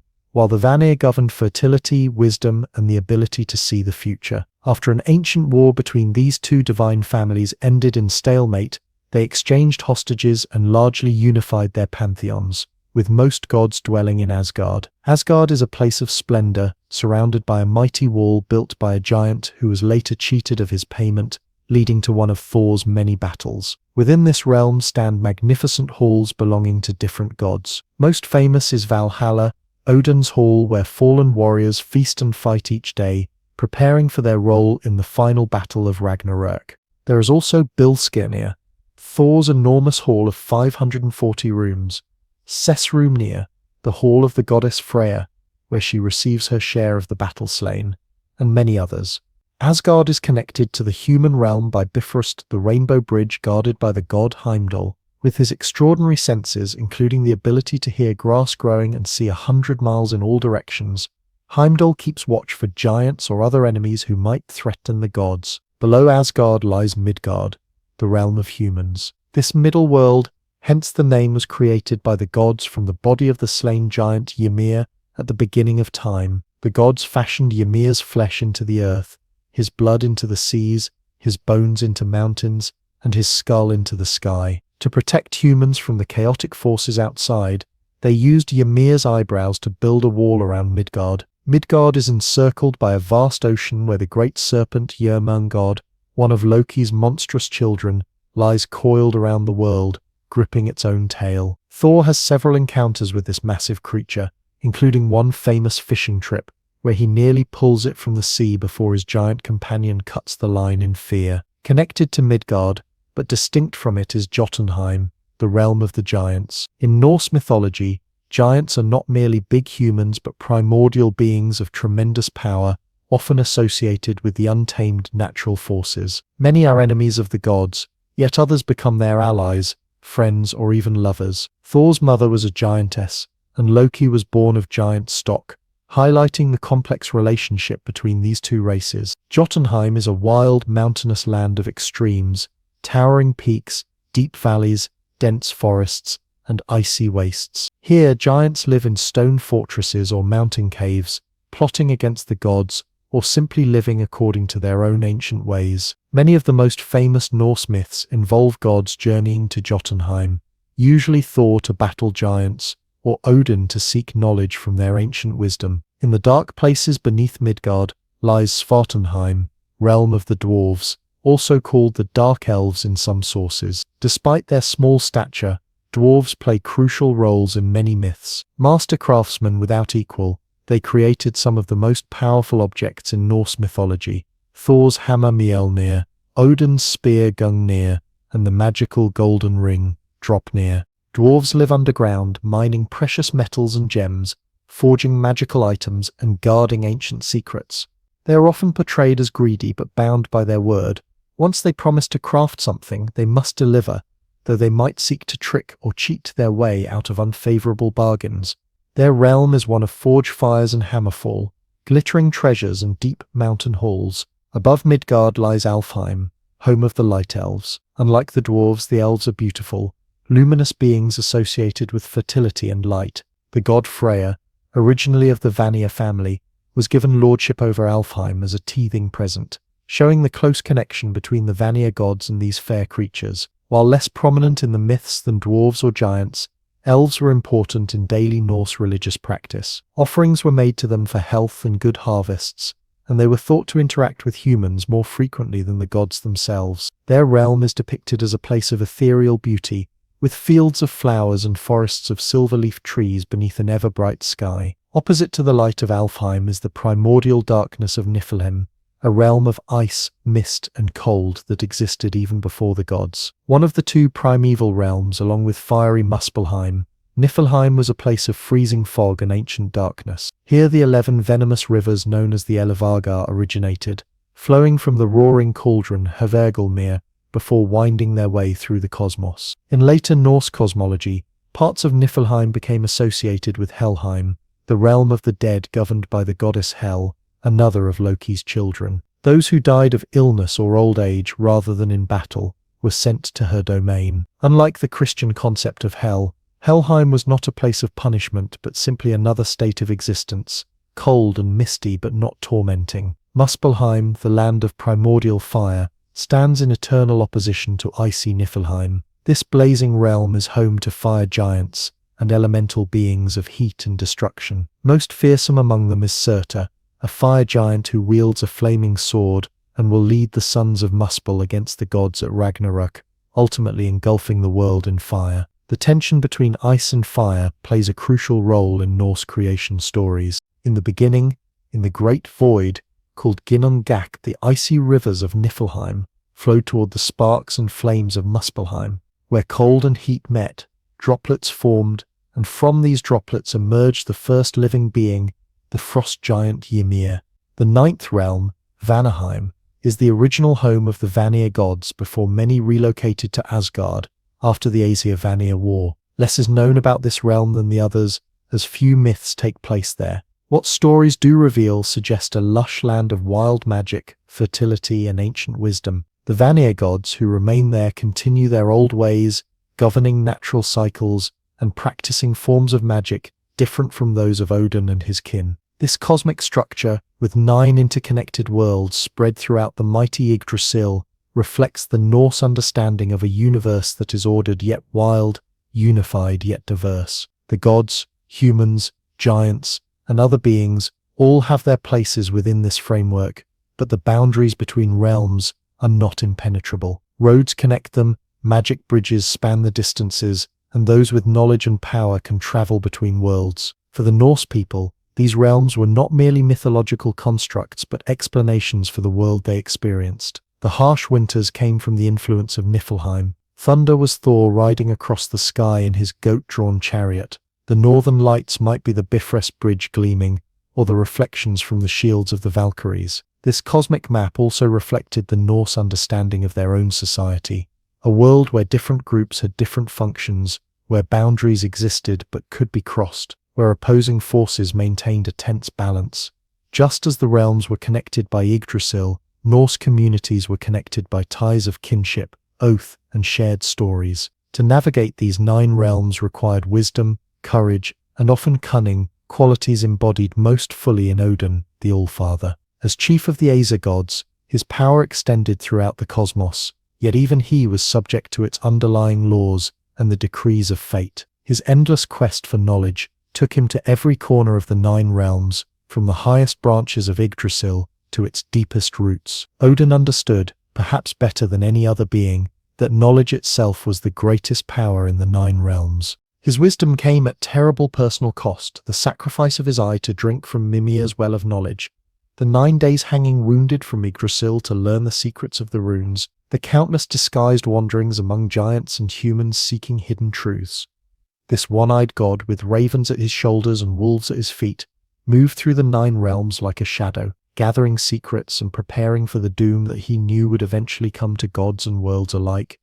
Sit content. On battlefields across the Norse world, as warriors fought and fell, some claimed to glimpse female figures moving through the chaos, untouched by blades and arrows, beautiful yet terrible. These beings rode through storm clouds on magnificent steeds, their armor gleaming with an otherworldly light. These were the Valkyries, the choosers of the slain, and their appearance meant that Odin had taken a personal interest in the battle below.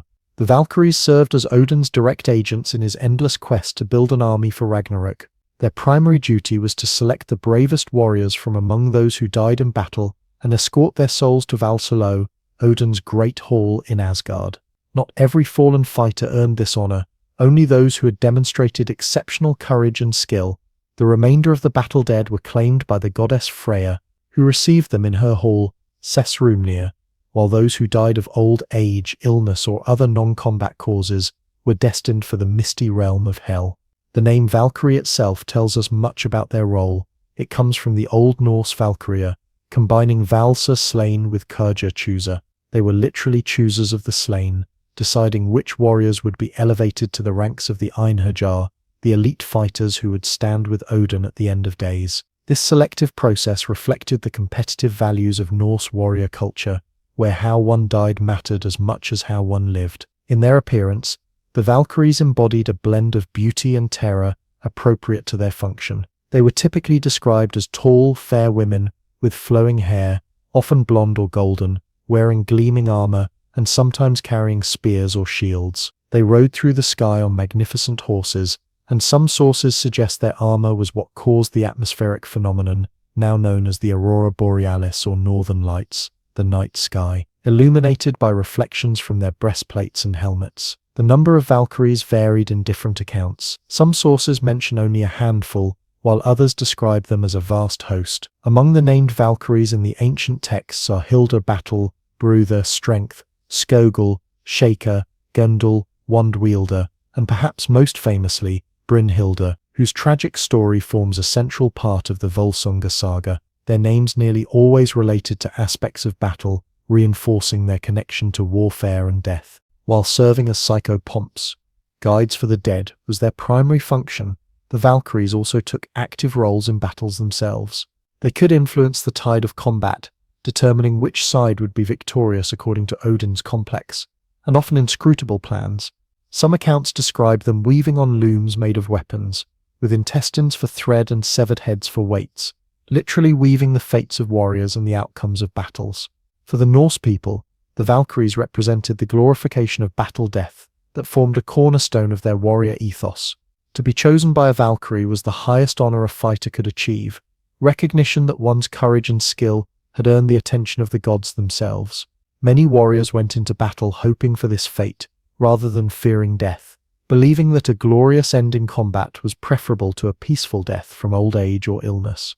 The ultimate destination for these chosen warriors was Valhalla, Odin's magnificent hall in Asgard.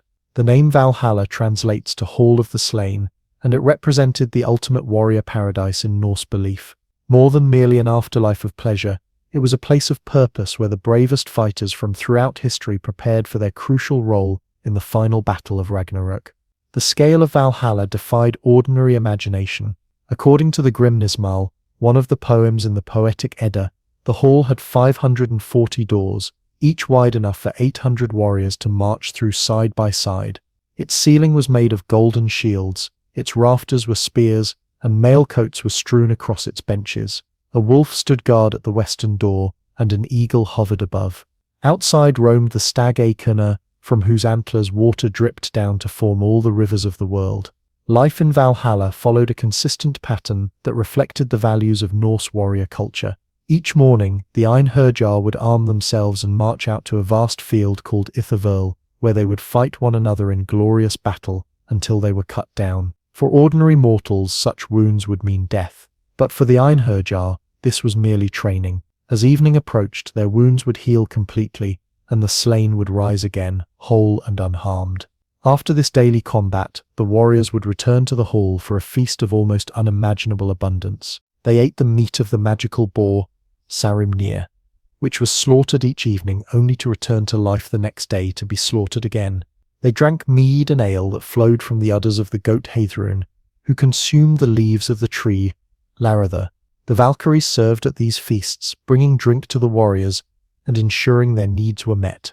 This dual role, choosing warriors from the battlefield and then serving them in Valhalla, connected the terror of combat with the rewards of the afterlife, creating a complete cycle that reinforced the centrality of warfare in Norse culture. While this afterlife might seem idyllic to a culture that valued battle prowess, it served a specific cosmic purpose beyond mere reward. Odin gathered these warriors because he knew what the prophecies foretold. that at Ragnarok the gods would face the forces of chaos in a final battle where most of the divine beings would perish. The Einherjar would be his army in this conflict, fighting alongside the Aesir against giants, monsters, and the dead who sailed from hell on the nail ship Naglfar. The concept of Valhalla thus contained within it both glory and tragedy. The chosen warriors would fight with courage at the side of the gods, but prophecy made clear that even this magnificent army would not prevent the destruction of the current world order. Like so much in Norse mythology, Valhalla embodied the tension between the ideal of glorious striving and the fatalistic acceptance that all things, even the gods themselves, must eventually end. For ordinary Norse people, the stories of the Valkyries and Valhalla provided a framework for understanding warfare and death. The prospect of being chosen to join Odin's elite warriors offered comfort to those facing battle and to families who lost loved ones in combat. It transformed the tragedy of death into a potential honor and gave cosmic significance to the violence that was often an inescapable part of life in the medieval North. As our journey through Norse mythology continues, we move from the glorious hall of fallen heroes to the very beginning and end of the Norse cosmos, how the 9 realms came to be, and how they are fated to perish in ice and fire before a new world rises from the destruction. Discontent.